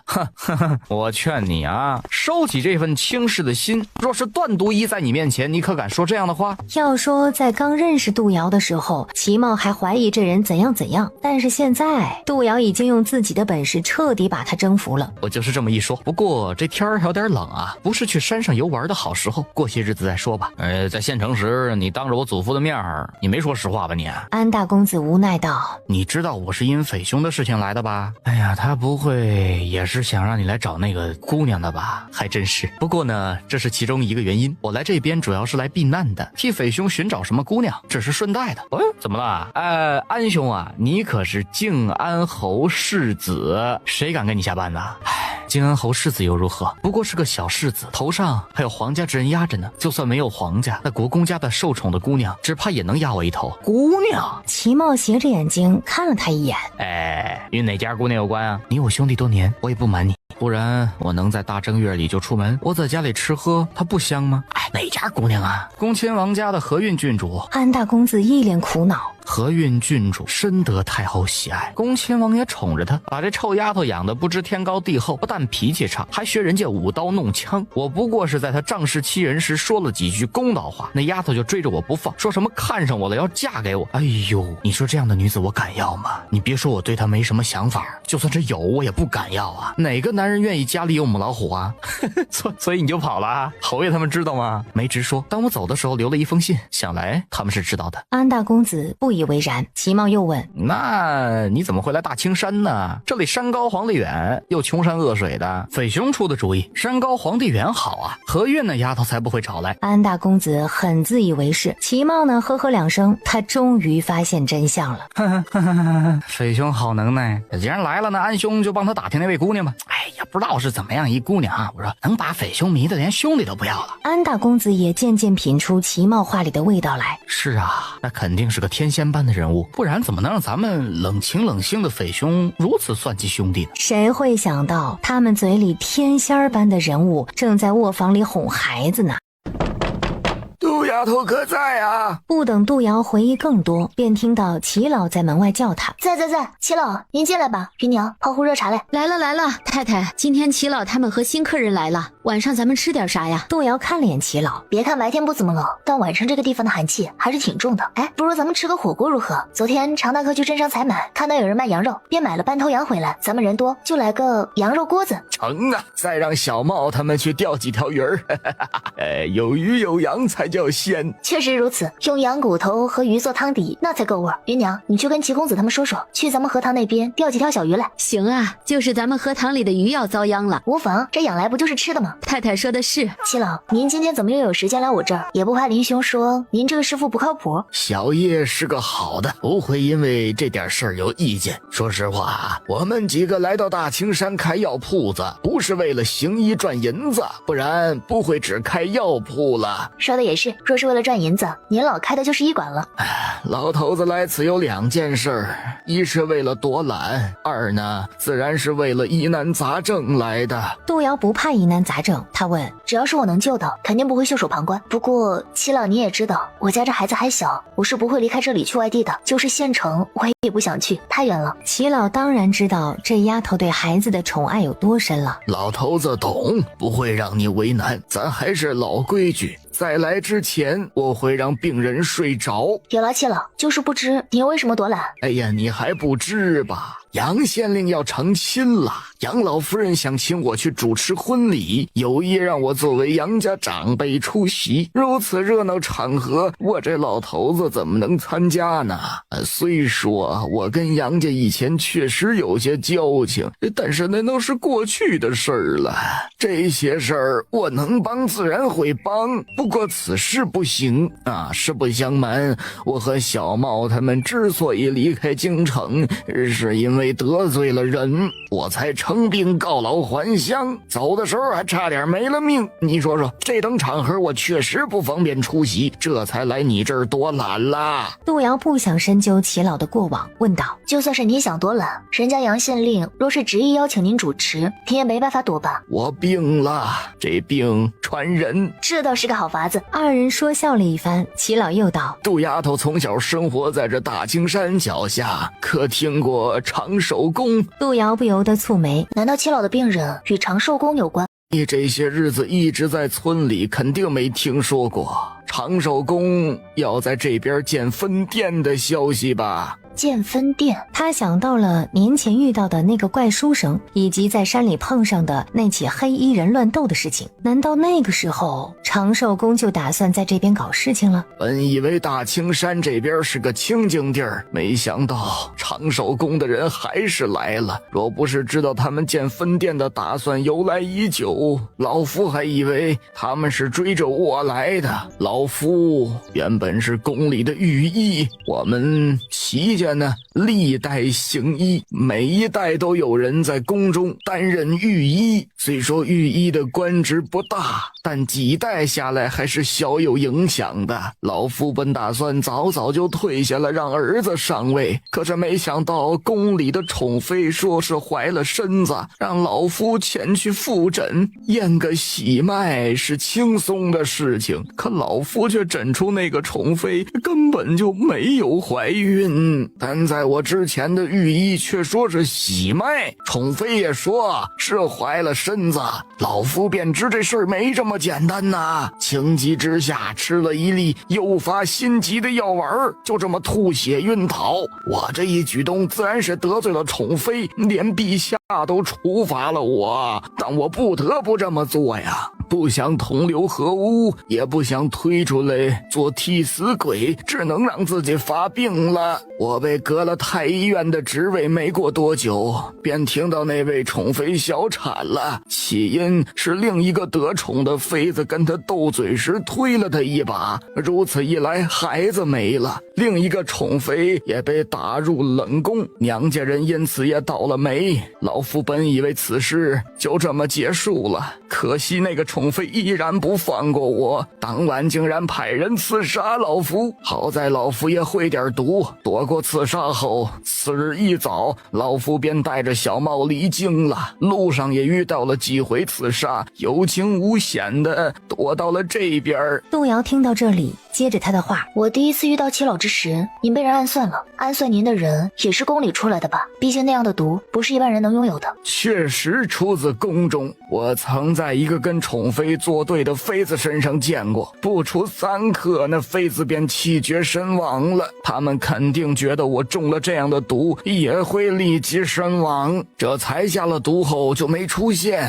你说我怎么能那么高调的抛头露面呢？杜瑶点点头，又接着问：那么齐老的遭遇跟长寿宫又有什么关系？这个害我的宠妃虽然是镇国公的长女，却也是长寿宫的弟子。他们到底是谁控制了谁还不好说，但镇国公在京城几乎能遮天了，连老安国公也差点死在他手上。杜瑶下意识地问了一句：那个宠妃叫什么？皇帝不知道她的所作所为吗？徐淑妃。许是不知吧，但咱们的陛下心思深沉，最善隐忍，也许有他的考量。皇帝年纪多大了？40好几了，底下的皇子都长大了。这句话足以说明朝廷局势，是不是要起纷争了？那位徐淑妃是占哪位皇子的？大皇子。可立太子了？太子比大皇子小好几岁，刚娶了太子妃，是中宫皇后所出，但皇后并不得宠。杜瑶听出了这话里未尽的意思。齐老，我说句心里话，您别介意。咱们之间不需要如此客气，杜丫头，有话就说吧。齐老有没有站队？想来大皇子，齐老您是不会考虑的，毕竟杜淑妃差点害死您。那么说是太子了？齐老没想到杜瑶会这么敏锐，他越跟这丫头相处，就越觉得这丫头不是一般人，也不知道他那师傅是怎么教出来的。他从没觉得杜瑶会是他父母教的，先前他也查过杜瑶姐弟的父母，发现他们一个比一个蠢，连一双儿女都保护不好，还指望他们能教出什么来呀？我们齐家只是个御医之家，我被革职后，家中子弟也无法进宫任职，怎敢站队呀？说句不中听的话，我们齐家连站队的资格都没有。路遥皱眉，真的是这样吗？他很怀疑齐老来这边的目的，也很怀疑齐老如此帮助他们姐弟的目的。不说这些了，皇宫里的事情离咱们远着呢。我们姐弟呢，就是个普通的乡下泥腿子，这辈子啊，估计都接触不到皇家人。齐老，不如说说那个中毒之人吧。那人不混，是中了长寿宫的毒。说的是，皇家事离我们太远，还是眼前的事儿要紧啊。我这个病人吧，说起来也倒霉，他是临县的一个小富之家的家主，家里有良田数百亩，儿子孝顺又有能耐，很会赚银钱，家里过得相当不错。但是长寿宫看中了他们家的良田，想争来建分店。长寿宫也是嚣张啊，数百亩良田呢，分文不给，还要让人家出银子孝顺。病人也是个有脾气的，以为他们就是无赖，便带着一伙人打上去想出气，却不知那些人功夫不弱，还会用毒，不但当场打死了几个，还给他们都下了毒。病人回家就快不行了，这才送到我这边来，我只能给他保住性命，这些毒我解不了。官府呢？临县的官府不管吗？哎呀，怎么管呢？人家说长寿宫马上要成为国教了，建在他们县内，是他们县里的百姓的荣幸，不但不管，还罚了病人一家不少银两呢。